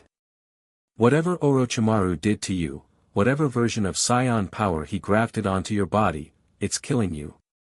I can sense the instability. Sasuke laughed, a harsh sound without humor. So concerned for my well-being. But you miss the point entirely. This power is just the beginning, a stepping stone. Orochimaru promises further refinements, a perfect integration of scion abilities with the Sharingan. At what cost? Your body. Your soul. He wants to take over your body, Sasuke. That's always been his goal with the Uchiha. A temporary arrangement, Sasuke dismissed. One that benefits us both. He gets the Sharingan for a time, I get knowledge and power that would take decades to acquire otherwise. Naruto shook his head in disbelief. The Sasuke he knew would never make such a bargain, would never surrender his autonomy, especially not to someone like Orochimaru. This was more than jealousy or ambition, something had fundamentally broken in his friend. This isn't you talking, Naruto said, taking another step forward. It's that corrupted energy. It's affecting your mind, just like the curse mark did during the Chunin exams. You're wrong. Sasuke's expression hardened. This is the clearest I've ever thought. For years I've been distracted by petty village politics, by team dynamics, by the illusion that traditional training could ever give me the power I need. Now I see the truth, power comes from sacrifice, from being willing to give up everything for your goal. And what is your goal, Sasuke? Killing Itachi. What happens after that? Will this twisted power bring back your clan? Will it heal the emptiness inside you? For a brief moment, something flickered in Sasuke's transformed eyes, doubt, perhaps, or a moment of clarity. But it was quickly subsumed by resolve. Enough talk, he declared, the purple aura intensifying around him. If you insist on standing in my way, I'll simply remove you. Consider it a test of my new abilities. Without further warning, he attacked, moving with speed that would have been impossible for him just weeks before. His fist, charged with the corrupted scion energy, aimed directly for Naruto's heart. Naruto blocked the strike but was still sent skidding backward by its force. He hadn't transformed yet, hoping to reason with Sasuke first, but it was clear diplomacy had failed. Fine, he said, his expression hardening. If this is the only language you'll understand. Golden light erupted around him as he embraced his scion heritage. His hair stood on end, shifting from blonde to brilliant gold, his eyes from blue to teal. The transformation complete, he settled into a fighting stance. I'm taking you back to Konoha, Sasuke. Even if I have to break every bone in your body to do it. You can try, Sasuke replied, forming hand signs with blinding speed. Fire style, Dragon Flame Jutsu. A massive dragon of flame roared toward Naruto, larger and hotter than any fire technique Sasuke had previously managed. Naruto didn't dodge. Instead, he thrust his hands forward, creating a barrier of scion energy that split the flames around him. Your jutsu are stronger, he acknowledged. But fundamentally unchanged. You're just pumping more power into the same techniques. Then let me show you something new, Sasuke countered. The wing-like appendages on his back extended fully as he rose into the air. Orochimaru's research suggested flight was possible with the right application of energy. Seems he was correct. This development caught Naruto off guard. Flying was an ability he'd only recently mastered himself, one that should have required the biological adaptations unique to scions. That Orochimaru had found a way to replicate it with his corrupted version was concerning. But there was no time to dwell on implications. Sasuke dive-bombed from above, his body surrounded by crackling Chidori energy enhanced by the purple aura. Naruto met the charge head-on, surrounding his fist with concentrated scion ki. The collision of their techniques created a shockwave that shattered the stone beneath them and sent ripples across the waterfall. For a moment they were locked in stalemate, each pushing against the other's power. Then Naruto gained the advantage, his pure scion energy overwhelming Sasuke's corrupted version. The Uchiha was sent tumbling backward, crashing into the cliff face. "Give it up, Sasuke," Naruto called. "Your body can't handle that power for long. I can already see it breaking down your cellular structure." It was true. Even as Sasuke extracted himself from the rubble, blood trickled from the corners of his eyes and mouth, signs that his human physiology was rejecting the foreign energy. "So what if it kills me?" Sasuke spat, wiping blood from his lips. "If this power lets me kill Itachi first, it's worth the price." "And what about after?" Naruto pressed, trying once more to reach his friend. "What about restoring your clan? Finding some measure of peace? You'll throw all that away for revenge? There is nothing after." Sasuke roared, his corrupted aura flaring wildly. "Don't you understand? Itachi didn't just kill my family, he killed my future. Every dream, every hope I had died with them. Revenge isn't just my goal, it's my only reason for existing." The raw pain in his voice struck Naruto to the core. This wasn't just about power or jealousy. Sasuke was fundamentally broken inside, his entire identity constructed around a single moment of trauma that had never healed. "It doesn't have to be that way," Naruto said softly. "You have people who care about you. Kakashi-sensei, Sakura, me. We can help you find another path." "I don't want another path," Sasuke replied, his voice suddenly calm, controlled. "And I'm done talking."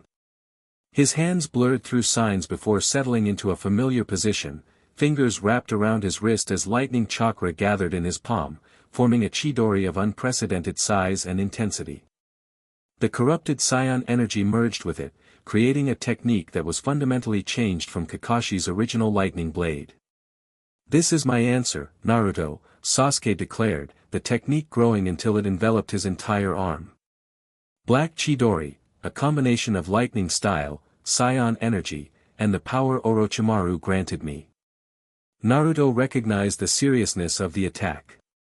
This wasn't a sparring technique or a show of force, this was Sasuke committing to killing him. With grim resolve, he cupped his hands at his side, channeling his own energy. "Ka, me, ha, me." Blue-white energy gathered between his palms, pulsing with power. Unlike his battle with Gaara, Naruto carefully controlled the technique's intensity, enough to counter Sasuke's attack without obliterating him in the process. Time seemed to slow as they launched toward each other, Sasuke's black Chidori trailing purple lightning, Naruto's Kamehameha compressed into a sphere in his outstretched hand. They met at the center of the valley, their techniques colliding with cataclysmic force. Ha! The release of energy created a dome of light that expanded outward, vaporizing the water below and cracking the statues on either side of the waterfall. Within the maelstrom, Naruto and Sasuke were locked in a struggle of wills as much as power, each pushing their technique to its limit. For a crucial moment, they were evenly matched. Then Sasuke's corrupted transformation began to falter, the strain on his body too great to maintain. The purple aura flickered, his wing-like appendages beginning to recede. In that instant of vulnerability, Naruto gained the advantage. His Kamehameha pushed through, overwhelming the black Chidori and striking Sasuke directly. The Uchiha was thrown backward, his transformation completely collapsing as he slammed into the base of Madara's statue. When the energy dissipated, Naruto approached cautiously. Sasuke lay in a crater of his own making, his appearance returned to normal, though his body bore the marks of the corrupted transformation, discolored patches of skin, burst blood vessels, and a network of purple veins visible beneath his pale complexion. "It's over, Sasuke," Naruto said, his own transformation receding as he knelt beside his fallen friend. "That power was killing you. We need to get you back to Konoha, let Tsunade examine you before the damage becomes permanent." Sasuke's eyes fluttered open, once again their normal onyx color. For a moment, clarity seemed to return to them. Then his gaze hardened once more. "This isn't over," he whispered, his voice hoarse with exhaustion. "It will never be over until one of us is dead." Before Naruto could respond, a new presence made itself known, a sinuous white snake slithering from Sasuke's collar, expanding rapidly into a human form. Orochimaru himself, or rather, a clone or extension of him, materialized beside Sasuke. My, the Sannin remarked, his golden eyes gleaming with interest. "What a fascinating demonstration. Both of you exceeded my expectations." "Orochimaru." Naruto snarled, instantly back on guard. "What are you doing here?" "Insurance, dear boy. Did you think I would send Sasuke-kun to me without some means of ensuring his safe arrival?" The Sannin's gaze traveled between the two former teammates. "Though I must admit, I didn't anticipate quite this level of resistance from you. Your scion powers have matured significantly." "Get away from him," Naruto demanded, golden energy beginning to flicker around his fists once more. "Sasuke needs medical attention, not your twisted experiments." "On the contrary," Orochimaru countered smoothly. "I'm the only one who can save him now. The cellular degradation caused by his transformation can only be halted by my specialized techniques. Take him back to Konoha, and he'll be dead within days, or worse, reduced to a crippled shadow of himself." Naruto hesitated, uncertainty creeping in. Was Orochimaru telling the truth? Had the corrupted scion energy damaged Sasuke beyond conventional healing? Taking advantage of this moment of doubt, Orochimaru formed a single-hand sign. Sasuke's body began to sink into the stone as if it were quicksand, a transportation technique of some kind. "No." Naruto lunged forward, but it was too late. Sasuke had already disappeared beneath the surface, leaving only disturbed dust where he had lain. "He's mine now," Orochimaru stated with satisfaction. "As he was always meant to be. But don't despair, Naruto-kun. This is merely the beginning of our interactions, not the end." "I'll find him," Naruto vowed, his eyes flashing teal as his anger mounted. "And I'll destroy you for what you've done to him. I look forward to the attempt." Orochimaru's form began to dissolve into white snakes. "Until next time, last son of the Scions. Grow stronger, it will make claiming your power all the more satisfying when the time comes." With those ominous words, the Sannin disappeared completely, leaving Naruto alone in the devastated valley. He stood motionless for a long moment, processing his failure. Despite all his power, all his training, he hadn't been able to save his friend from the darkness consuming him. The sound of approaching footsteps roused him from his thoughts. Kakashi appeared at the edge of the valley, taking in the scene of destruction with a grim expression. "Naruto," he called. "What happened? Where's Sasuke?" "Gone," Naruto replied, his voice hollow. "Orochimaru took him. I failed." Kakashi approached, placing a hand on his student's shoulder. "You didn't fail. From the looks of this valley, you fought with everything you had. It wasn't enough." "Sometimes it isn't," Kakashi said quietly. "Sometimes people make choices we can't prevent, no matter how much power we possess." They stood in silence for a moment, mentor and student united in their sense of loss. Finally, Kakashi spoke again. "The others need our help. Lee and Shikamaru are holding their own against Kimimaro, but they won't last much longer. And the rest of the retrieval team has suffered serious injuries." The mention of his friends in danger snapped Naruto back to the present. He couldn't change what had happened with Sasuke, at least not today, but he could still protect those who remained. "Let's go," he said, his resolve returning. "I won't lose anyone else." Together, they left the Valley of the End, leaving behind the shattered statues of former friends whose rivalry had shaped history, a fitting backdrop for a new chapter in the complex relationship between Naruto and Sasuke. 1 month after Sasuke's defection, Konoha had begun to heal from both the invasion and the loss of the last loyal Uchiha. Tsunade had been officially installed as the 5th Hokage, bringing stability to the village leadership. The injured members of the retrieval team had recovered, thanks in large part to Tsunade's medical expertise. And rebuilding efforts continued throughout the village, gradually erasing the physical scars of Orochimaru's attack. But emotional wounds healed more slowly than buildings or bodies.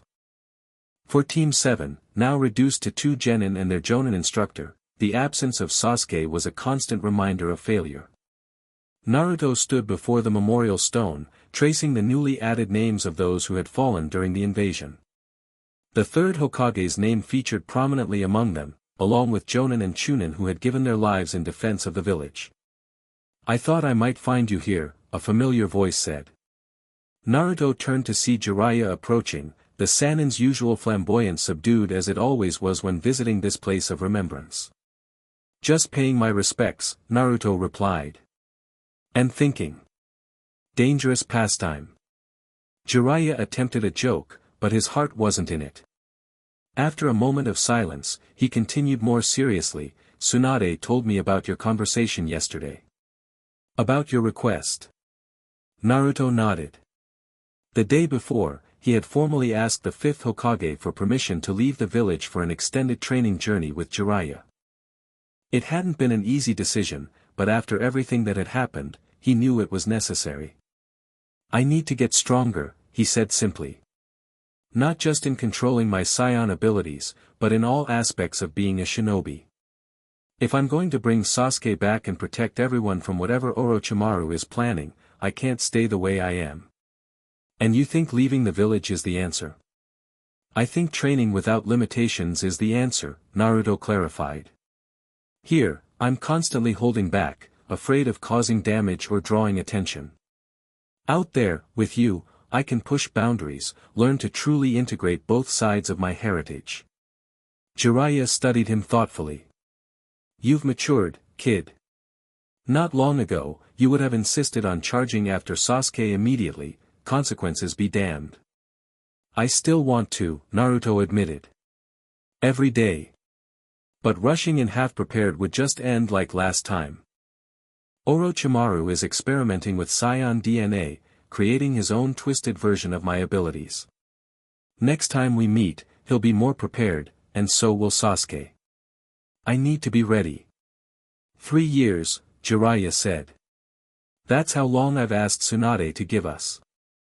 3 years to make you into not just the strongest scion this world has ever seen, but a shinobi worthy of the title Hokage someday." Naruto's eyes widened. 3 years? That's a long time to be away from the village. "It's necessary. We won't just be training, we'll be gathering intelligence on Orochimaru's movements, tracking the Akatsuki, and investigating more about your scion heritage. I have contacts across the continent who might know something about previous scion visitors to our world." The prospect was both exciting and intimidating. 3 years away from Konoha, from his friends, from everything familiar. But also 3 years of focused training, of discovering more about himself and his potential. "When do we leave?" he asked. "Tomorrow morning. Pack light, we'll be moving frequently."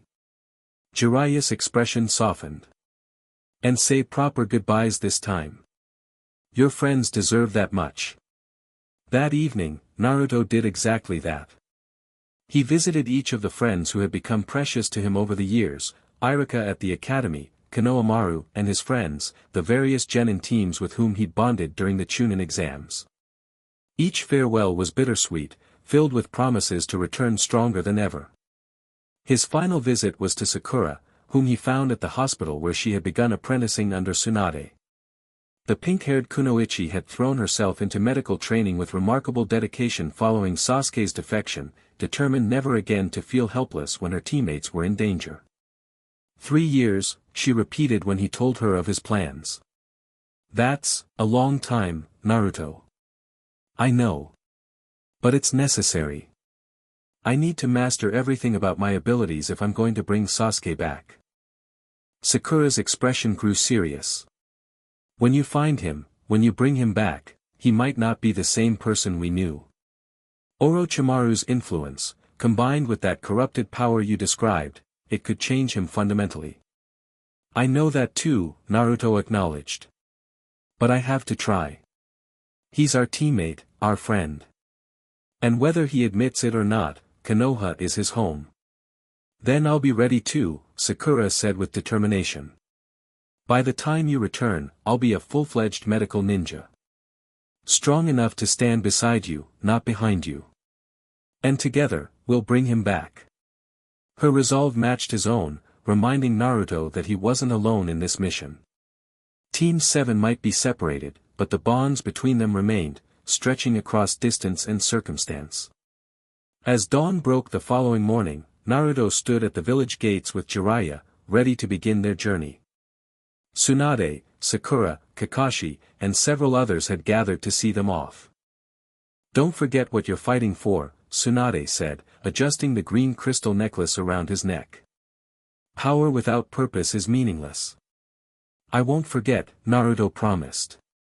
When I return, I'll be worthy of this village's trust, both as a shinobi and as a scion. With final waves and farewells, they set out on the road, the rising sun at their backs as they walked away from Konoha.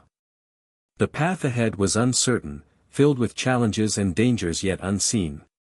But Naruto faced it with determination, his dual heritage no longer a source of confusion but a foundation of strength. He was Naruto Uzumaki, genin of Konoha, Jinchuriki of the nine-tailed fox, and the last scion. And someday, he would be the bridge between worlds, the protector of all he held dear, and perhaps even Hokage. But first, he had a friend to save and a destiny to fulfill. 3 years passed like a whirlwind of training, travel, and discovery. Under Jiraiya's guidance, Naruto's abilities expanded in ways he hadn't thought possible.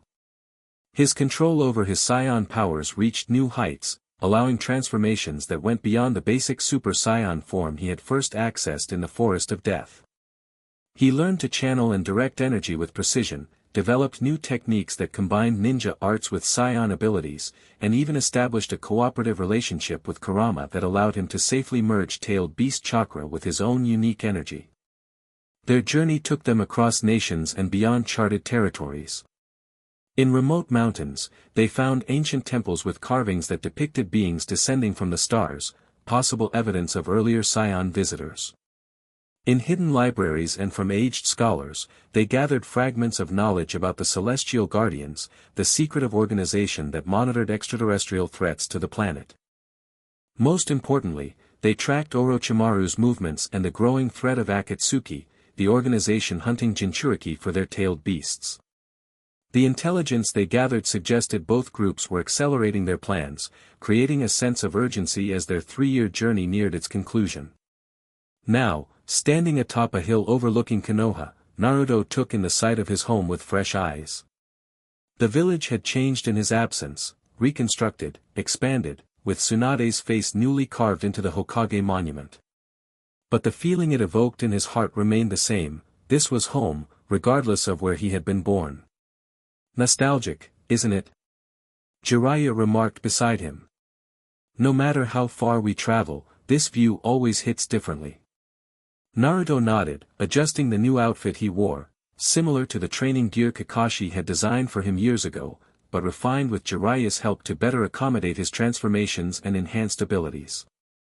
The burnt orange gi over a blue bodysuit had become his signature look, combined with a short white cape that bore the spiral symbol of the Uzumaki clan. Do you think they'll notice how much I've changed? He asked, only half joking. Jiraiya laughed. Kid, you're 6 inches taller, your power level is off the charts, and you've developed techniques that could level mountains. Yeah, I think they might notice. Indeed, the physical changes were substantial. Naruto had grown from a somewhat short, scrappy genin into a young man of impressive stature. His formerly round face had matured into sharper features that increasingly resembled the holographic image he'd seen of his scion father. His blonde hair was slightly longer, still spiky but now with a more controlled style that spiked upward naturally, even in his base form. But the most profound changes were invisible to the casual observer: the confidence that came not from boasting but from genuine self-knowledge, the balance he'd achieved between his human heart and scion instincts, and the deep well of power he now accessed with effortless control. Well, Naruto said with a grin, only one way to find out. They made their way down to the gates, where the eternal gate guards Izumo and Kotetsu recognized them immediately, expressions of surprise and welcome breaking across their faces. Naruto. Jiraiya-sama. Welcome back. Thanks, Naruto replied with a wave. It's good to be home. As they walked through the village streets, Naruto noted the curious glances and double takes from villagers who recognized him despite his changed appearance. Some called out greetings, others whispered to companions, but notably absent were the fearful or hateful looks that had followed him in childhood. Whether due to his heroics during the invasion or simply time's passage, the village's perception of him had fundamentally shifted. Their first stop was the Hokage Tower, where Tsunade greeted them with a mixture of relief and exasperation. 3 years and 2 months, she noted, arms crossed over her ample chest. You're late. Gathering intelligence takes time, Princess, Jiraiya replied with a shrug. Besides, the extra training was worth it. He gestured to Naruto. See for yourself. Tsunade's amber eyes assessed Naruto critically, then widened slightly. Your chakra signature, it's completely different. More stable, but also vastly more powerful. It's not just chakra, Naruto explained. I've learned to fully integrate my scion energy with both my natural chakra and Kurama's. They work in harmony now, rather than competing. Kurama? Tsunade raised an eyebrow. The 9 tails, Naruto clarified. We've come to an understanding over the years. He's still grumpy, but cooperative when it counts. This news clearly surprised the Hokage. A Jinchuriki working willingly with their tailed beast, unprecedented. She shook her head in wonder. What else have you accomplished during your absence? For the next hour, Naruto and Jiraiya briefed Tsunade on everything they had learned, about the Akatsuki's movements, Orochimaru's experiments with scion DNA, the scattered evidence of previous scion visitors to Earth, and the shadowy celestial guardians who had maintained an enigmatic presence throughout their journey, observing but never directly interfering. So Orochimaru has continued experimenting, Tsunade mused, her expression darkening. And Sasuke serves as both his protege and future vessel. Troubling. Based on our intelligence, Orochimaru plans to transfer into Sasuke's body within the next 6 months, Jiraiya reported. His current vessel is deteriorating, and he views the Uchiha as the perfect replacement, especially now that he's been infused with a stabilized version of that corrupted scion energy. Then we need to move quickly, Tsunade decided. Naruto, I know you've just returned, but how soon would you be ready for a mission to locate and retrieve Sasuke? I'm ready now, Naruto replied without hesitation. But I'd like to see my friends first. Reconnect with the village before heading out again. Tsunade nodded her understanding. Take 3 days. Use that time to form your team and prepare. I'll authorize this as an S-rank mission with you as squad leader. Me? Naruto blinked in surprise. But I'm still technically a genin. This drew amused smiles from both Sannin. A technicality we'll address soon enough, Tsunade assured him. Your abilities and experience qualify you for Jonin rank, regardless of whether you've taken the Chunin Exams. But that's a discussion for another day. Dismissed from the Hokage's office, Naruto spent the remainder of the day reconnecting with friends and comrades. He was surprised and pleased to discover how everyone had grown in his absence, Sakura into a formidable medical ninja with strength rivaling Tsunade's, Shikamaru into a respected strategist and Jonin, Lee into a taijutsu master who had overcome his previous injuries, and so many others who had matured into capable shinobi. But as night fell and Naruto returned to his apartment, kept clean and maintained on Tsunade's orders during his absence, his thoughts turned to the mission ahead. Somewhere out there, Sasuke was undergoing the final preparations to become Orochimaru's vessel, possibly willingly, if it meant gaining more power. The memory of their battle at the Valley of the End still haunted him, not just Sasuke's corrupted transformation, but the raw pain and emptiness behind his words. A pain Naruto now better understood after years of reflection and growth. I will bring you back, he murmured to the stars visible through his window. Not just because I promised Sakura, but because you deserve the chance to heal. To find purpose beyond revenge. The stars twinkled silently in response, some perhaps shining from the vicinity of where planet Vegeta had once orbited its sun. Naruto had made peace with his dual heritage during his journey, accepting that he could be both a proud Saiyan warrior and a devoted Konoha shinobi. Now his challenge was to help Sasuke find similar reconciliation with his own divided soul. The next morning brought an unexpected encounter. As Naruto was making his way to Training Ground 7 to test his abilities against Kakashi, who had expressed keen interest in seeing his former student's growth, he sensed a familiar energy signature approaching, one he hadn't felt in 3 years. Celestial Guardian, he acknowledged without turning, his enhanced senses having detected the masked figure long before they made their presence known. Scion child, the figure replied, materializing from the shadows of a nearby alley. Though, child no longer seems appropriate. You've grown into your power. And you've been watching me all this time, Naruto observed, finally turning to face them. The mask was the same as before, white with that strange symbol painted in red, but he sensed something different about the person behind it.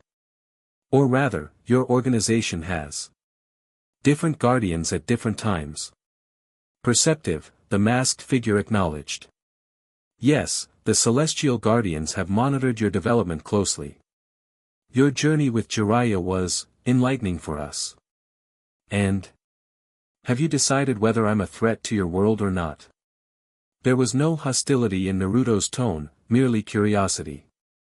That remains uncertain. The figure tilted their head slightly. You possess power that could level cities, yet you use it with restraint. You carry the legacy of a warrior race, yet fight to protect rather than conquer. You are, in many ways, an anomaly. I'm just Naruto, he replied with a slight smile. Scion blood, human heart. Or maybe it's the other way around sometimes. The Guardian studied him for a long moment. Perhaps that is why you succeed where others of your kind failed. The previous Scions who visited this world came as conquerors, unleashing devastation that took generations to heal. You came as an infant, raised among humans, shaped by their values. This confirmation of other Scion visitors piqued Naruto's interest. When? How many? The first recorded incursion was over 1,000 years ago. A small group, 4 warriors with transformations similar to yours. They battled what your people would later call the Sage of Six Paths. The Guardian's voice took on a reverent quality. The second came 500 years later, a lone Scion whose power exceeded anything we had witnessed before or since. Until you. What happened to them? The first group was defeated by the Sage, though the battle reshaped the continent. The lone warrior disappeared after a cataclysmic battle with the combined might of the era's strongest ninja. Some records suggest he may have departed the planet voluntarily after finding whatever he sought. Naruto absorbed this information thoughtfully. Evidence of his people's history on Earth, fragments of a larger story he might never fully know. Why tell me this now, he asked. After years of just watching from the shadows? The Guardian was silent for a moment. Because a convergence approaches. The one you call Orochimaru has tampered with forces beyond his comprehension. His experiments with Saiyan DNA have created instabilities. Dimensional weaknesses. And there are indications that others of your kind may have survived the destruction of your homeworld. This last revelation hit Naruto like a physical blow. Other Scions? Alive? Where? Unknown. But the energy signatures detected at these dimensional fluctuations bear similarities to your own when transformed. It may be nothing, echoes across reality, phantoms of possibility. Or it may be that the universe is larger and more complex than either of our peoples fully comprehend. With that cryptic statement, the Guardian began to fade back into the shadows. We will continue to observe, Naruto Uzumaki. But know this, should your path bring destruction to this world, the Celestial Guardians will intervene with all our power. Ancient measures exist, designed specifically to counter beings of your nature. I understand, Naruto replied solemnly. But my path is protection, not destruction. That's my ninja way, and my scion pride.